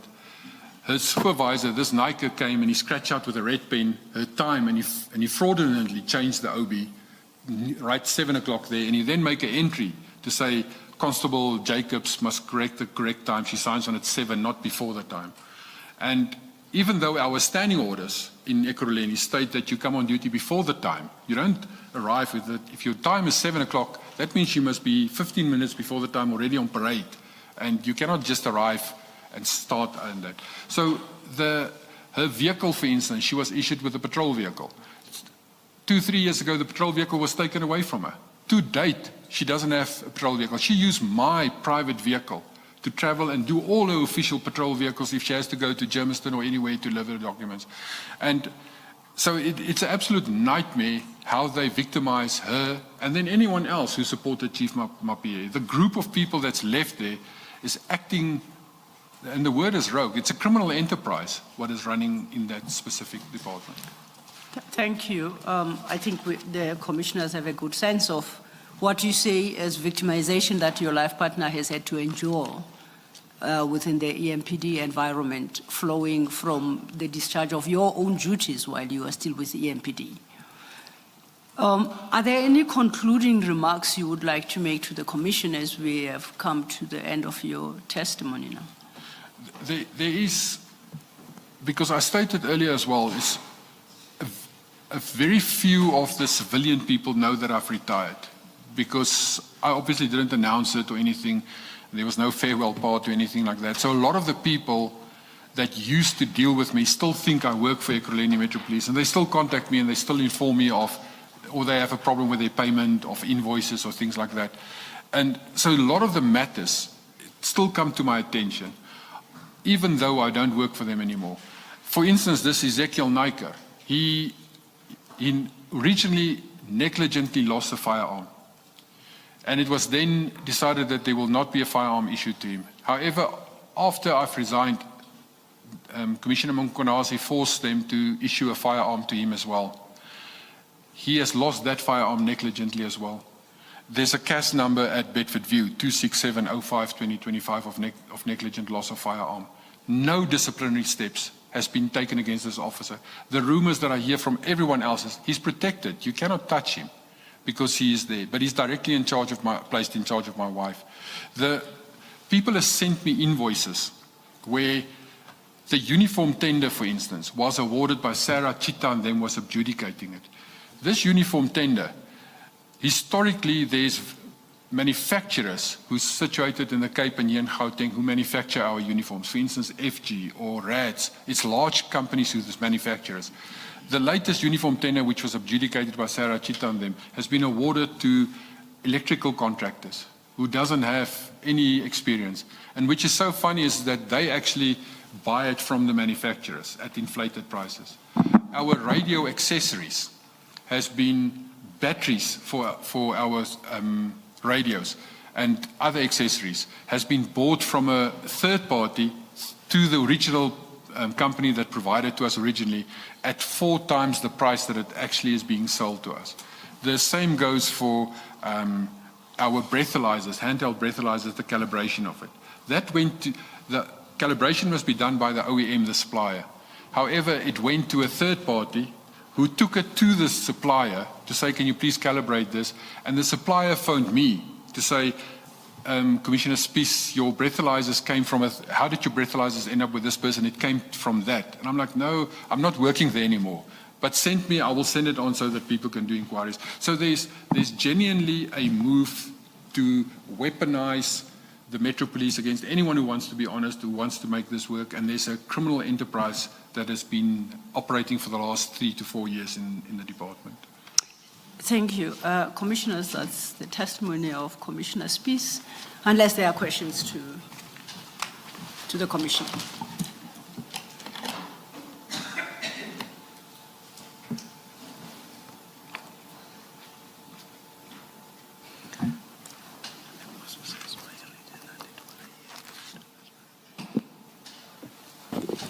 I will thank you when we come back after the lunch adjournment, Commissioner. Let us adjourn and come back at 14:45. Is that fine? Very good. 2:45. Okay, thank you, Chair.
Now, my question to you is, the suggested answers to your understanding of this document, are they put forward by Ms. Ntombi or were they inserted into the document by Ms. Jokazi herself? Would you know? That's Ms. Jukazi. Ms. Jukazi created the email. She sent it from her email address to Ntombi Gadebe.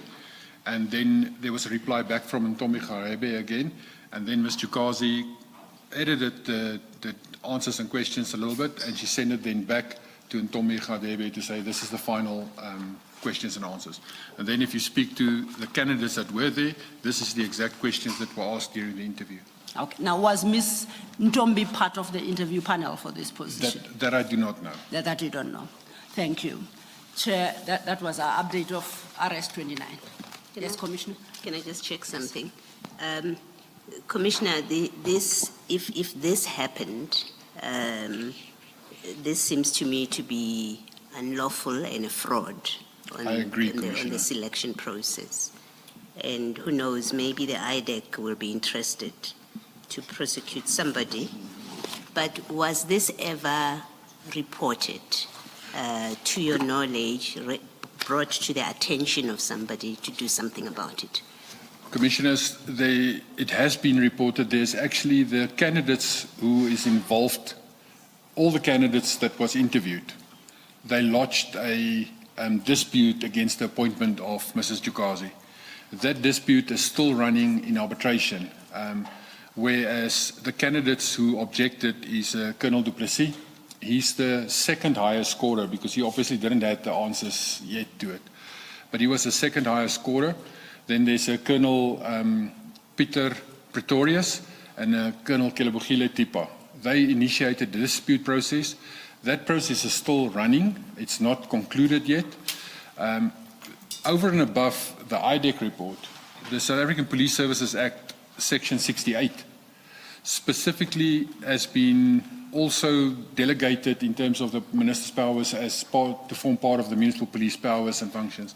Section 68 states specifically that if you do a false representation, gets appointed into a position, that shall constitute an offence, and that the monies and everything shall be recovered. Is that so? SAP Section 68 is, in my mind, is critical that it's a criminal offence that should be prosecuted. But it's only been dealt with in a arbitration matter and a dispute against the appointment of Mrs. Jukazi. But that's not the only one. There's a group of officers that have been pushed through falsely, haven't been adverts. There's numerous complaints where even, for instance, the superintendents that's been placed at the pound section, the officers at the pounds themselves complained to me to say, but we haven't had a chance to apply. The positions weren't advertised, and suddenly a lot of people from specialized services were appointed in my position and just placed here, and I didn't have the opportunity. So there's a whole group of incorrect, flurry of illegal appointments. Thank you. Thank you, Commissioner. You've referred to the fact that to be appointed in this manner or through misrepresentations, that's a criminal offense. Do you know why, or rather, yes, do you know why criminal charges were not laid?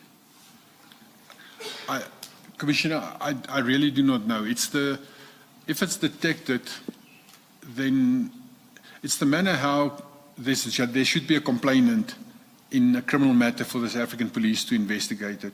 And in this matter, there's no real complainant yet. Because it is dealt with as an arbitration matter and a dispute resolution, the officers who did the dispute does not want to upset the management and make them that they don't stand a chance to be appointed because they still have a career in this trade.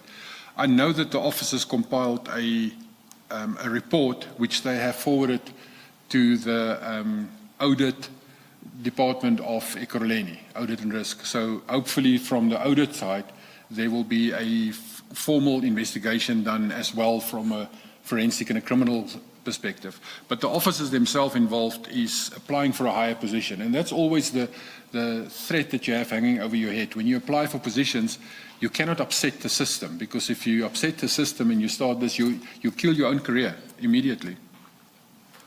Thank you, Commissioner.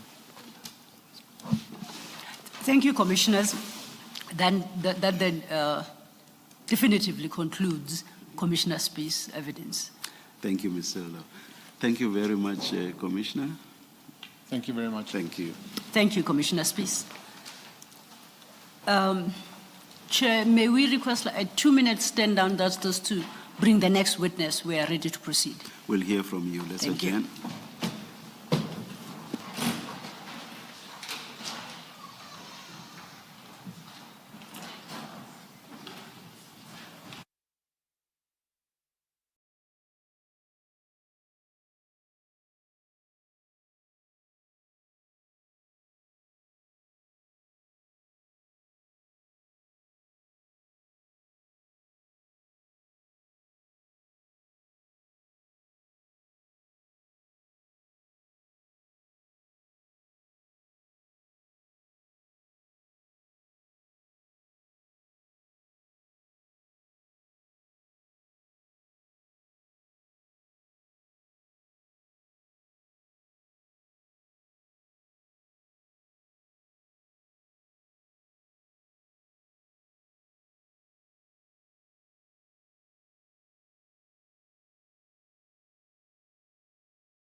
Good afternoon. Hearing is resuming.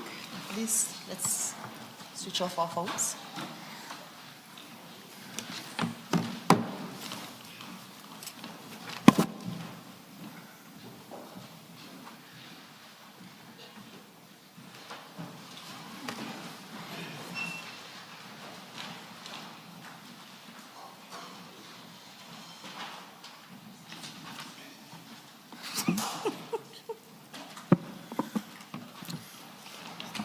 Chair, we are ready to proceed.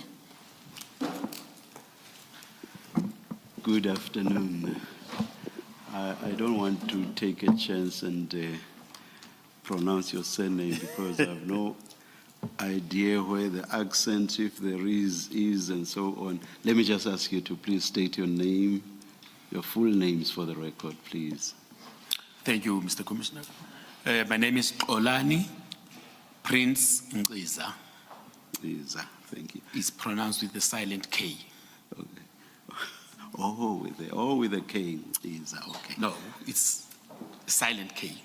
The K is not written. Oh. K is not written. In that case, it's phonetic. In that case, it's thank you. Swear or affirm? Thank you, Chair. The witness has indicated that he will take the oath. Okay. Do you swear that the evidence you will give is the truth, the whole truth, nothing but the truth? If so, please raise your right hand and say, "So help me God." So help me God. Thank you, Mr. Ngiza.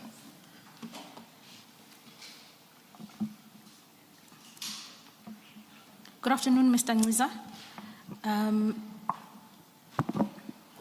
If we can start off with some housekeeping.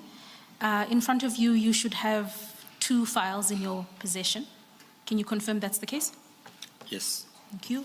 You should Counsel. have a smaller file containing a witness statement, your witness statement. And you should then have a larger file labeled as an annexure bundle. Okay. The ones that are in front of me are written reverse piece, but I've got the ones that I came with. Don't know whether I should use those or the ones that I came with. No, please utilize the ones with your name on Okay. the binder. So let me remove these. The attorneys will collect. Thank you.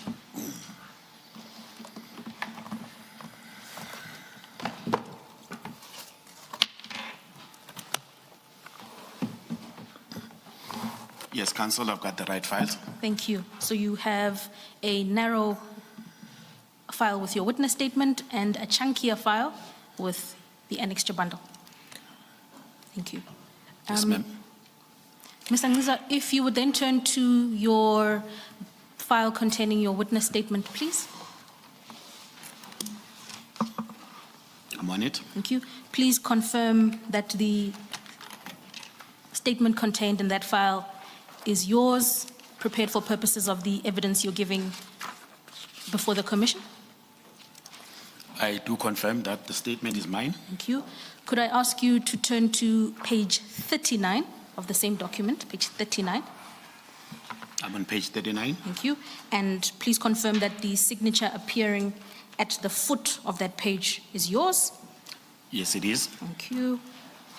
And finally, do you confirm the correctness of this statement and confirm that you stand by its contents? Yes, I do. Thank you.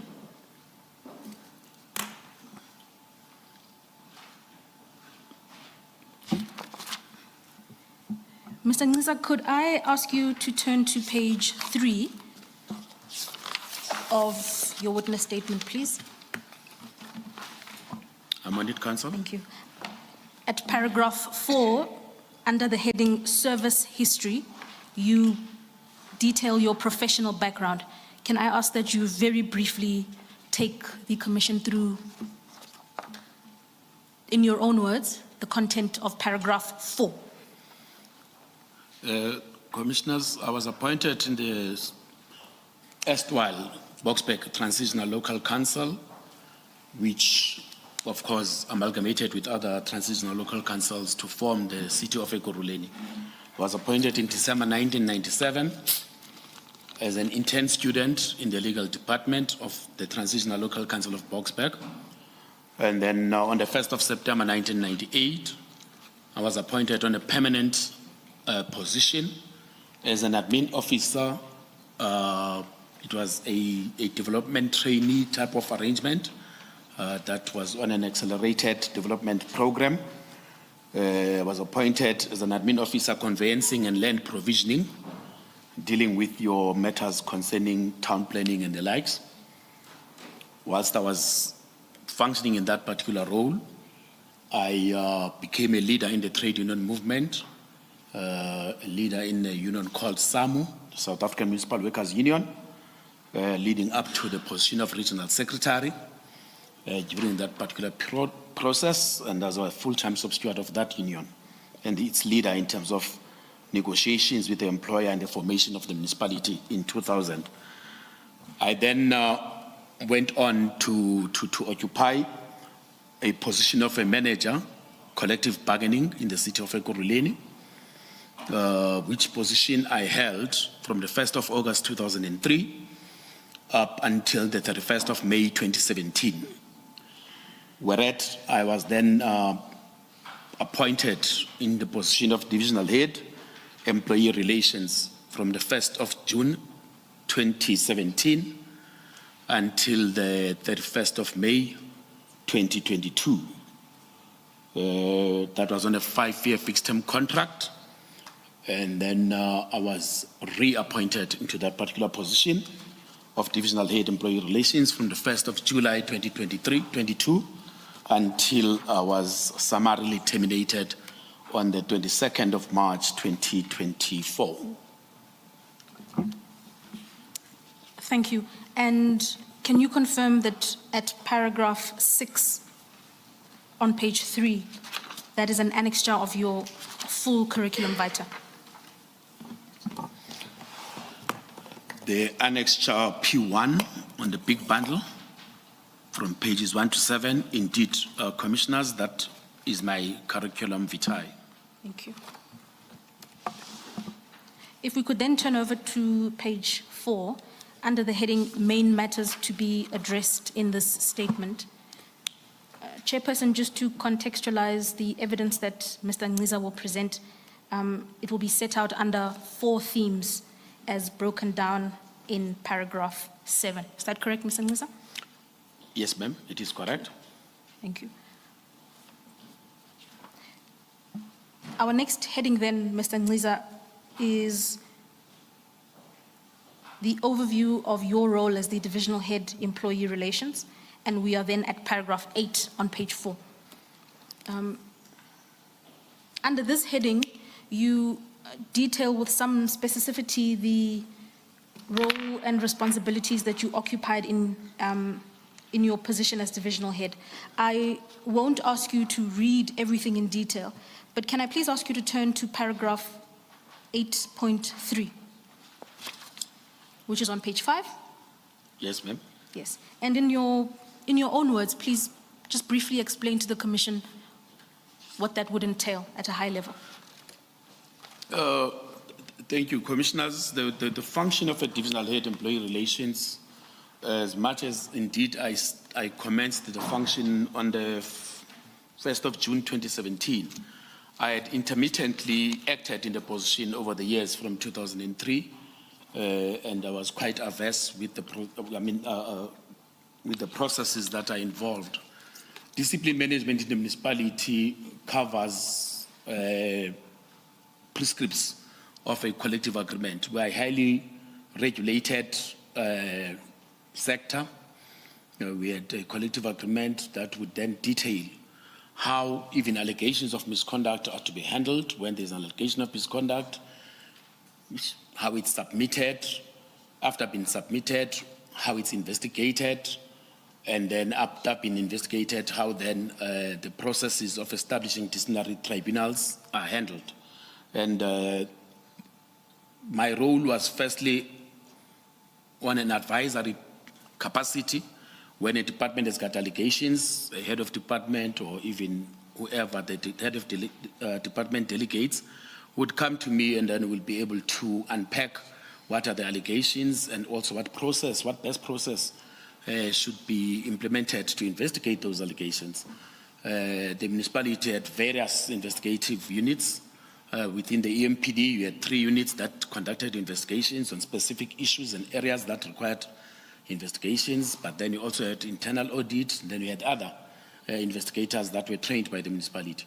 So it then became my role to advise heads of departments in terms of what is the best process to investigate allegations of misconduct, informed by the department where they are coming from, but also the nature of the allegations.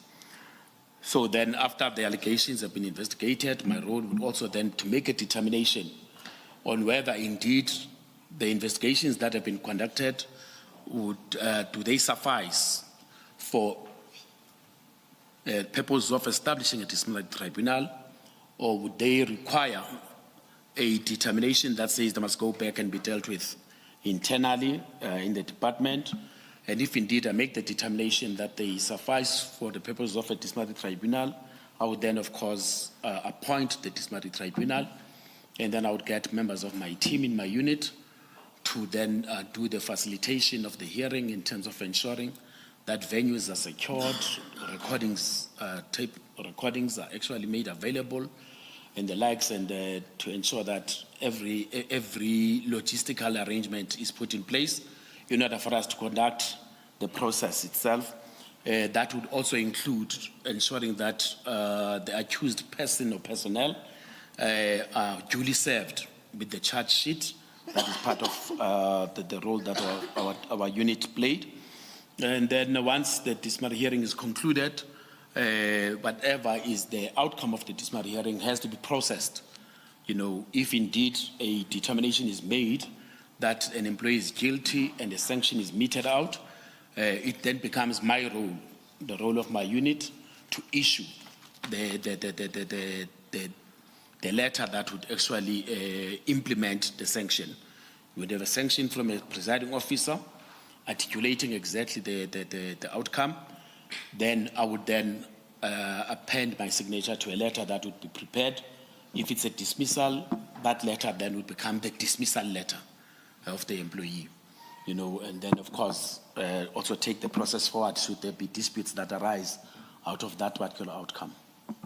Just, thank you. If you can bear with me. Good afternoon, sir. Afternoon, Commissioner. The role of divisional head, employee relations, and the role of head of department, human resources. If you can just explain the difference between the two and the hierarchy. I mean, you've explained your role. I'm trying to understand if the head of department, human resources, can overrule everything you've just explained in terms of the discipline. So in other words, can she say, no, you can't discipline this person, no, you cannot charge this person, no, you cannot implement whatever sanction has been proposed by a chairperson of a disciplinary inquiry, for example? Thank you, Commissioner. The collective agreement that operates in the local government sector is very clear. And fortunately for me, I was part of the people that negotiated that collective agreement. The collective agreement moves from the premise that discipline management, it's actually two principles that are applicable. The first principle is that discipline is a line management function and it resides in every supervisory position as a starting point. So every HOD has got a role to play in managing discipline and also every supervisor accordingly in terms of the ranks. Then the collective agreement, noting that Section 55 of the Municipal Systems Act provides that the municipal manager is the chief accounting officer, or in a city like Ekurhuleni, we would call it a city manager. The city manager is the chief accounting officer, is responsible for discipline in the institution. She's the administrative head, so she's responsible. Now, the collective agreement then says, I think it's clause 7 of the collective agreement provides that the municipal manager or his or her authorized representative. That is where now the power or the delegations matrix comes from.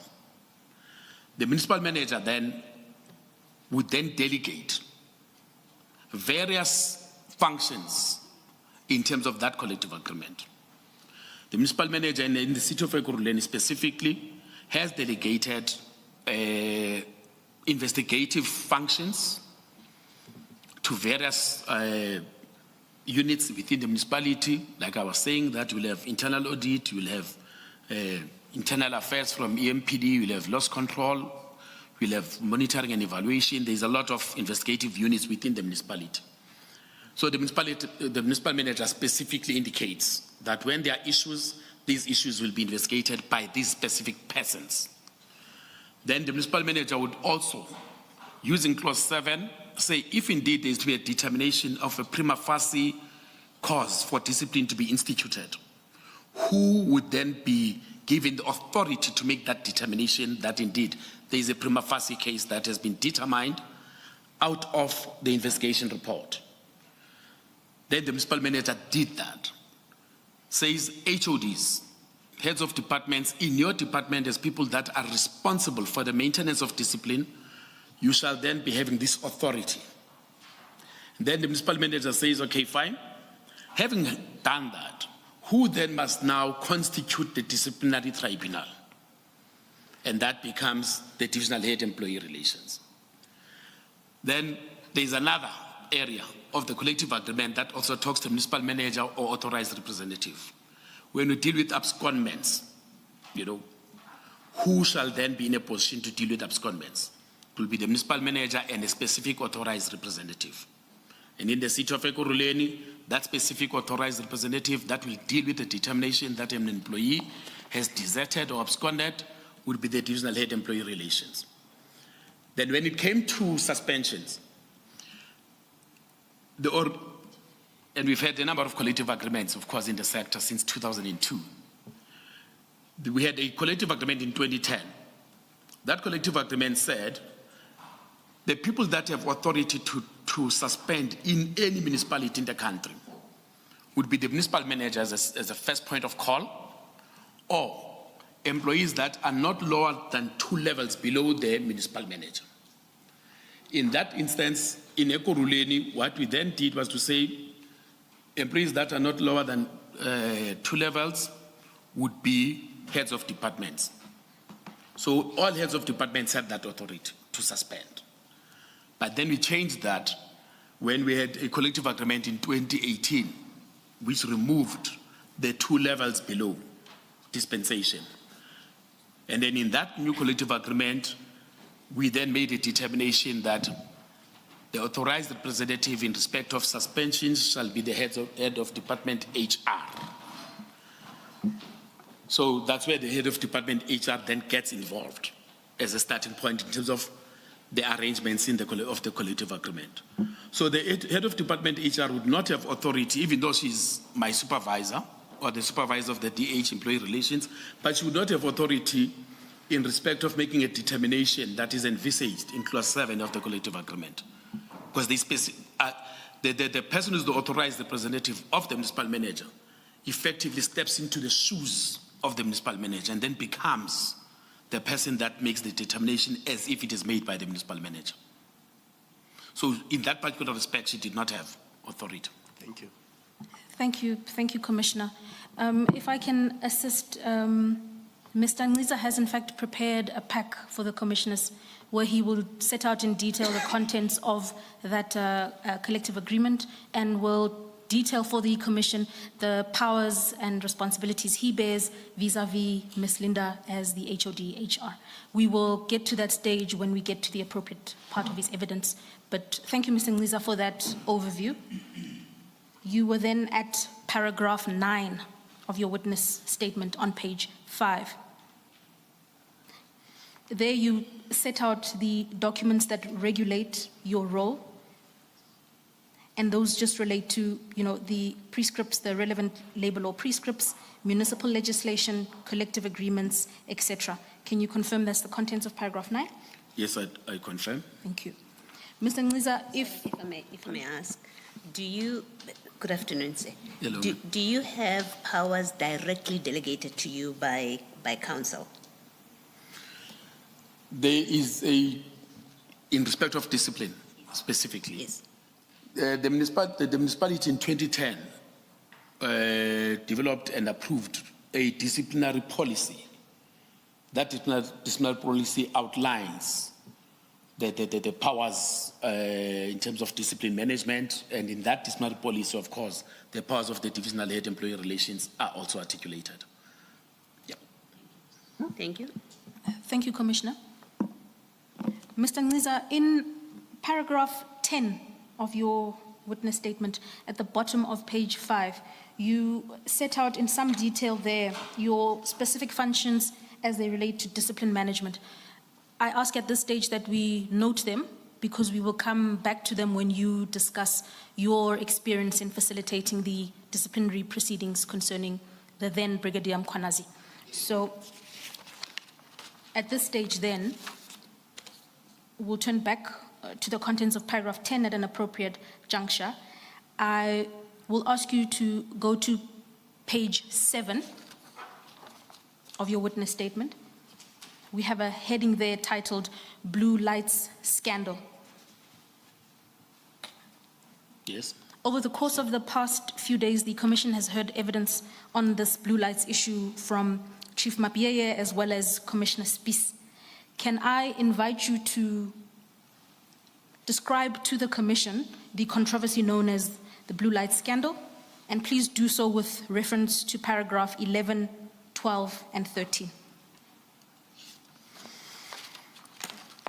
Yeah, Commissioners, this matter was brought to my attention by Deputy Chief of Police, Rivo Spies, together with Chief Superintendent Henny Erasmus. At that time, Chief Mapieye was on compassionate leave or family responsibility leave. I recall because he had just lost his granddaughter. So when they brought the matter to me, they indicated that there was this media query from Jeff Wicks of News 24, and they had intentions, of course, of investigating the matter, and they wanted to alert me and sensitize me that there is this particular matter. And this, of course, was a norm. Like I indicated, that departments would come and have discussions with me, and I would advise them as well in terms of processes, but also to prepare my office for if there is any consequent actions that must be taken, that my office is already clued up. So they came, They indicated to me, they even showed me some footage that was on social media that was speaking to this, and they also had the correspondence from Jeff Wicks, indicated that they had had a discussion with the then Brigadier Mkwanazi. I don't know whether I should call him Commissioner Mkwanazi or Brigadier Mkwanazi or what. Okay, they had a discussion with Julius Mkwanazi, and then having had that discussion, he had provided them with a operational plan that they also had problems with. So from their preliminary or desktop analysis of what was happening, they sensed that there is a need to investigate possible allegations of misconduct. And of course, we agreed that such an investigation must be undertaken. And yeah, they proceeded to do their investigation. They also indicated, if I may add, that there is a view that it might have to be suspended precisely because of the nature of the allegations, as well as the fact that there might be interference if he is around during the investigations. Thank you, Mr. Ngliza. According to paragraph 11 of your statement, the media inquiry from Jeff Wicks of News 24 came to the attention of EMPD on the 2nd of February 2023, is that correct? Yes. All right. Now, if you turn over, please, to paragraph 14 on page 8. There you indicate that in the week beginning the 6th of February, you were seized with the matter when Deputy Chief Spies, Colonel Erasmus, came to your office to discuss this matter. Is that correct? Yes, ma'am. Okay.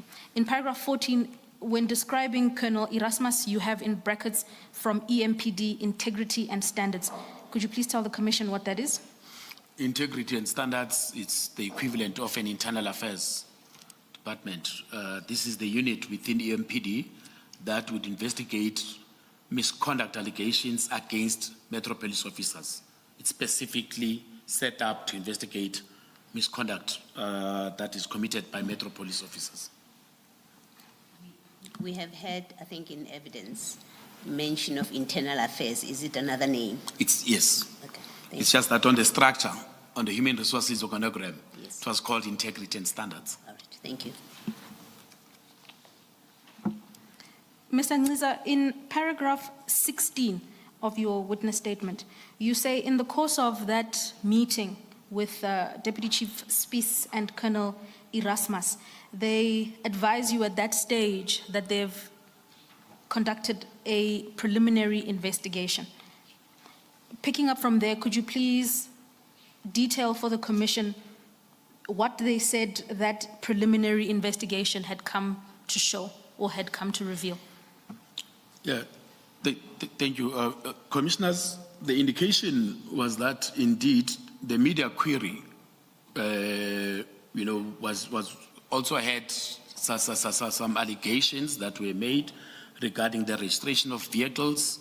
It seems the journalist that was actually conducting who had submitted the media query had checked and verified that the vehicles that were having blue lights that were shown on social media were registered under the municipality. So indeed, when they came to me, they said they verified that indeed it seems these vehicles are registered under the municipality. But they have not actually gotten information in terms of how the actual registration had occurred, and therefore they need to investigate how these vehicles that are seen in these social media videos transporting civilians, and they are seemingly registered under the municipality and are having blue lights. So they needed to then go into a deeper analysis of the situation, and by trying to get information about how this entire process had come about. I mean, it was an unusual situation. In the course, please continue. Yeah, so also they also indicated that because there is this memo that Jeff Wicks had also given them that they were not aware of, and therefore they checked with Brigadier Mkwanazi, and he had provided them with an operational plan on about the 8th of February 2023, and that raised alarms. That plan that was provided by Brigadier Mkwanazi, in respect of its authenticity, they checked and they said that they need to actually also verify whether this operational plan that he had provided them is the operational plan that was approved for the State of the City address in 2022. Please proceed then to discuss the contents of paragraph 17 on page 9. So, in outlining all this preliminary information that they had, they took a view that indeed there is a basis for them to conduct an investigation. And, it's not like they were asking for my permission to conduct the investigation, but just to sensitize me that such an investigation needs to be conducted.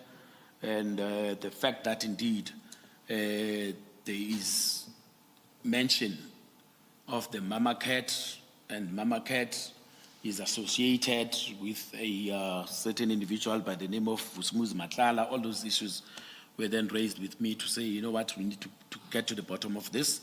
And I agreed, I agreed that they should conduct the investigation and also get a sense from Brigadier Mkwanazi of what is going on.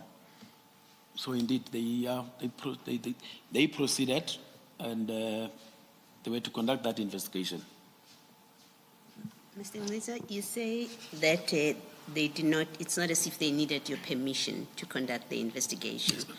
Now, in the evidence of Chief Mapie, where there's a form where he requests a tribunal, a disciplinary tribunal, and one of the options there is investigation. So in this particular form, so the requester would tick whatever it is that they are asking for, and one of them is an investigation.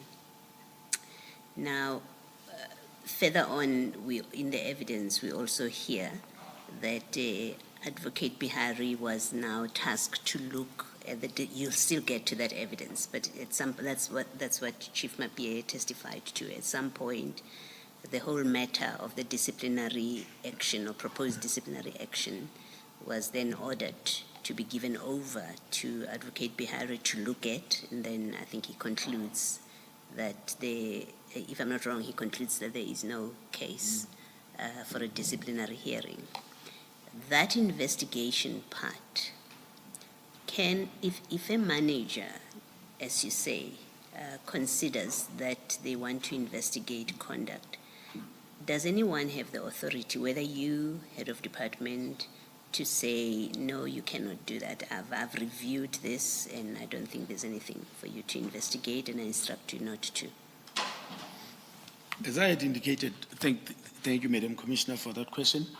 As I had indicated, in terms of how the collective agreement is structured, and the fact that the municipal manager had actually provided various units that will conduct investigations and indicated that, of course, departments must conduct investigations. So I do not have authority to stop a department from investigating conduct of their employees. I do not have that authority. Hence, I'm saying they were not asking for my permission. They were sensitizing me because the product of the investigation, that's where my role becomes critical. My role is in the product of the investigation. And the form that you are referring to, Madam Commissioner, comes at that point. An investigation has been conducted in the department. Then when that investigation is concluded, the department must come, present it to me as the authorized representative who must now establish or constitute the disciplinary tribunal. It is at that point that I have then options. I've got three options. I can say there must be a further investigation. Ordinarily, when I do say that I require a further investigation, there might be areas in the investigation report that are not covered. In most instances, when I've done this, it would be informed by the fact that the investigator has not looked into the council policy that regulates that specific area. And therefore, I would require that indeed kindly check your investigation process against this particular policy regime. Or it might be that since I deal with the totality of the municipality and this person comes from a department, it might be that indeed there might have been an investigation, but that investigation was not conducted, or rather the investigator was not aware of maybe certain processes that are covered by either arrangements with unions that fall within my control. So I would request that kindly check these areas. Hence, there is that option of a further investigation, before I can institute disciplinary proceedings. Because I must also think, if I'm going to say I'm instituting disciplinary proceedings, whereas I know that the rule that the investigator thinks might have been broken actually has been changed. There are such things that would crop up. So that is for me to make that determination that the investigation report, does it suffice for the purpose of establishing a disciplinary tribunal or not? And then I have to apply my mind, make that determination on the basis of what is contained in the disciplinary report. Oh, sorry, investigation report, not disciplinary report. Thank you, Commissioner. I read investigation report. Thank you, ma'am.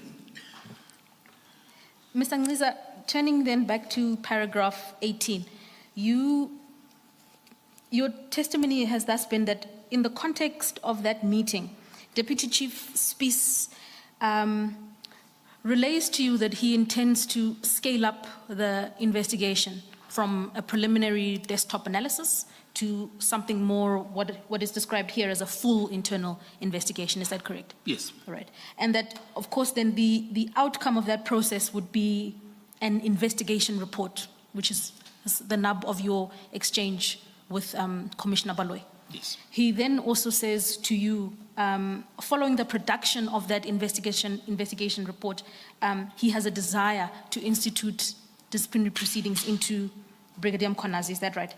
Yes.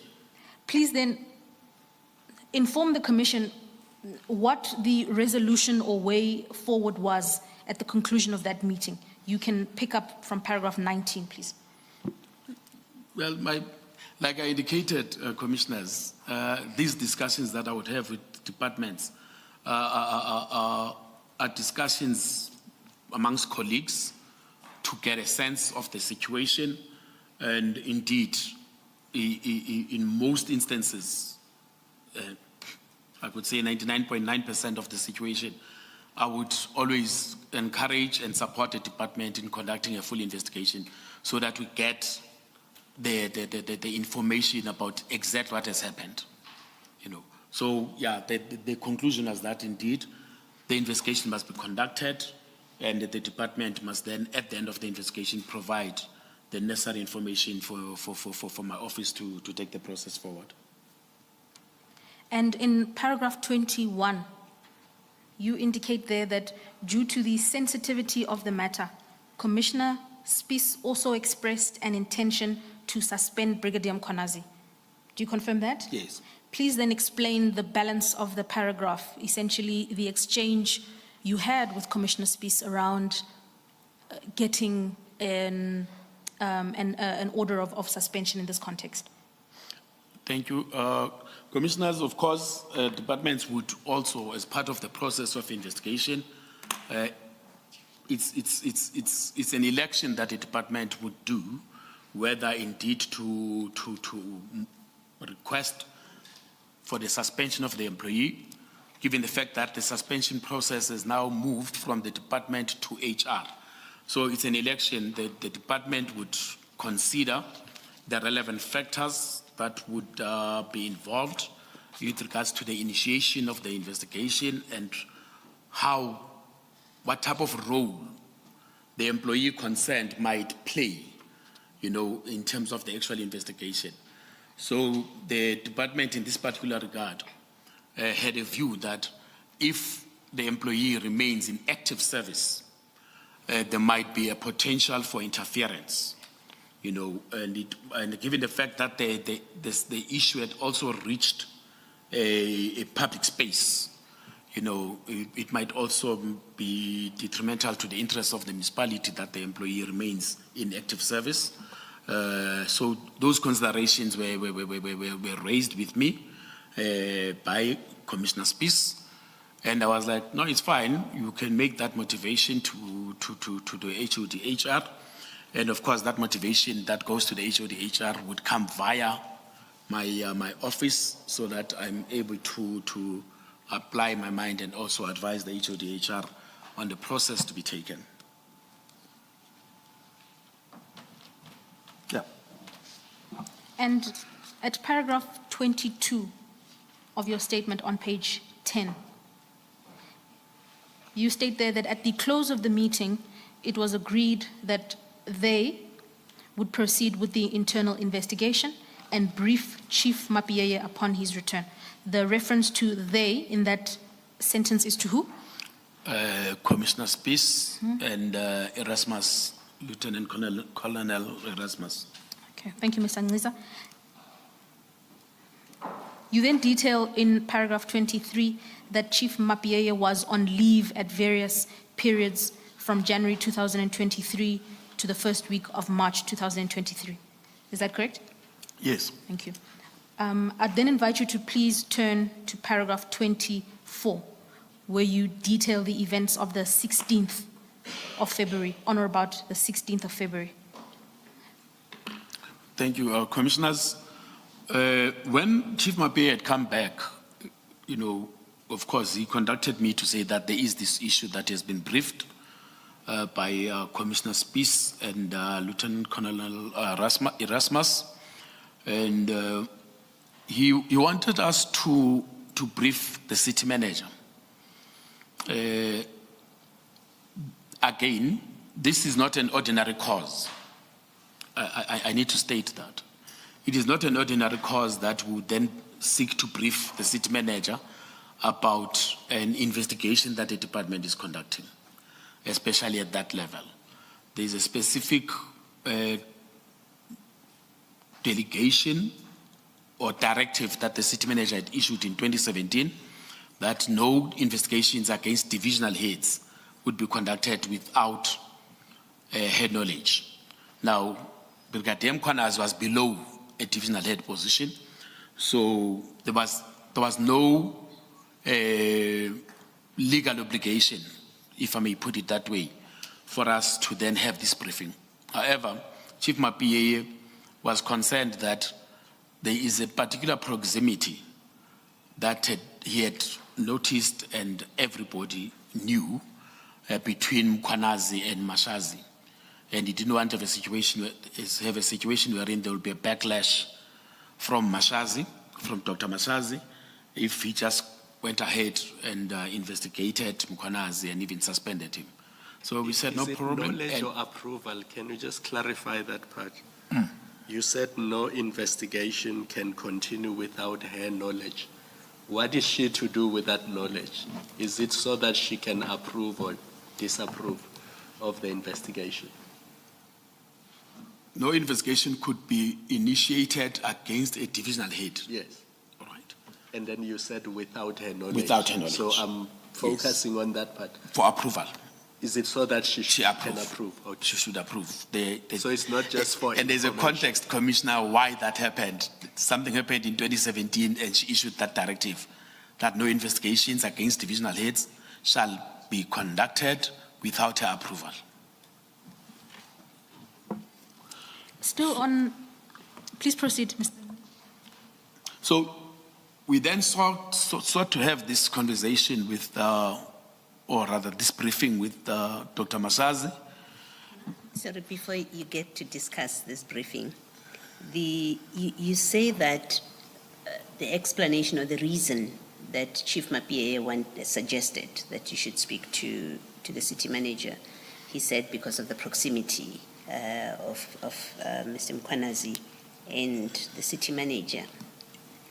And unless I misheard you, I think you said there was a general view of that there was a proximity. Did I hear you properly? Yes. Okay. And what was the understanding of that proximity at least by you, what it was founded on?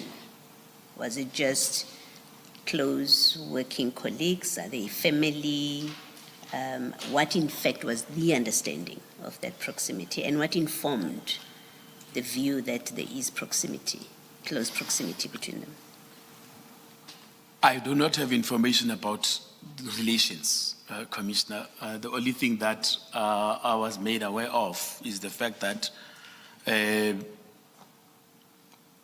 Dr. Mashazi had some form of liking.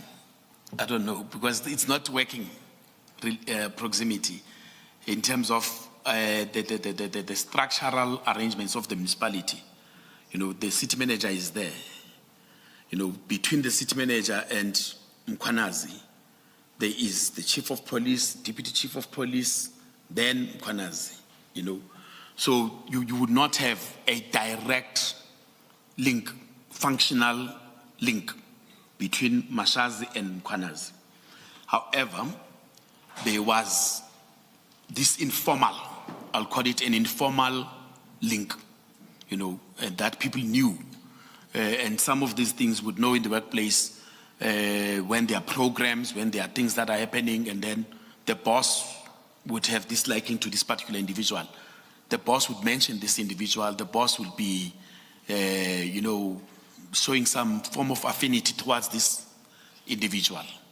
So that is the type of proximity that we're talking about. It wasn't a proximity that arose from the working relationship, like they work closely with each other, he reports to her. It wasn't that kind of proximity you're referring to. Functionally, yes, you know, functionally. It shouldn't be. It couldn't have been. Okay. Like I say, I mean, he was a director, a brigadier in the Metro Police Department. Brigadiers are directors. They're called directors, you know, and the line of accountability is such that even if indeed there would be functions, there would be things that happen.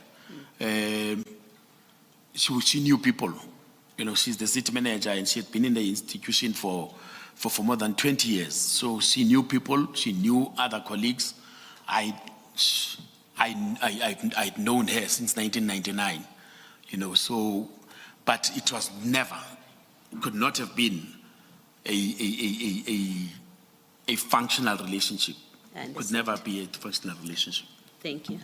Thank you, Commissioner. So, Mr. Ngqiza, if I may just intervene slightly, in addition to the issue of proximity between Dr. Mashazi and Brigadier Mkwanazi, you set out in paragraph 24 other potential motivations for providing that briefing. Could you elaborate on those, please? Yeah. Remember, we were seized with a, how do I put it? I mean, this was an unusual situation, you know, and I had been involved in a number of discipline matters in the municipality. I had never come across such a matter, but also there was a sensitivity about it because it was in the news, and as it was in the news, it involved a character that was in the news for other reasons. You know, it involved a Mr. Vusmuzi Matlala, who was in the news for other reasons that now, and the linkage that the journalist was making to say that we have got a situation where municipal, and I would say municipal in quotes, municipal vehicles are being used by this character, you know.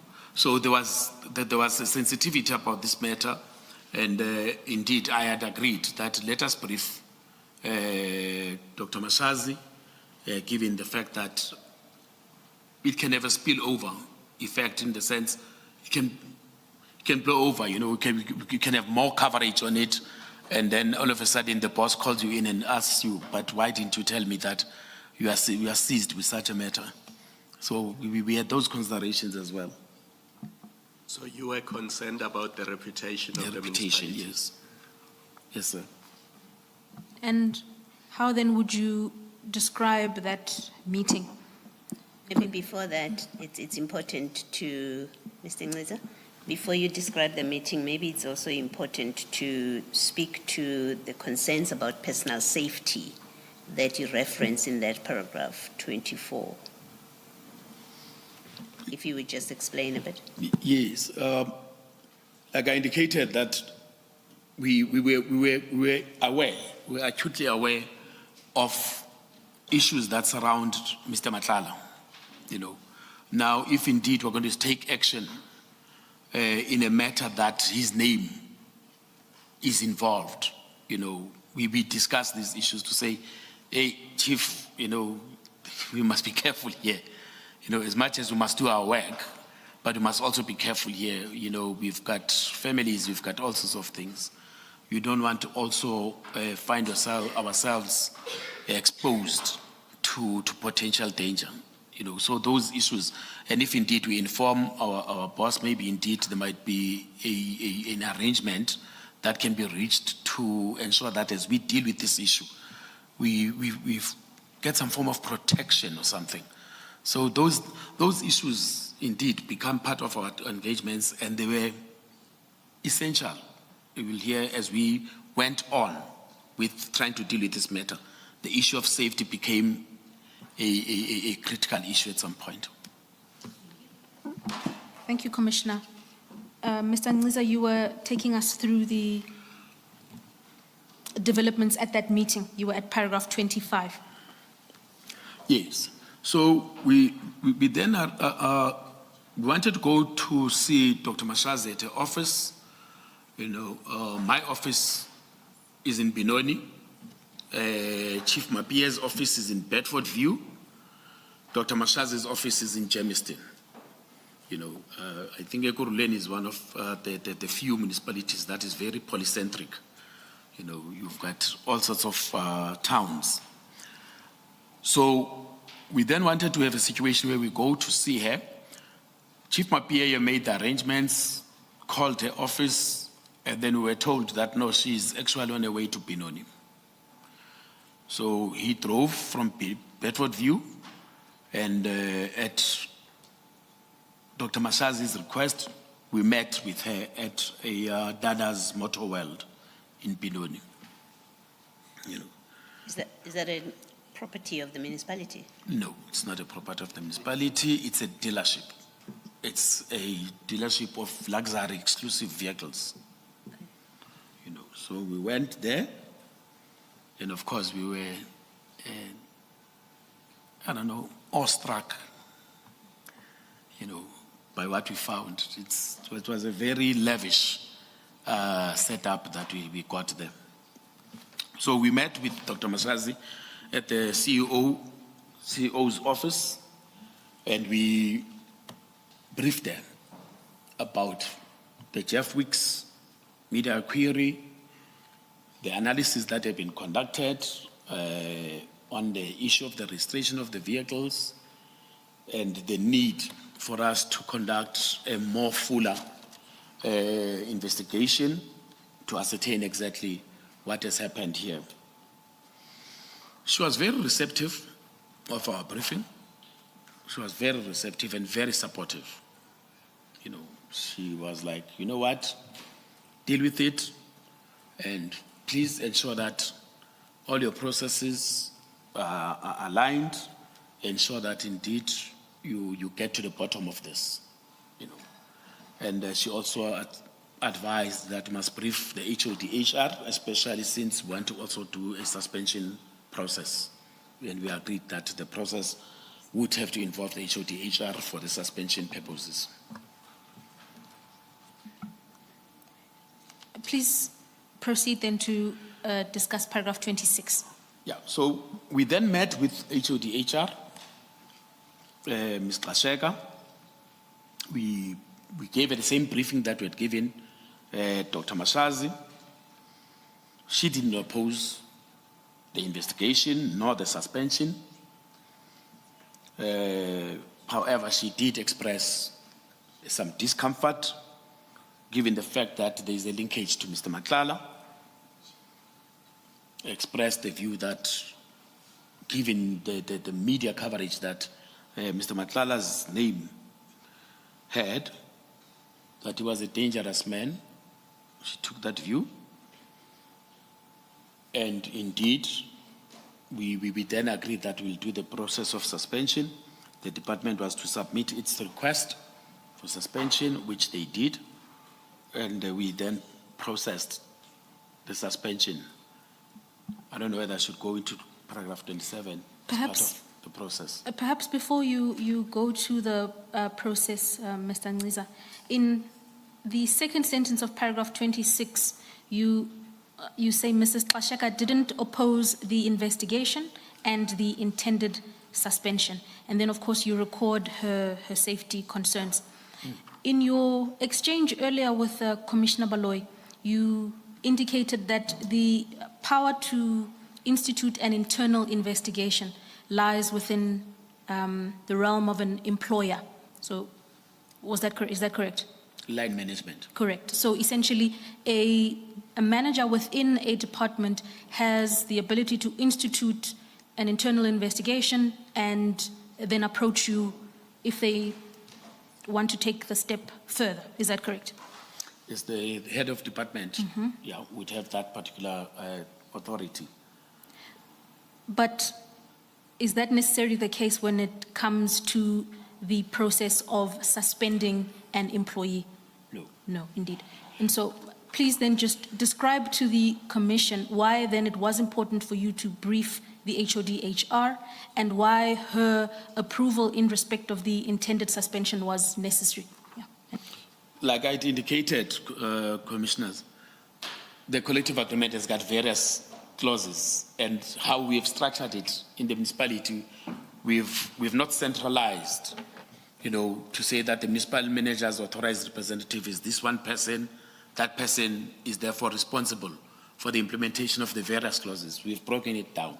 So it was essential that you get the buy-in of the HOD-HR on the suspension, on the suspension.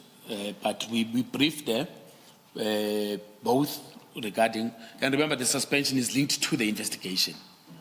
In terms of the collective agreement, you suspend as a precautionary suspension for the purpose of investigating.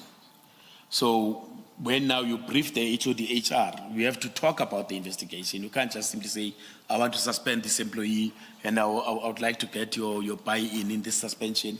We have to talk to her about what is it that must be investigated. So she honestly did not have a problem. The only problem that she expressed was the issue of safety. But on the content of our briefing, she did not have a problem. You were then going to discuss the process with respect to paragraph 27? Yes. On the 20th, and I think I have got some WhatsApps that also talk to that. On the 20th, commissioners, I had engagements with Ms. Xhasheka regarding the issue of the suspension, because the department had submitted a formal request to suspend Brigadier Mkhwanazi. We had that discussion. She still expressed that perhaps I wish I beg as clause and then I'll translate it. Yabo. Xolani andifuni le nto mna ndiyoyika ndinomntana omncinci. Yilungiseni le nto uba sibe ne-protection kuba ndinomntana omncinci andifuni le nto. Meaning, Xolani, I don't want this because I've got a small child. Kindly ensure that you fix this thing because I have a small child. I do not want anything. That was the discussion. She had also indicated this, of course, in our discussion with the chief. And then we even exchanged WhatsApps where she makes it a point that indeed, there must be consideration. She puts it, I don't know whether I should go to the WhatsApp. Yes. Mr. Ngiza, the WhatsApps are annexure PN2. They start on page 8 of the annexure bundle. Let me know when you're there. Yes, I'm there. Page 8.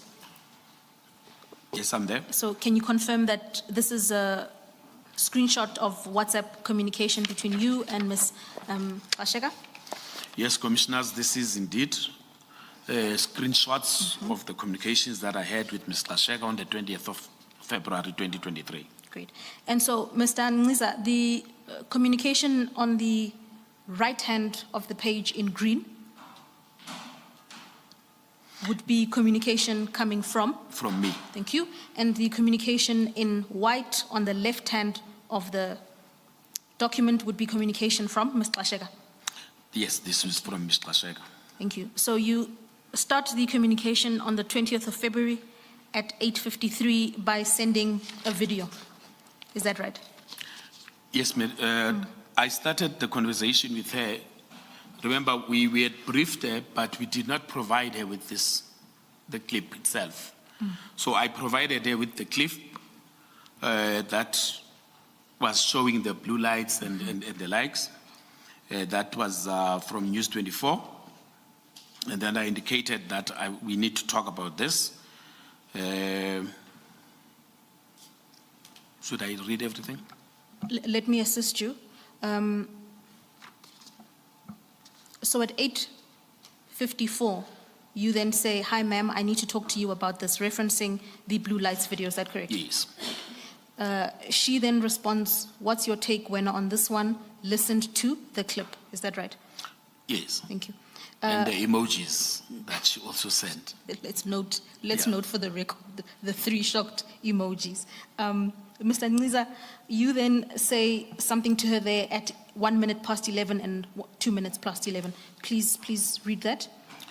I indicated that we need bodyguards. That was my first message. My second message was, "I'm sorry, but we are going into war here." Thank you. Can I ask you to turn over to the next page? And when you say at 2 minutes past 11, "I'm sorry, but we are going into war here," please Yes. explain what you meant by that. I meant it's a dangerous situation. She then responds to you at 2 minutes past 11 saying, "LOL, the Tembisa case ended up in a murder." Is that right? Yes. Can I then ask you to read the contents of your message at 3 minutes past 11? I think it's important, Counsel, that perhaps I start with her response to my, "I'm sorry, we're going into war here." She responded to say, "It looks like and sounds like that." Okay, so she agrees with you about the risk that is attendant here, the risk that is present here. Yes. Thank you. Could you then read the message at 3 minutes past 11? I responded to her message and said, "It's really disturbing. I'm going to send you the pre-suspension letter within the next 15 minutes. And what was her response immediately after that? Her response was, Cop is chief of police. What did he say yesterday? Is he up to it? When will the risk assessment be conducted? And Mr. Ngiza, just for completion, at 3 minutes past 11, you make reference to a pre-suspension letter Yes. that ostensibly needs her signature. And please confirm that indeed she did sign that document. Yes, he did. Indeed. Chair, I realize that it's 4 o'clock on the dot. It might be an opportune place to stop for the day. Let us adjourn and resume at 9:30 tomorrow.